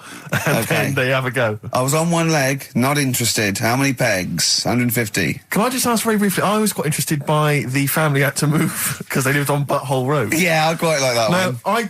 I don't know if I've told you before, Rick, where I used to live. I'm not going to tell you the name of the street that I used to live on, not on air, because my parents still live there and I don't want, you know. But I'm going to write it for you now. This is the genuine name of the street I used to live on. Just imagine when you're at school. Yeah. And like in class, for instance, in French, you've got to say, you've got to answer where you live. Yeah. J'habite, wherever. Yeah. That's the name. This is actually the name of the street we lived on. No, it's not. I swear to God. That is... Absolute right. I could phone my father now and he could confirm that for you. No, I swear because he doesn't want to God. And I'd tell you that... But listen, do you know what worries me? It's the apostrophe S. I know. Because that's blatant. Yes. Amazing, isn't it? That is incredible. But imagine how embarrassing that was. So if I look that up in the Bristol... You will find that in the Bristol A to Z. I swear to God. That is really... Why have you never told me that before? I can't believe I haven't. That's I'm incredible. still embarrassed now. Do you know, whenever I have to phone up, if I have to give that address, I always spell it instantly. Really? Like, somehow that'll hide it, that'll disguise the name. But I can't get over that. Anyway, if you perhaps live in Tits Avenue, yeah, you know, or... Wankling Drive. Wankling Drive, just get in touch. Let us know, we're not really interested. This is the Best Of Show on XFM 104.9. I'm Ricky Gervais, with me, Stephen Merchant. Yes. I hope you're enjoying the Best Of. I know what you're thinking. If this is the best, my Christ, what was the rest like? Well, we'll be back in a week's time, so you can judge it for yourself live. But anyway, in the meantime, this is one of the best clips I've ever heard. Oh, I'm laughing just thinking about what it might be. He said he's, you know, oh God, it's like a child or a cat when it's confused. He went, Steve reckons in ancient Greece, right, it was better to shag a bloke than a woman.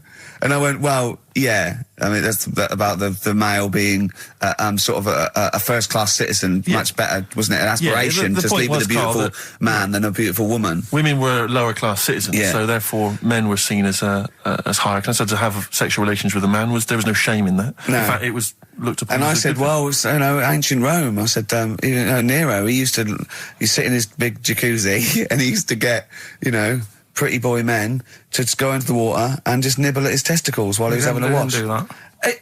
He did. No. Yeah. And he's not a gay fella. No, well, no. I mean, you know, I don't know about Nero, but I mean, it wasn't a case of a big delineation between what was heterosexual and what was gay. It was just, you know, whatever you... So what did this fella do then? This one who's having his... Well, he was pretty much top boy, Nero, for a while. He was in charge. And, you know, and you did what you're told. If Caesar or... But why were people going round there? Why didn't they go, oh... No, they weren't dropping in. It wasn't like the door was opening. I'm just going to see what Nero's doing. You'd have probably been like a delivery boy or a stable boy or something, you know, and you'd have popped round there and you'd have gone, there, right, Nero, there's the tablets of stone you wanted. And you go, Pilkington, why you are here? Pop under... I don't know why he's French. What is that? I don't know why he's French. Just pop under the water and nibble at my testicles and you'd have done it. Because he was Nero. I wouldn't. You would have. Well, there's no way I would have done. Well, you would have. What have I done? I've dropped a pizza off. Yeah, you put around to Nero's place with the pizza. Right. Pizza. Right, I'd say I've done my job. Right? Yeah. That's not the sort of tip I wanted.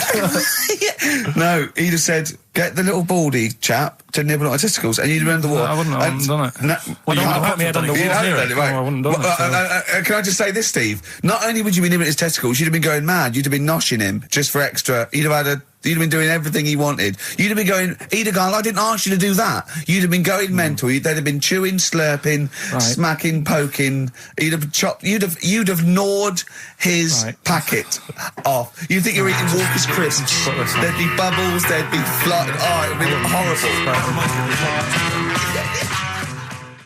That was Bowie and Waterloo Sunset. Love that. Love the original. Love Bowie. Bowie was my gig of the year. These are my singles of the year. These are our clips of the year. I'm Ricky Gervais with me, Stephen Merchant. We're just picking some lovely little bits and pieces. Do you remember when we talked about this? That's the sort of thing I think we need now, right? We've covered a lot of stuff. What, education? Teaching, yeah. Well, okay, what do you want to know? Don't know. Have you got something? Can you educate us on anything? I've been reading bits So and could we bobs. bring back just for one night only, educating Ricky? Oh, I'm excited. Yeah? Do you think it warrants that? I don't know enough about it. You know what I mean? About what? It sounds perfect. Play the jingle. Educating Ricky. He's getting smarter. A couple of things happened in the week that I read about. Okay. Keeping up on what's going on in that. Sure. Yeah. One was about that Galileo fella. Okay. Was it about 1636? Was it? I think it might have been not earlier. bad. Go on. Did some stuff with light and that. Yeah, he did lots of physical experiments, yeah. Is that it then, Carl, is it? He did some stuff with light and that. What did he do with light? What was that? Well, I think he invented the first... Telescope. Telescope. So I think it's a particular lens, though, and he did experiments where he dropped famously two different weighted balls from Pisa, and they hit the ground at the same time, showing that it doesn't matter, the weight doesn't matter, but air resistance does and stuff like that. I think he probably explained it a bit better than that. Yeah, but I'm talking to Karl. Sure. Did they need to know He's stuff? just thinking about pizza. Yeah. Did they need to know stuff like that back then? What do you mean, did they need to know stuff like that? It's just... There weren't people going around going, I've got to drop these two things off the bleeding tower of pizza. I just don't know which one's going to land first. Yeah, I need to know. What do you need to Bring know me about? Galileo. Yeah. It's for a bet. Yeah. No, but if I was knocking about then, I'd be like, stop messing with that. We need a telly. Or, do you know what I mean? I bet he thinks the Flintstones is real. I know. That'd be brilliant. That's what I'd do if I was a caveman. I'd make a telly out of rock. Yeah. And a pelican And a as car a that I cement just mixer. ran along the road with. Yeah, exactly. Yeah, we need a car. Yeah. Well, we haven't really got the internal combustion engine. Can you stick your feet through the bottom? Yeah, just get me a car, for Christ's sake. Anyway, so I learned that. And then... What? You learned his name. Yeah. Other people I learned the name of this week. Oh, if a chimp could watch telly. Go on, Karl, go on. And there was also a fella in the week who said that women shouldn't be wearing trousers Why? because they don't look good in them. What do you think? What do you think about that? It's rubbish. Yeah. These are the only things that have caught your eye over the last couple of weeks. This is the entire news. Galileo did something with light. A French fella said women shouldn't wear trousers. See, that to me wouldn't pass as education. It's not education. I don't know where you could ever use that. I don't know when that would ever be applicable to life. I just like reading stuff that sort of reminds me of... Do you know what I mean? If I read it and it gets me thinking, I think that's a good little piece. But I mean, but surely can't you just sort of like sit near something that vibrates to keep your brain going, or shake your head every now and again? I mean, what does this do? You mean it makes you start using your brain? But what aspect of a Frenchman said women shouldn't wear trousers got your mind working? What questions were you Because I asking? thought that's a bit daft, isn't it? Right? Yeah. Okay, I it was ends there thinking- with me. There's nothing else. There's nowhere else for me to go on that. He closes Your the mind's gate. still worrying. Yeah, go on. What do you think? Let's go through this. Oh, I wish we could download his I know, thoughts. I know. Just watch it. Yeah. Wouldn't it be great, like a DVD? Like a cartoon. Imagine that extra footage on the Office DVD. Yeah, Carl's brain. That would be With a commentary. amazing. Oh, with What I a mean is- commentary. Go on. Women wearing trousers and that, right? On the estate that I grew up in, Yeah. on right? There was a woman about 4 houses down, right? Right. Rough. Now, she used to wear leggings. Yeah. Now, they're a bad idea. They are a terrible idea. I agree with you there, Carl. If you're a lady of What the colour? normo persuasion... Were they pink? No, they were sort of black, but with all bits on them. Oh, right. Do you know what I mean? What, Yeah. toast and Just horse bits. droppings? Yeah, go on, yeah. And she used to... she's quite a big woman. Sure. Pauline Quirk, I think Yeah, they well, described her as. Look like a light bulb, which It was is those bending kind of over in women that are leggings. attracted to leggings. Yeah, I know, yeah. They are drawn to them like a moth to a flame. Yeah. She yeah. used to wear them, and that's what I remember when I read this piece. And she used to work on one of those sex line things. Right. Right, she used to do that. But What was she, an engineer? the weird thing with her was, she had big eyelids. Right. Go on. That were too big, and this is what I was thinking. What right? do you mean she had big eyelids? How big do eyelids have to be for you to go, they're big eyelids? What was she shoplifting with them? Would she come out of Dixon's with, like, radio stored in them? What do you mean she had No, big eyelids? It was another one of them popular things round our way. Do you know? Like, What do you mean popular things? They didn't people go, had they go, oh, I'll tell you what, they're all the rage. Can I get some big eyelids, please? No. It was just like one of them things that people suffered with. Just big eyelids. They could hardly open their eyes. What do you mean? What do you mean? That's one of them popular things round where I grew up. People had big eyelids, they could hardly open their eyes. What does that mean? What sort of freak town were you born in? You had webbed feet people with big heads, you got women with big eyelids. What does big eyelids mean? Are you confusing her with the horse? Yeah. Did she have hooves? Look, what? Anyway, so there's this big eyelided woman with the leggings. And that's what I'm saying to you, though. That's when I read that story with people with trousers. Yeah. I went from that. Yeah. To into a that. woman who used to have big eyelids. I still know the point. But then, and also the other bloke who had the eyelid problem was a mate of mine. Right. His dad had it, and same problem, massive eyelids. I don't know what that means. I don't know what that means. I used to say to my mum, I'm going round to Dave's house. Yeah. And Or to Drew say, Pig, well, as you call him. that's all right, but make sure his dad doesn't take you out in the car, because he could hardly see. He had to have his head. He had to tilt his head back to keep his eyes open. Make sure! Didn't he have a couple of matches with him at all times? What a load of gobbledygook. In fact, this began as educating Ricky. I know, So it's what, like he was people thinking, with eyelids. But it's like you're supposed to make that leap as well. Yeah. If I mention the trousers, Ricky will probably be thinking about people with big eyelids and women wearing leggings. Play a record, Carl. This is the Best Of Show on XFM 104.9. I'm Ricky Gervais, with me Stephen Merchant. Yes. I hope you're enjoying the Best Of. Like I said to you, though, the reason I did this was to get that kitchen, right? Now, Brilliant. as we speak now, right, Builder's in the flat. He's been annoying me. Of course he has. Of course he has. What's he been doing? When he turned up on Monday, right? Yeah. Wanders in, and the first thing he says to me is, he said, the pub across the road, is it any good? I said, well, it doesn't matter, does it? You're working on the kitchen. Think of saying that to a builder. Probably making conversation. Probably meant, do they do a toasted sandwich? Because I've got a half-hour lunch break. Not an hour, like Karl Pilkington. So I'll probably there and get a nice, cheese and tomato sandwich. Is that genuinely what you said to him? Yeah. The first thing you Yeah, said so to him? Suzanne had to go at me saying, why have you said that? He hasn't even started on it yet. I cannot believe that. You're unbelievable, Carl. And you say it's us that are rude, crass, I wasn't being faultless. rude. I just was letting him know. Do you know what I mean? I know what He they're up knows to. what he was there for. He had it down on his little docket. Do the kitchen this week. Yeah. He didn't come there and go, what did I come out for? Was it to go to the pub for a week? Why am I wearing these overalls? Yeah. Who's the little bald mank twat insulting me? Let me just check. Let me call the head office. I wasn't having a go, though. I mean, they should have finished it yesterday, and they're there now, right, Yeah. on their own. And what annoyed me is they turned up late today. Hold on, Carl. I've just realised something. They're probably listening to the radio. This, I assume, tuned to XFM, isn't it, in your kitchen? Yeah, but they don't know it's me, do they? Do you know what I mean? No. They'd go, he's got a whiny mank voice as well. So's the bloke who owns this place. And the bloke who owns this place, when I said, what's that pub like across the road, said, well, you won't be bothering that. He's working on this. No, he won't be able to put two and two together, will he? You've suddenly, the penny's dropped, doesn't it? You've suddenly realised. Look at his face! Yeah. He's suddenly realised they might know it's him. And they could be listening, and they're going to clean you out, mate. Oh, if you are the builder working in, where is it? I won't say the address, but it's... Central London, isn't Yeah. it? Go Yeah. mental. Have whatever you want. Opposite Seriously.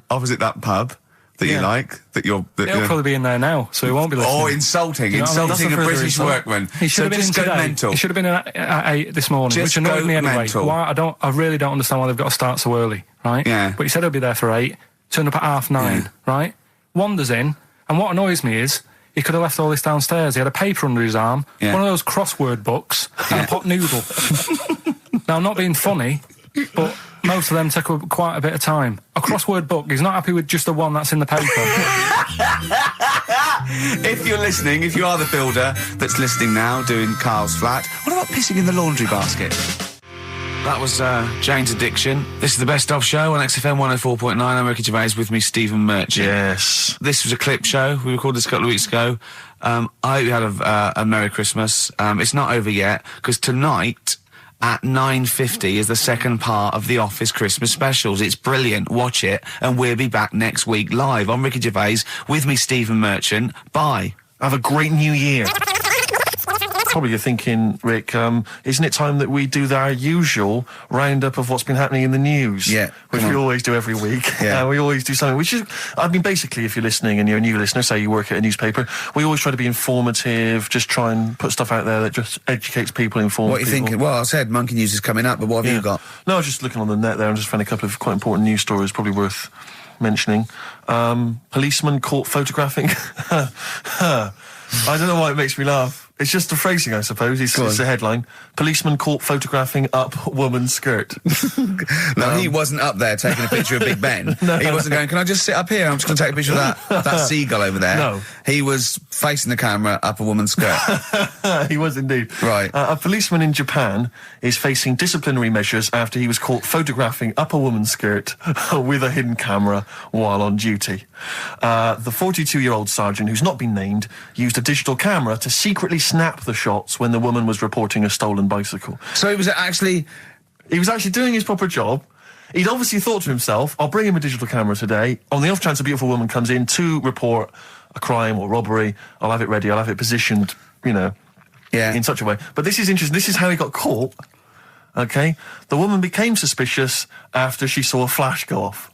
brilliant. I mean, this Not a secret at all. Sorry, did I just see your shoe? Your shoe just seemed to just spring into life there. It was light. There was light. Yeah, I think I've had someone set fire to some magnesium that was on the end of it. It won't happen again. Well, it's only you and I in here, and your shoe was just suddenly lit. Why are you standing like that? Why is your shoe just sort of like between my feet? There's no reason. This is how I always stand.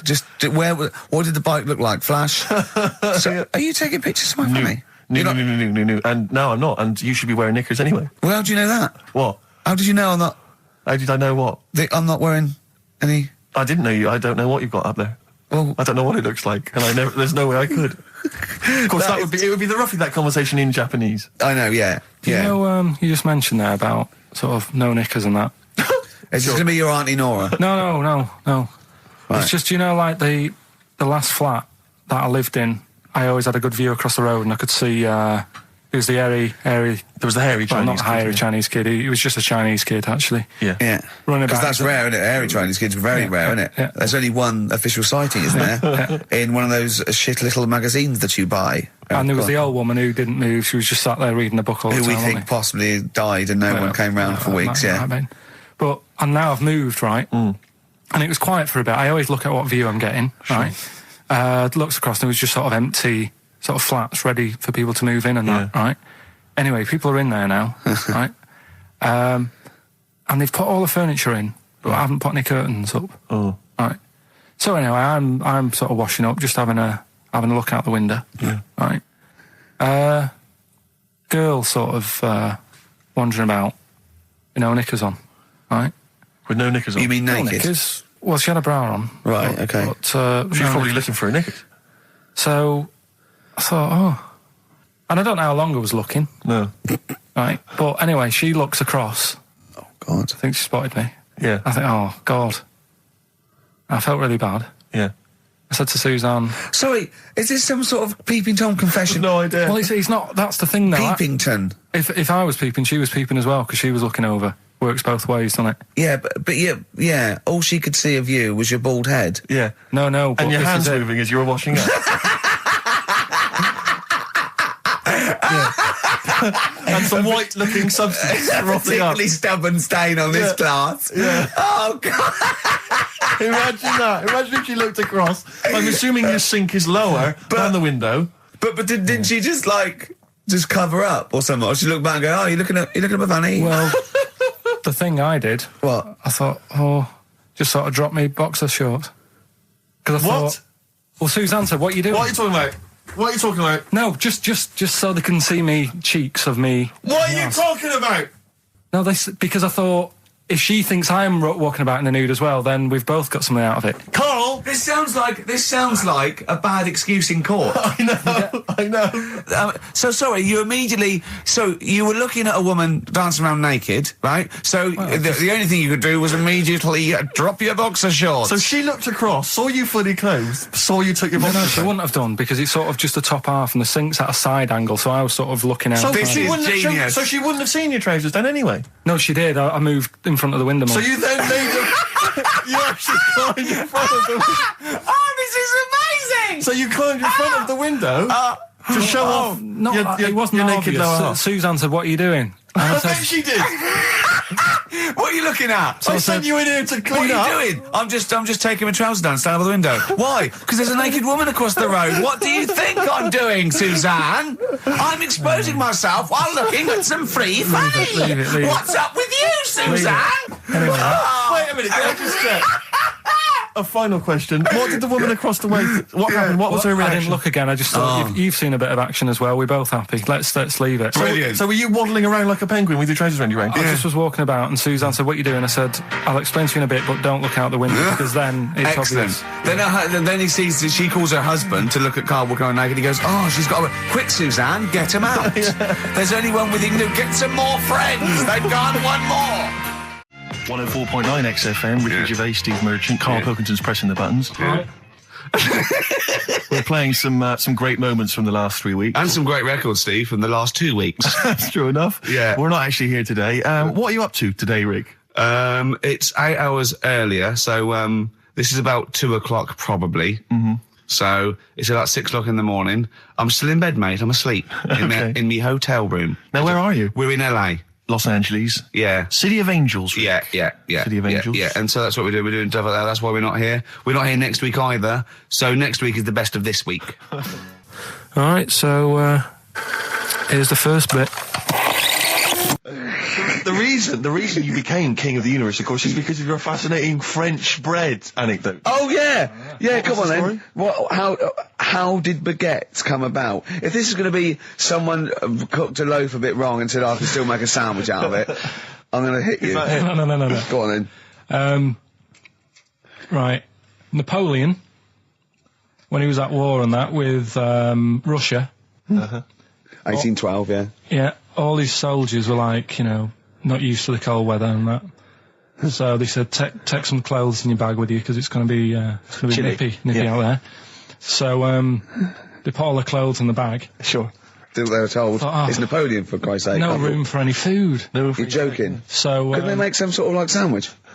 No, it wouldn't fit because of all the clothes. You had to take extra gear. Sure. So, anyway, he said, I can see where this is going. Is there a baguette-shaped gap left in their holdall? They thought, let's make some bread that you can fit down your trouser leg. What? That's not true! No, it's not, I read it in Euston train station. I was waiting to go back to Manchester. Where did you read What, this? scrawled on the wall in graffiti? Yeah. Do you know the Was it also meet me here for cock fun at 12 o'clock? The Upper Cross Sandwich Shop, Euston Station. It's on the wall. What do you mean it's on the wall?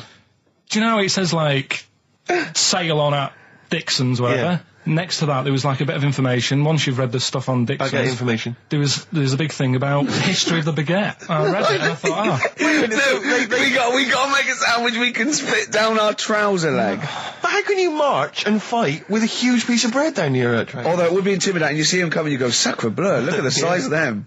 They're big fellas. Well, blimey. I can't help but feel that could be a practical joke at your expense. Yeah. do that. Well, the Earl of Do you ever Sandwich... question anything you read? If it's printed up, is that, Yeah. like, fact for you then? Well, it's not funny. I mean, if they were trying to be funny, it's like... it's not, is it? So it's information. Have you heard us? Things sometimes want to be funny when they're not. That's exactly what happened with the sandwich. The Earl of Sandwich wanted something he could fit down his pants. And it was those triangle cut sandwiches wrapped in cling film were perfect. You might be right. You might be right. I am. Because the Cornish pasty, so they could drop it down the mines, isn't it? Is it? They wrapped it up they wrapped up like meat and vegetables in pastry, and they sort of crimped it, and it was like and they dropped it down the mine, so, yeah, that's how that came about. And bagels were originally made so that people could play hoopla, but then eat afterwards. I don't know if you're aware of that. That is true, Carl. Well, anyway. Call my bluff. Is that true? Yeah. They're all true. They're all true. Yeah. Tell your kids that when you have them. Yeah. You know, if they're still alive in a million years. Well, it might be true. Can someone confirm that baguette fact that it was so Napoleon could stick it down Not him. his trousers? Not him, his soldiers. His men. Yeah. Fascinating information. Fascinating bread information, Carl. Radiohead. Yeah, now this is my song for the lovers. It's a beautiful track. It's Let Down off OK Computer. It's one of my favourite Radiohead tracks. It's lovely. Right, set the tape going now if you want to tape these songs. And just remembered recently, actually, I was on a train coming back from hometown Bristol, and I was on the train, and this girl walks on, good-looking girl. I thought, hey up, a largely empty carriage. I'm thinking, my luck's in, because I take every opportunity, Carl. That's the thing about me, I don't choose. She was a good-looking girl. She sat down. I thought she sat down right near me. I thought, brilliant. As this guy comes up behind her, and says, I think it's probably a boyfriend or something. Sits down next to her. And I listened in on the conversation, obviously, because I'm pretending to read. It was very clever. I read the same page for hours. So I was pretending to listen. I was listening, but pretending to read. And I realised that it's not her boyfriend or anything. It's just some guy she's met on the platform. And I'm thinking, brilliant. If she's the kind of girl who's just going to start talking to someone, on a platform, on a train, brilliant. I'm going to be in here. Because he was only going one stop. So I'm thinking, what's the worst that can happen? He'll nick off. I'll get chatting to her. And who knows? I could join the... is there a train equivalent? Foot High Club. The Foot High Club, brilliant. And so I'm excited, I'm listening in. And it turns out that they're both kind of graduates who've just finished university, or they're coming to their finals or something. And they're chatting away, and he's making a couple of witticisms, and she's kind of tittering at his jokes. I'm thinking, well, I'll tell you this, if she's laughing at this kind of material, I am going to blow her away, with my kind of anecdotes and wry observations, It was weak stuff, I got to be honest. Really? He was coming out with nothing. He was running on empty, as far as I'm concerned. Yeah. And she was loving it. So I'm thinking, brilliant, I'm going to be right in here. And then they get moving on to higher brow things, and I think she was going to study kind of Marxism or something like that, or communism, something. And she was asking him, as by way of conversation, she was asking him what he knew about Marxism, And he was fumbling for his vague knowledge of it that he had in his life. And I'm just sat there thinking, come on, love, in any given capitalist environment, the proletariat will revolt against their oppression by the bourgeoisie, and after a brief period of socialist rule, emerges a classist society governed by community cooperation. Well, if that sort of talk wouldn't get a woman hot, I don't know what you'd use. If Marx and Engels is not going to get a woman sweaty down below, then nothing is. Then my name is You're not just Steve biding your time. Exactly. I'm just going to go in for the kill any minute. Yeah. So anyway, it comes to his stop. Right, he gets up. I'm thinking this is a piece of cake, and he gets off, and off he goes. He walks off, and I'm thinking brilliant. And I thought, I'll wait. I'll wait till the train's pulled away. I'm not going to leap in straight away. No. And he comes back on the carriage, and I'm thinking, hang on a minute. He goes, listen, do you mind if I give you my email address? Right, and if you want to get in touch, email me. I'm thinking, come on, you loser, get off now. Save your face, please, before it's too embarrassing. And she accepts the email address because she obviously doesn't want to hurt his feelings, whatever. I'm thinking, fair enough. She's a good woman. I'm liking her. I'm loving her. I'm thinking, that's my kind of girl. So anyway, he gets off. I'm sat there, the train pulls away. I'm thinking, I'll wait a few minutes, I'll just, give it some time. Her phone rings. It's her friend on the phone. And she starts saying it, and I was listening in, and she was going, just met a guy on the train. I'm thinking, that's true enough. She goes, he was a good-looking guy. I thought, you're having a laugh, love. To be honest. Because I was looking at him, and she said to her friend, he looks a bit like tennis player Boris Becker. I thought, you should be so lucky, frankly, because I saw him. He had awful facial hair, if that's what makes him look like Boris Becker. Terrible little goatee beard. It was laughable. I thought, I don't know. And then she goes to thing, and she's like, I met him, we got chatting and stuff, and she was going, it's not often that you meet someone, generally in life, who's, kind of thoughtful and intelligent and funny. I thought to myself, I'm not even going to waste my time with you, love. Frankly, if that's what you thought of him. You just walked away. And I'll be honest with you, I didn't even bother talking to her. No, you were just didn't even waste my time with her. If she thinks that bloke is not only great looking, but funny and intelligent, and she got on well, and he was polite, and it was a chance meeting, and he thought, and she thought that you were like a freaky looking dork who didn't even have the nerve to speak. That is what if that's what she thinks, then I don't want to know her. I couldn't. You walked away, and good luck to you. And I have my dignity intact. Yes, and she's nothing. I love the fact that in pole position, in positions 1 and 2 of his favourite films of all time, it's The Elephant Man and Kes. Yeah. That's brilliant. Yeah. Go on. All right. Am I leaving the mics open a bit when this is going out? Yeah, let's have a listen. Yeah? All right. So don't talk then, right? Just put that hot dog down, Rick. And this is the bit in Kes where it's the teacher and he gets up and he has to Glover. talk. What's his name? Is it Brian Glover? No, it's the other teacher. The other one. Anyway. Right. Go on. All right. So, here we go. Things that had actually happened. I've got another one. What about you, Casper? Casper! All right. All right? All right. You haven't been listening to a word I've said, have you? Yeah, I heard some of it. Yeah, you. Some of it? Just... Stand up. Always somebody, isn't there? Right, now you're going to tell us a story about yourself. What sort of story? I want you to think of an incident that's happened to you sometime in the past that is true and that you think will interest the rest of the class. All right? Right. What about I work on a radio show at the weekend. Well, are you going to tell us about it?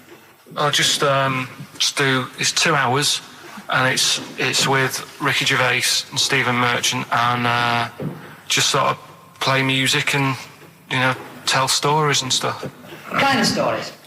Well, whatever. Like last week, it was science. We were talking about this lad who was growing a knob on his arm. So it's weird.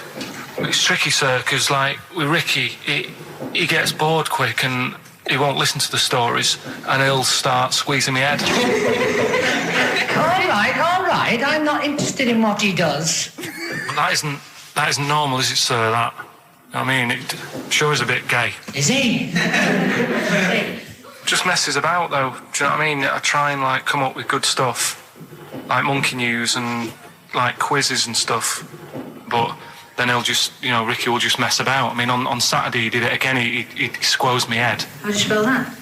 Squoze. S-Q... Are you going to show it on the wall? This is a new word to me. Squoze is S-Q-U-O-Z-E. Right, now tell us what it is. It's when he gets me head and he puts one hand on the back of it, right? And he puts the other hand on the front of it and he just sort of swivels it. Swivel, right down the front. Oh, swivel's not it's spelled S-W-I-V. How many times a day? How many times a day does he swells it? It depends what time he gets in. If he gets in about 12:30, he could get a good 3 in. But I think I don't really want to talk about. You've done enough, don't you? Well done, Billy. Big round of applause. That is the effort. Yeah. Wow. That's the best thing you've ever done, Carl. This is the Best Of Show on XFM 104.9. I'm Ricky Gervais, with me Stephen Merchant. Yes. I hope you're enjoying the Best Of. I've never been a religious type. If people want to do it, I let them do it and what have you. Good of you. But out of all of them, I want one that's not going to take over your life. I don't want one where you've got to get up 3 times a day and you've got to go and pray and that you've got to get up early. Forget that. It's getting in the way. But if it's something like... I was walking to work the other day, right, across Oxford Street. There's a little Hare Krishna fella there. And he sort of had a leaflet and stuff. And he said, are you interested? And I said, what do you do? And he said, well, we're against getting stressed out and what have you. And he gave me a plum. They hand out food for some reason. But I sort of asked a few questions. That's just the imagery. These 2 bold people, one of which is wearing an orange smock, holding a plum in the middle. He hands the other one a plum. It's almost like you can imagine some kind of religious painting. It's exactly. Yeah. But what is their sort of main thing? Because he didn't really tell me that much. He was a Japanese bloke, so I didn't know what he was saying that much. Why? He wasn't speaking English? Not very well. He wasn't the best sales bloke to send out for them, is what I'm saying. Yeah. But what's that? Are they? You're saying they're nothing like? Well, I believe Hare Krishna is a kind of as an offshoot of a sort of Buddhist faith. It is. I think they are Buddhist, aren't they? Yeah, and obviously their kind of trademark, as it were, is that they have to say. I believe they have to say Hare Krishna, Hare Krishna in a certain rhythm, in a certain order, a certain amount of times per day. That's why you see them walking down the street saying Hare Krishna, Hare Krishna, because it's actually a sort of religious chant which they're obliged to do. So you see, even if you go into the Hare Krishna faith, you may find yourself, in Tesco or whatever, forced to say Hare Krishna, Hare Krishna. Perhaps out loud, not just thinking it. Yeah, no, out loud. You can put it on an iPod and you can put that on an iPod. No, it doesn't count. No, I think you have to actually say it. So I guess that kind of eats into your social life a little bit. And there's the wearing orange as well. Particularly frustrating, I imagine, if you're in a cinema or a library. A little bit awkward there, midway through. Or Star you Wars, live next door to a bloke called Hare Krishna, yeah, who constantly thinks you're calling him. Yeah, that probably. Yeah. So that's in essence. I mean, I don't think we've quite done the Hare Krishna faith. It's full service there, but so interesting to you. I mean, you got handed a plum. You've been treated well by them. Yeah, well, but he couldn't tell. I just wanted to know how much time it would take up. What are the benefits? You know, what can you do? What can Well, I you think do? the benefits are they probably don't get stressed out. They've probably got that sort of that zen, that chi-ness about them, where they try and interact and Quite meditative. yeah. Yeah. I've got some nice trainers as well, don't they, with their orange. What are you looking for then in a faith, Carl? You say what are the benefits? I mean, obviously Catholicism, you get the communion wine and bread, so... Yeah, but I can afford that. Right.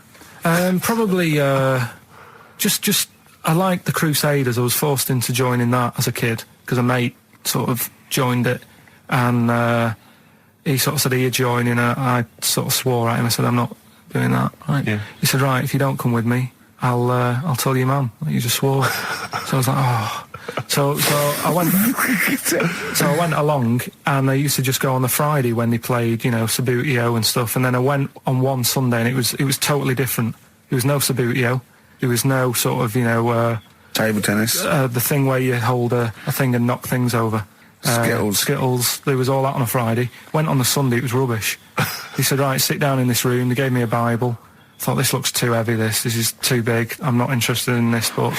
And I never went again. I used to hide on a Sunday when they came round. And that's been the only sort of... I suddenly, why did it suddenly turn out to have to hide on a Sunday when they're coming round? Because they wouldn't leave. Who was it? Were they adults? It was sort of a... Well, he seemed like an adult to me at the time, but he was probably about 27. Well, that is an adult. Yeah, but do you know what I mean? He seemed a lot older when I was a kid. Yeah. And he came knocking and that, and he used to say to me, "Mum, I'll just tell him I'm ill or something." And he used to hang around to see if I'd eventually come out to play and that. And if I did, I think they would have grabbed me and took me there. I love the idea that for you, religion has to bring with it some kind of gift. It's like, you know, join our faith and you get an alarm clock radio. It's like something like I think religion does bring a gift. Usually, it's the gift of the Lord. Well, the gift of everlasting life, isn't it? And that's the problem with it, you know. A lot of people believe in it because they think. But for I'll Carl, be all right. his feeling is like, that should be a given. That's safe. I'm definitely going home with eternal life. But what else can I have? Is there an Why do you have iPod to have in a it? religion? Because obviously I don't have a religion. I don't miss it, and I wouldn't want one. I'm an atheist, and that's out of belief. That's out of logic, and we don't get into the politics or the morality of it. Why do you feel you need a religion? Why don't you just get a hobby? Well, I didn't want one. I don't want one. I just was saying that, you know, if I was to get one, which one would I go for? Is what I'm saying. I'd like to see you perhaps as a Jew. I think Judaism would suit you well, I think. What are the hours like for that? Tough. Can be tricky. That's what I mean. I don't want anything that's, you know... And they have a day where they don't eat and stuff. I couldn't be doing that. So then they have days when they eat too much. Yeah, but what happens if I'm not that hungry that day? Like I say, I don't like change. You know what I mean? I like my Cheerios in the morning. I don't...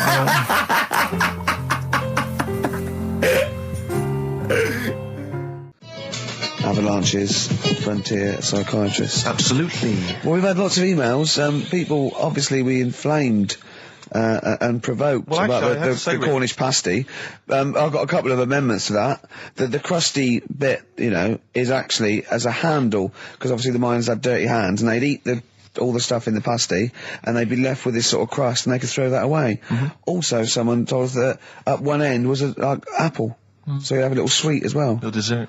So, there you go. You noticed how, like, over the years we've been doing this, you know, way back when we started XFM, no one ever contributes when we ask about the music, when we ask about hip-hop, or their, you know, opinions on that, anything important. But start talking about pasties, we've had about 5 phone calls. Yeah. And someone phoned up to confirm. They used to work for Upper Crust, and basically Carl got all excited. So it is true. She went, well, I don't know if it's true. I've read the same sign you did, Carl. Interestingly, there's an email here that says, which basically offers a history of the baguette, and talks about after the revolution, the government decreed that all of France must eat the same bread. and it was up to the bakers to bake this bread of equality. And then Napoleon kind of made sure it was a particular. He kind of set in. Obviously, on the bread, you can eat anything you find in the garden: frogs, snails, bits of horse, But squid. the interesting thing is, Rick, that there's no mention of sticking it down your trousers whilst going to war. The French have tried to keep that secret for over 100 years, It was only Steve. the upper crust people. Nearly 200 years, that is a top secret. Somehow Euston Station upper crust got hold of a document, left behind in an old sea chest, possibly Napoleon's, could have been Josephine's. Unfortunately, jotted it down.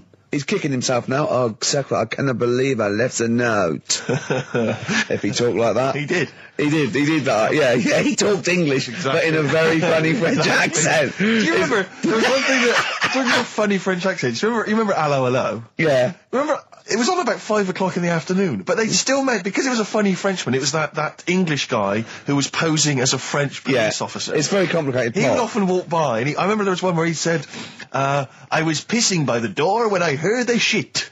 Oh yeah. Now that's passing by the door. I'm allowed to say Passing that. by the door when I heard a shot. That's what he's saying. I'm allowed to say that at 2 o'clock because I'm just saying I'm talking in a French accent. Yeah. I was pissing by the door when I heard a shit. Yeah. That's fine. Yeah. Because I'm speaking French, Carl. Do you know what I mean? That's the rule. I'll tell you something I do know. Go on. Right. But I can't really get a question out of it. Go on. Just tell us. There's a shadow somewhere. It's already good, isn't it? I'm loving it already. No, right. There's a shadow. I think it was in America. Yeah. And it's on a quiet road. I'm guessing somewhere like Boston. That's what I imagine. Okay. Right? No. Somewhere like Boston. And people at night used to see this shadow moving about. And they'd go, what's that? Right? And it got known, the town, the little local town got known for this shadow, but it didn't cause any problems. What are you talking about? You lost me. What are you talking about? Do you know, like, some places get famous, like Scotland's got the Loch Ness Monster and that, but it doesn't cause any. Yeah. But it doesn't cause any problems. It doesn't exist. Go on. Right. So there's this shadow walking about on the road. And, What do you mean? No, what's he again? Rubbish. Right. So he's walking Nonsense. about. Where did you read this? Where did you He's see walking this? about. This was on the internet, and I'm sure. Sorry. Sorry. I thought it was shite. I didn't know it was on the internet. Right. So this shadow is moving about, and Independently of an object. yeah, and the local mayor and that is like, yeah, it's a bit weird, but it's not harming anyone. The mayor involved. Was he elected to that post? Hey, Mayor, we got a problem down here. Seems like a shadow. Well, it's not causing any. No, it's just causing any problems. Yeah, go on. But that's the thing. It was left for years, and then it did start causing problems. I see, that's it. If you leave these shadows to go unchecked, Rick, they go crazy. Yeah. You let them run amok in the city. Yeah. You've got to stand What down did it do? on What did it Roman do? shadows. What did the shadow do? It was pushing people off the bikes. It was what? It was pushing people off the bikes. Oh, I'll find out more for that next week. Right, that'll tease oh, them. you're a maniac. We'll do more on that. We haven't had time for Please educating. never have children. Right, listen. You're Just promise me now you'll never have kids. Like I said to you, though, the reason I did this was to get that kitchen. Right? Now, Brilliant. as we speak now, right, Builder's in the flat. He's been annoying me. Of course he has. Of course he has. What's he been doing? When he turned up on Monday, right? Yeah. Wanders in, and the first thing he says to me is, said, the pub across the road, is it any good? I said, well, it doesn't matter, does it? You're working on the kitchen. Think of saying that to a builder. Probably making conversation. Probably meant, do they do a toasted sandwich? Because I've got a half-hour lunch break, not an hour, like Karl Pilkington. So I'll probably go and get a nice, cheese and tomato sandwich. Is that genuinely what you said to me? Yeah. The first thing you Yeah, said so to me? Suzanne had to go at me saying, why have you said that? He hasn't even started on it yet. I cannot believe that. You're unbelievable, Carl. And you say it's us that are rude, crass, I wasn't being thoughtless. rude. I just was letting him know. Do you know what I mean? I know what He they're up knows to. what he was there for. He had it down on his little docket. Do the kitchen this week. Yeah. He didn't come there and go, what did I come out for? Was it to go to the pub for a week? Why am I wearing these overalls? Yeah. Who's the little bald mank twat insulting me? Let me just check. Let me call the head office. I wasn't having a go, though. I mean, they should have finished it yesterday, and they're there now, right, Yeah. on their own. And what annoyed me is they turned up late today. Hold on, Carl. I've just realised something. They're probably listening to the radio. This, I assume, tuned to XFM, isn't it, in your kitchen? Yeah, but they don't know it's me, do they? Do you know what I mean? No. They'd go, he's got a whiny mank voice as well. So's the bloke who owns this place. And the bloke who owns this place, when I said, what's that pub like across the road, said, well, you won't be bothering that. He's working on this. No, he won't be able to put two and two together, will he? You've suddenly, the penny's dropped, doesn't it? You've suddenly realised. Look at his face. Yeah. He's suddenly realised they might know it's him. And they could be listening, and they're going to clean you out, mate. Oh, if you are the builder working in, where is it? I won't say the address, but it's Central London, isn't it? Yeah. Go mental. Have whatever you want. Opposite that pub that you like, He'll probably be in there now, so he won't be listening. Oh, insulting a British workman. He should have been in just go today. mental. He should have been at 8 this morning, Just which annoyed go me anyway. mental. Why? I really don't understand why they've got to start so early, right? Yeah. But he said he'll be there for 8, turned up at 9:30, right? Wanders in, and what annoys me is he could have left all this downstairs. He had a paper under his arm, one of those crossword books, and a pot noodle. Now, I'm not being funny, but most of them take quite a bit of time. A crossword book, he's not happy with just the one that's in the paper. If you're listening, if you are the builder that's listening now, doing Carl's flat, what about pissing in the laundry basket? Okay, 104.9, Ricky Gervais, Steve Merchant. We're not actually here. It's the best of. Look at his face. It was really light, right? We've had the parrot, right? These are things that I found the parrot. Right, I've told you about the dog in the car wash. Right, you didn't tell me about that. You said there's a car wash for a dog. That's all you told me. Yeah, the but parrot, you said there's a parrot. What? It's a problem at funerals. Yeah. That's nothing. That's nothing. Do you understand? And they used to eat cats. what else have we got?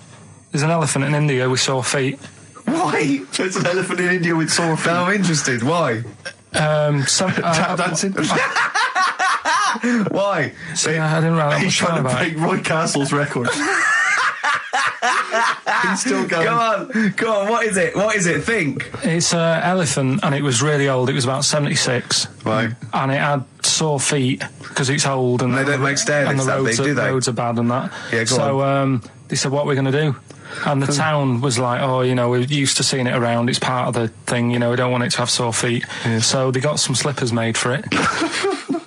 And it had like a picture of the elephant looking happy wearing some slippers. I love him! I love Carl, his world! Think of it, where did you see this picture? That was on the internet. Right. That's a lesson, though, for any elephants listening. Don't wear stilettos to work every day, because it can do your feet in. So that it's don't elephants have really bad memories? No, they have really good memories. Oh, do they? Yeah. Oh, well, that's good then. No, I just thought they'd forget where they put them. I thought there was something about elephants having bad memories and that. It goes on, where's my slippers? Yeah. I'm sure I left them by the test. So sorry, there's an elephant walking around wearing slippers? Yeah, that's in India. What kind of slippers? Those sort of old man ones with the sort of checkers? Well, round ones, I imagine. Yeah. Big round ones. There was that going on. And is it happening? Is it happier? I mean, does it feel more satisfying? It looked it. Did it look? How can you tell if the elephant's pleased? What else is there? There was a woman who's had a breast insured for 150 grand. Right. Okay. Any more information there? What? Third party fire and theft? Don't know, it had a picture of her with them, out. I just thought, he should get them covered. He's done another real joke! Brilliant, that's a proper joke. He's done, look at his little face, he smiles. I'd like to see you on one of the sort of TV panel games. If they could bring back sort of celebrity squares, he'd be amazing as the centre square. Oh, that would be incredible. Or on that countdown in Dictionary Corner. I imagine him in Dictionary Corner. I've come up with cat. If that helps at all. Yeah. Memblent. Yeah, what does that mean, Carl? Just anything you want it to mean. What I've got, there's a dog that's got a cough in Singapore because it smokes 20 a day. Right, okay, another one. No, it's the last one, and it's on the save. The last one we've got is last week when I did Do We Need 'Em? Do you know when I called up one of the museums, in a science museum? Yeah, are you talking to me? Yeah, I'm just saying. I wanted to tell you before when the song was on, but you're so busy listening to it. Yeah.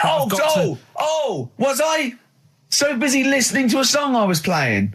Yeah, but we're doing a radio show. All right, what's your point? Well, I just wanted to say she emailed in to say I got her name wrong, so I'm just apologising for that. What did you call her?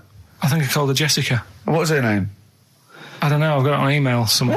This is not an apology! No, I'm You've just got saying. it wrong again! You've not even said her real name! How is that an apology? Well, I remember I read the email, so But who are you apologising to? I think her name's Jackie, I think. Oh, you've got it wrong again, haven't you?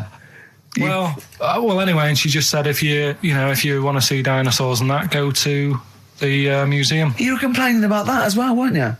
You went to a museum and there was too many dinosaurs. He said you just need 4. No, well, Steve, have you been to the one in Knightsbridge? I think this so. One that I called up, right? It's nice. You go in, you get a good collection of stuff. You walk in, there's 3 or 4 dinosaurs. You've had enough, right? I went into New York, right? I went to the museum there, hundreds of them. You can't move for dinosaurs. Yeah. It's almost like they're responsible for them being extinct. There's loads of them. So all I'm saying is, if you want to see a dinosaur, go to the one near Knightsbridge. They've got a nice selection, some old vases and stuff. It's worth going. So, Carl, you're a second-time buyer, aren't you? But yeah. Bought one in Manchester. Lost $7,000 on that one. well, don't buy in Manchester. No, it's a good flat. It's just it wasn't. I didn't buy it to sort of make money. I thought I was going to be living there like all my life, and then a job came up here, and it was like, oh. You bought your first flat in Manchester. You assumed you would be living there for the rest of your life. Well, I wasn't in a rush. Play record. You're an idiot. Hang on a minute. So have you got a property portfolio? Have you got the 2 houses now? No, I've got rid of that one. Oh, you sold that one? Got this at a flat. £7,000 loss. Got this flat. I'll tell you something that is interesting. Hold on, though. What? £7,000 lost. Yeah. It's a flat in Manchester, but it could only cost about £8,000 anyway. Right, Steve, something they do now, right, they've got to do by law when you're buying, right? I was looking at one in London, right? It's haunted. They've got to tell you now. Right, don't talk shit. I'm telling you Play now. a record. I'm telling you now. Yeah. There's no such thing as ghosts. That is ridiculous if that appears on a legal document. Right, if there's anyone who sells flats and does that for a living, yeah, right, email in, because I'm telling you now, that is a fact. She sort of dropped it in. She said, I said, oh, nice feel here. And she said, yeah, well, that'll be the ghost. Just dropped it in, that's all they've got to do. And then I was like, what? And they went, oh, yeah. That's all I've got to do, is it? So that's the legal thing. Did you drop it in? So in court you go, did you drop it in? Yeah, I dropped it in. Play a record, you're an idiot. Did you have to have that thing done where they say, what side do you wear your member? What side you dress? They don't say what side you wear your member.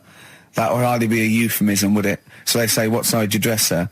It means what side your little John Thomas leans, doesn't it, on rest, usually to the left, isn't it? Your little left testicles. If I said to you now, what side do you wear? Do you know? It would be left. It would be the left. That's what I mean. If standing there, right, with nothing restricting it or holding it in or holding it up, right, it sort of leans. Your one ball is sort of like slightly back and lower, isn't it? And your little John Thomas rests there, so it's left. And the reason they ask it is so they don't put the tape measure up on the left and squash your willy or touch your willy. So it's nothing to do with like, well, you'll need a bit more room of sort of more material on that side, or. Well, no, I don't think they compensate. It's just when they when they stick that up into your groin, they don't want to come in contact with your little. The thing is, I don't know what side I wear stuff on. I just sort of pull my pants up and wherever it wants to go that day. But maybe it's not big enough to sort of make any, real decision. But like now, I'm sat here right with my jeans on. I don't know where I am. Well, that's clear from hearing you talk. No, but what I mean is, if a fella said to me, "What side are you? What side's your member on?" Member. What is this the use of the word member suddenly? I'd go. Well, it's not. It's usually not appropriate. And also, I imagine in the old days they had big baggy pants that used to sort of like hang down. And now, like with those stretchy boxers and briefs, it's sort of held up in a nice neat little parcel, isn't it? So it's probably not appropriate. It doesn't come in contact with your little snake. So, Did you ever? What have you ever heard that? Are you telling me a tailor has asked you that and you went, "What do you mean, mate?" No, I've never. I've not really had one made to measure. I had one made when I was a kid, but since then I've sort of bought a suit off the hook. But when you were saying about buying a suit, I know that question sort of crops up, and I don't know what the answer is. It just annoys me the way I don't know. There's no surprises anymore. Do you know what I mean? People know. What do you mean? He's going to go, right, I'm going to measure you now. Which side shall I measure? Go, well, pot luck, go on, have a look. Right, there you go. Oh, you got it. You checked me out. What do you mean there's no surprises anymore? What are you talking about? Everything you say is a surprise. Everything you say. Every opinion you have is a surprise to me. What I mean is, why aren't people just happy just to go, well, depends, doesn't it? I'll just pull the pants up wherever it wants to go. I'm happy. What do you mean? Why is this such a big issue? But Carl, when they ask you this question, they're not making a note of it somewhere. It's not statistical research to find out what the kind of common leaning is. It's a question so he doesn't touch it when he's using his tape measure. Just be careful. But he is being careful by asking the question. But what's wrong with him touching it anyway? If he's, I mean, it's only like a slight.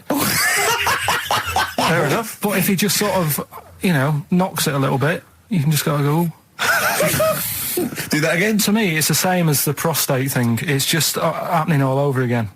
It's But the doctor doesn't go, oh, what side's your arse on, sir? Trying to avoid the arse. He wants to go, he knows where your arse is and he's aiming for it and he wants to get it up there. He's aiming for it for a good cause. This little fella's going, well, I've got to measure his leg. I don't want to touch the knob. I'll just ask him, sir, do you mind telling me where your cock is so I can avoid it? It's a big difference. But like I'm saying to you, I'd have to have a look first to let him know. I don't know where it is now. I don't know. It could be the left, could be the right. Are you telling me you don't know where your knob is without now? looking? Well, what do you mean without looking? How could... Well, you're saying it as if like... Should we have a guess? Well, have a look and tell us where it is. What are you wearing? What sort of pants are you wearing? I've got my jeans on. But you got pants on underneath them? Yeah. What are they? Briefs or boxer shorts?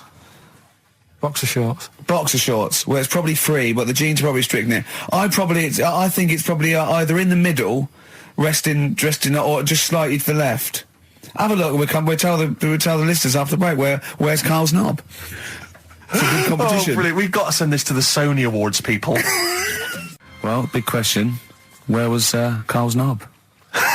That's what people have been hanging on for. Yeah. Where was it? Well, I can't believe people have been texting in. Hey, what, guessing where it is? People saying, is it in the middle? Is it in the left? It cost them 10p. It cost them 10p to find out. Just wait, I'm going to give out the answer. You don't win anything, right? Like, strike it lucky. Right? Bottom or middle? Right. It was to the left. Oh! Yeah.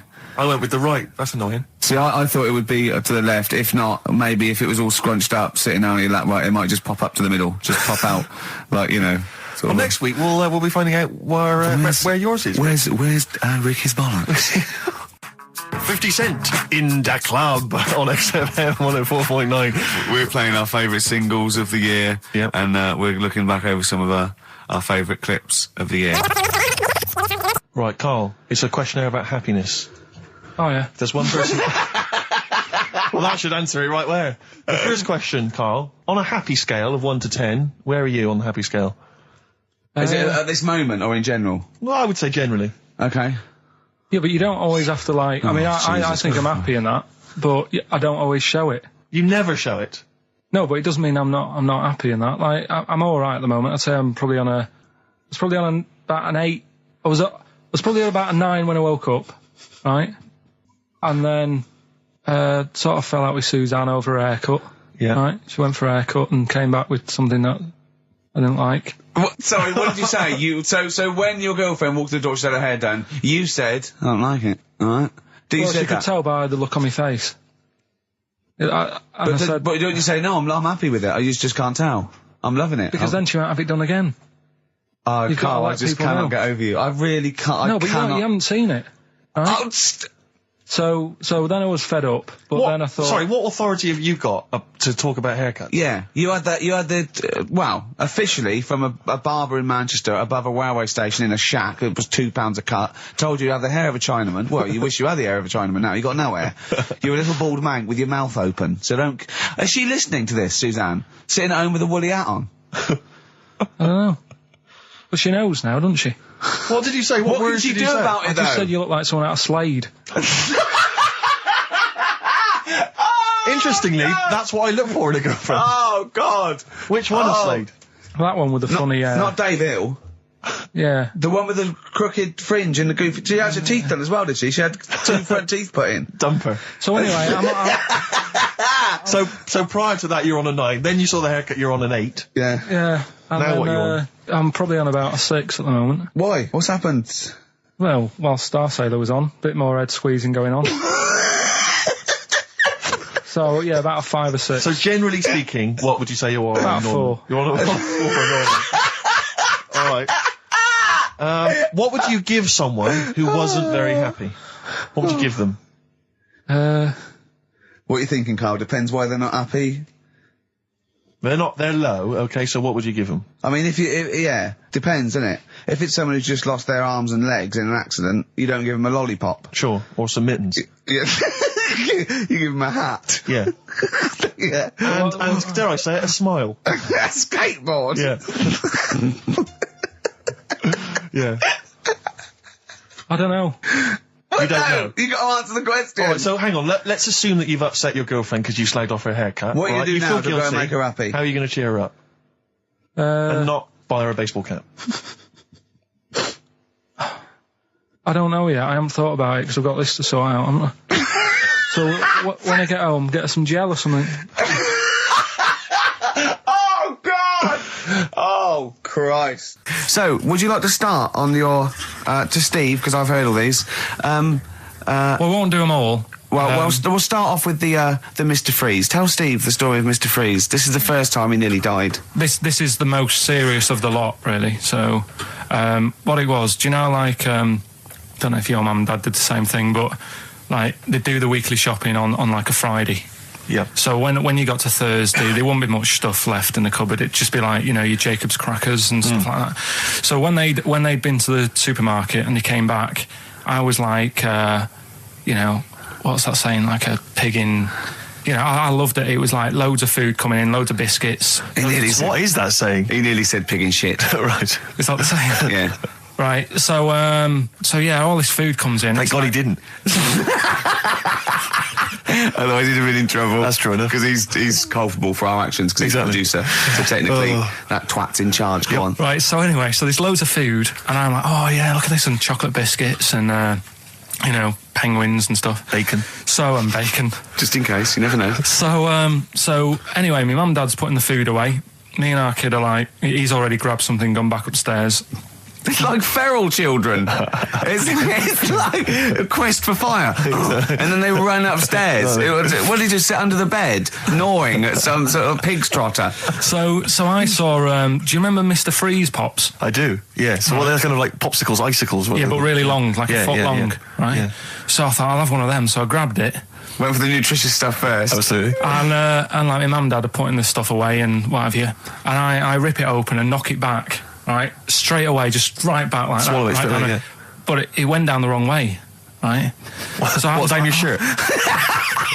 So I was like, oh God, I can't breathe. And my mum and dad didn't even know what I'd ate. Do you know what I mean? I ate it so quick. Yeah. And I'm sort of tapping my mum on the back, going, and she's going, oh God, you know, he's choking again, because I was always choking. If it was one thing, I don't know if I've got like a small throat, but I mean, even Ricky knows I can't drink that much, can I? Yeah. Do you know, or eat pebbles. I'm not a quick drinker. I'd always, I think I'm scared of like swallowing stuff. Yeah. And it was like bottle tops and mint imperials and stuff. I was always choking on stuff. Oh, jeez. So anyway, she's going, oh God, what's he picked up on it now? Drop it. So, and hit his nose with a stick. So I was going, I'm choking. At this point, my dad had I think he'd put his share away, you know, his food away, and he'd gone. His share, I love it. Yeah. He'd gone to watch like Winner Takes All or whatever in a lounge, and I was in the kitchen, and I was starting to I didn't care anymore. Do you know what I mean? I just got to that point where I wasn't struggling anymore. You just thought, I'm done for. I just was like falling to the ground. And my mum's going, you know, get in here, I think it's serious. My dad comes in and sort of starts shouting at me, saying that's what you get for being greedy. He didn't even know what I'd eaten. Well, it was the moment to teach you a lesson, certainly. So he's there like that, and my mum's going, oh, look at him, and my lips were going purple, and my eyes were rolling into the back of my head. You look like Marilyn Manson. And so anyway, she grabbed me from behind and did that fireman thing. The Heimlich manoeuvre. Yeah. And, you know, winded me. And it came up, and I was all right. What, the whole popsicle came flying back out? You see, that's what I don't understand. Because there was nothing there. No, just a little bit. No, it swells up, doesn't it? Because it irritated it. So it went down your sort of like your epiglottis. It went down the wrong way, like it went into your air canal instead of your throat, and it sort of spasms, and that's the fear. You just got to calm it down and relax. So in time, I would have been all right. Yeah, anyway. you don't. Well, no, you might have. So that's so that's hang on. one. No. But the weird thing is, like for 3 days after that, I felt like a sort of a special person. I went to school. And what's that? I'm saying nothing. I did full days. A special needs person. I went to school the next 3 days after that. I didn't like wag it or anything. I did full days. I love that. 3 days, turn over a leaf. Exactly. After 3 days, you thought, screw it. Yeah, Well, did a quick history exam. Right, next one. weird. That's popsicle. That's popsicle hell, we'll call that. So we're looking into animals that we get rid of. I've spoken to someone about snails. I've spoken to someone about jellyfish and that. And looking at cockroaches today. She's an expert. She's just not just some random person. No, she works in a museum, a good museum. I said I'd give it a plug. It's the one near Knightsbridge. It's got dinosaurs and that in it. It's worth seeing. Well, this is Natural her. History Museum. Yeah. So, It's not sure. He's not sure. this is what happened.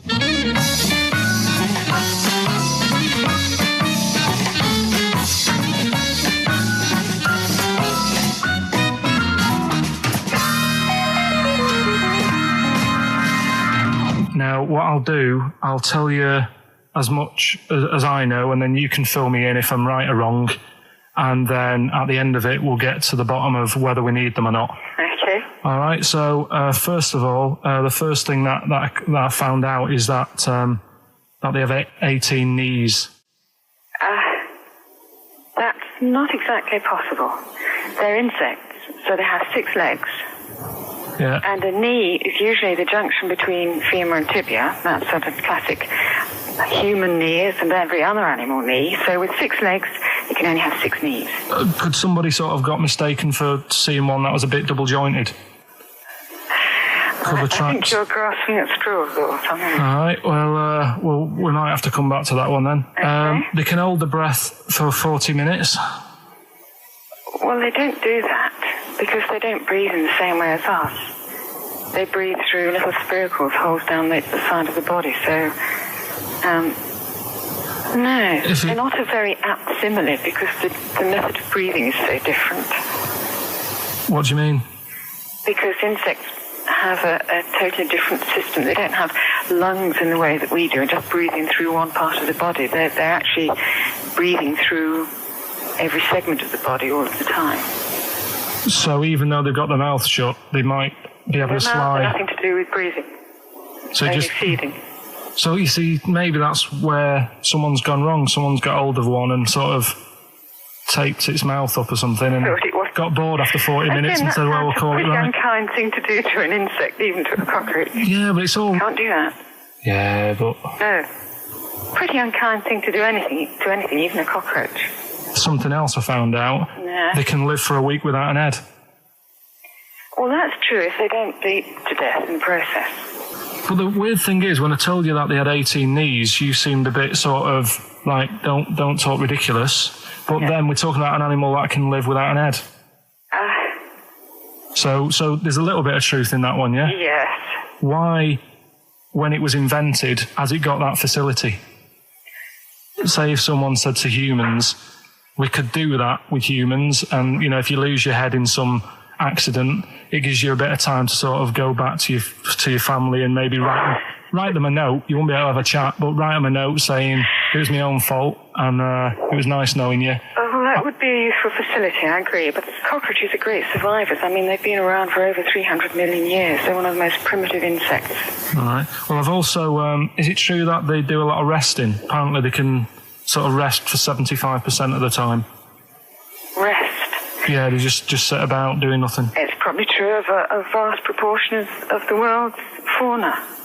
I mean, maybe the 25% that they are working, they're really giving it some, so it might make up. Probably searching out food and, they can slow down considerably. You can chill insects in the fridge and they'll become very, very quiet. You might think they're dead. Yeah, but I'm sure, you know, if we were sat in a fridge, you know, we'd go a bit quiet, wouldn't we, you know?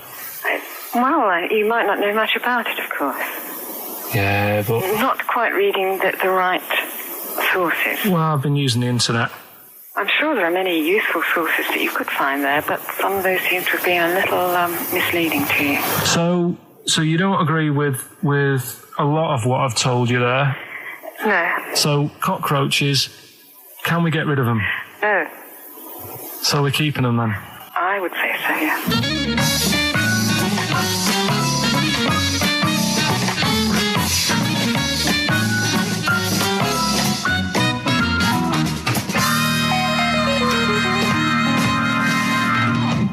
I think we should get her on more often because she sounds like she'd be a bit of an ally, really. Because she knew immediately that you were talking nonsense. She even said, I think you should be more concerned about your sources, which I've been trying to tell you for a year, right? The fact, I mean, 18 knees, where did you get that from? It was on the internet. They can hold their breath for 40 minutes. I mean, I don't know what you read and take on. Mad world, don't it?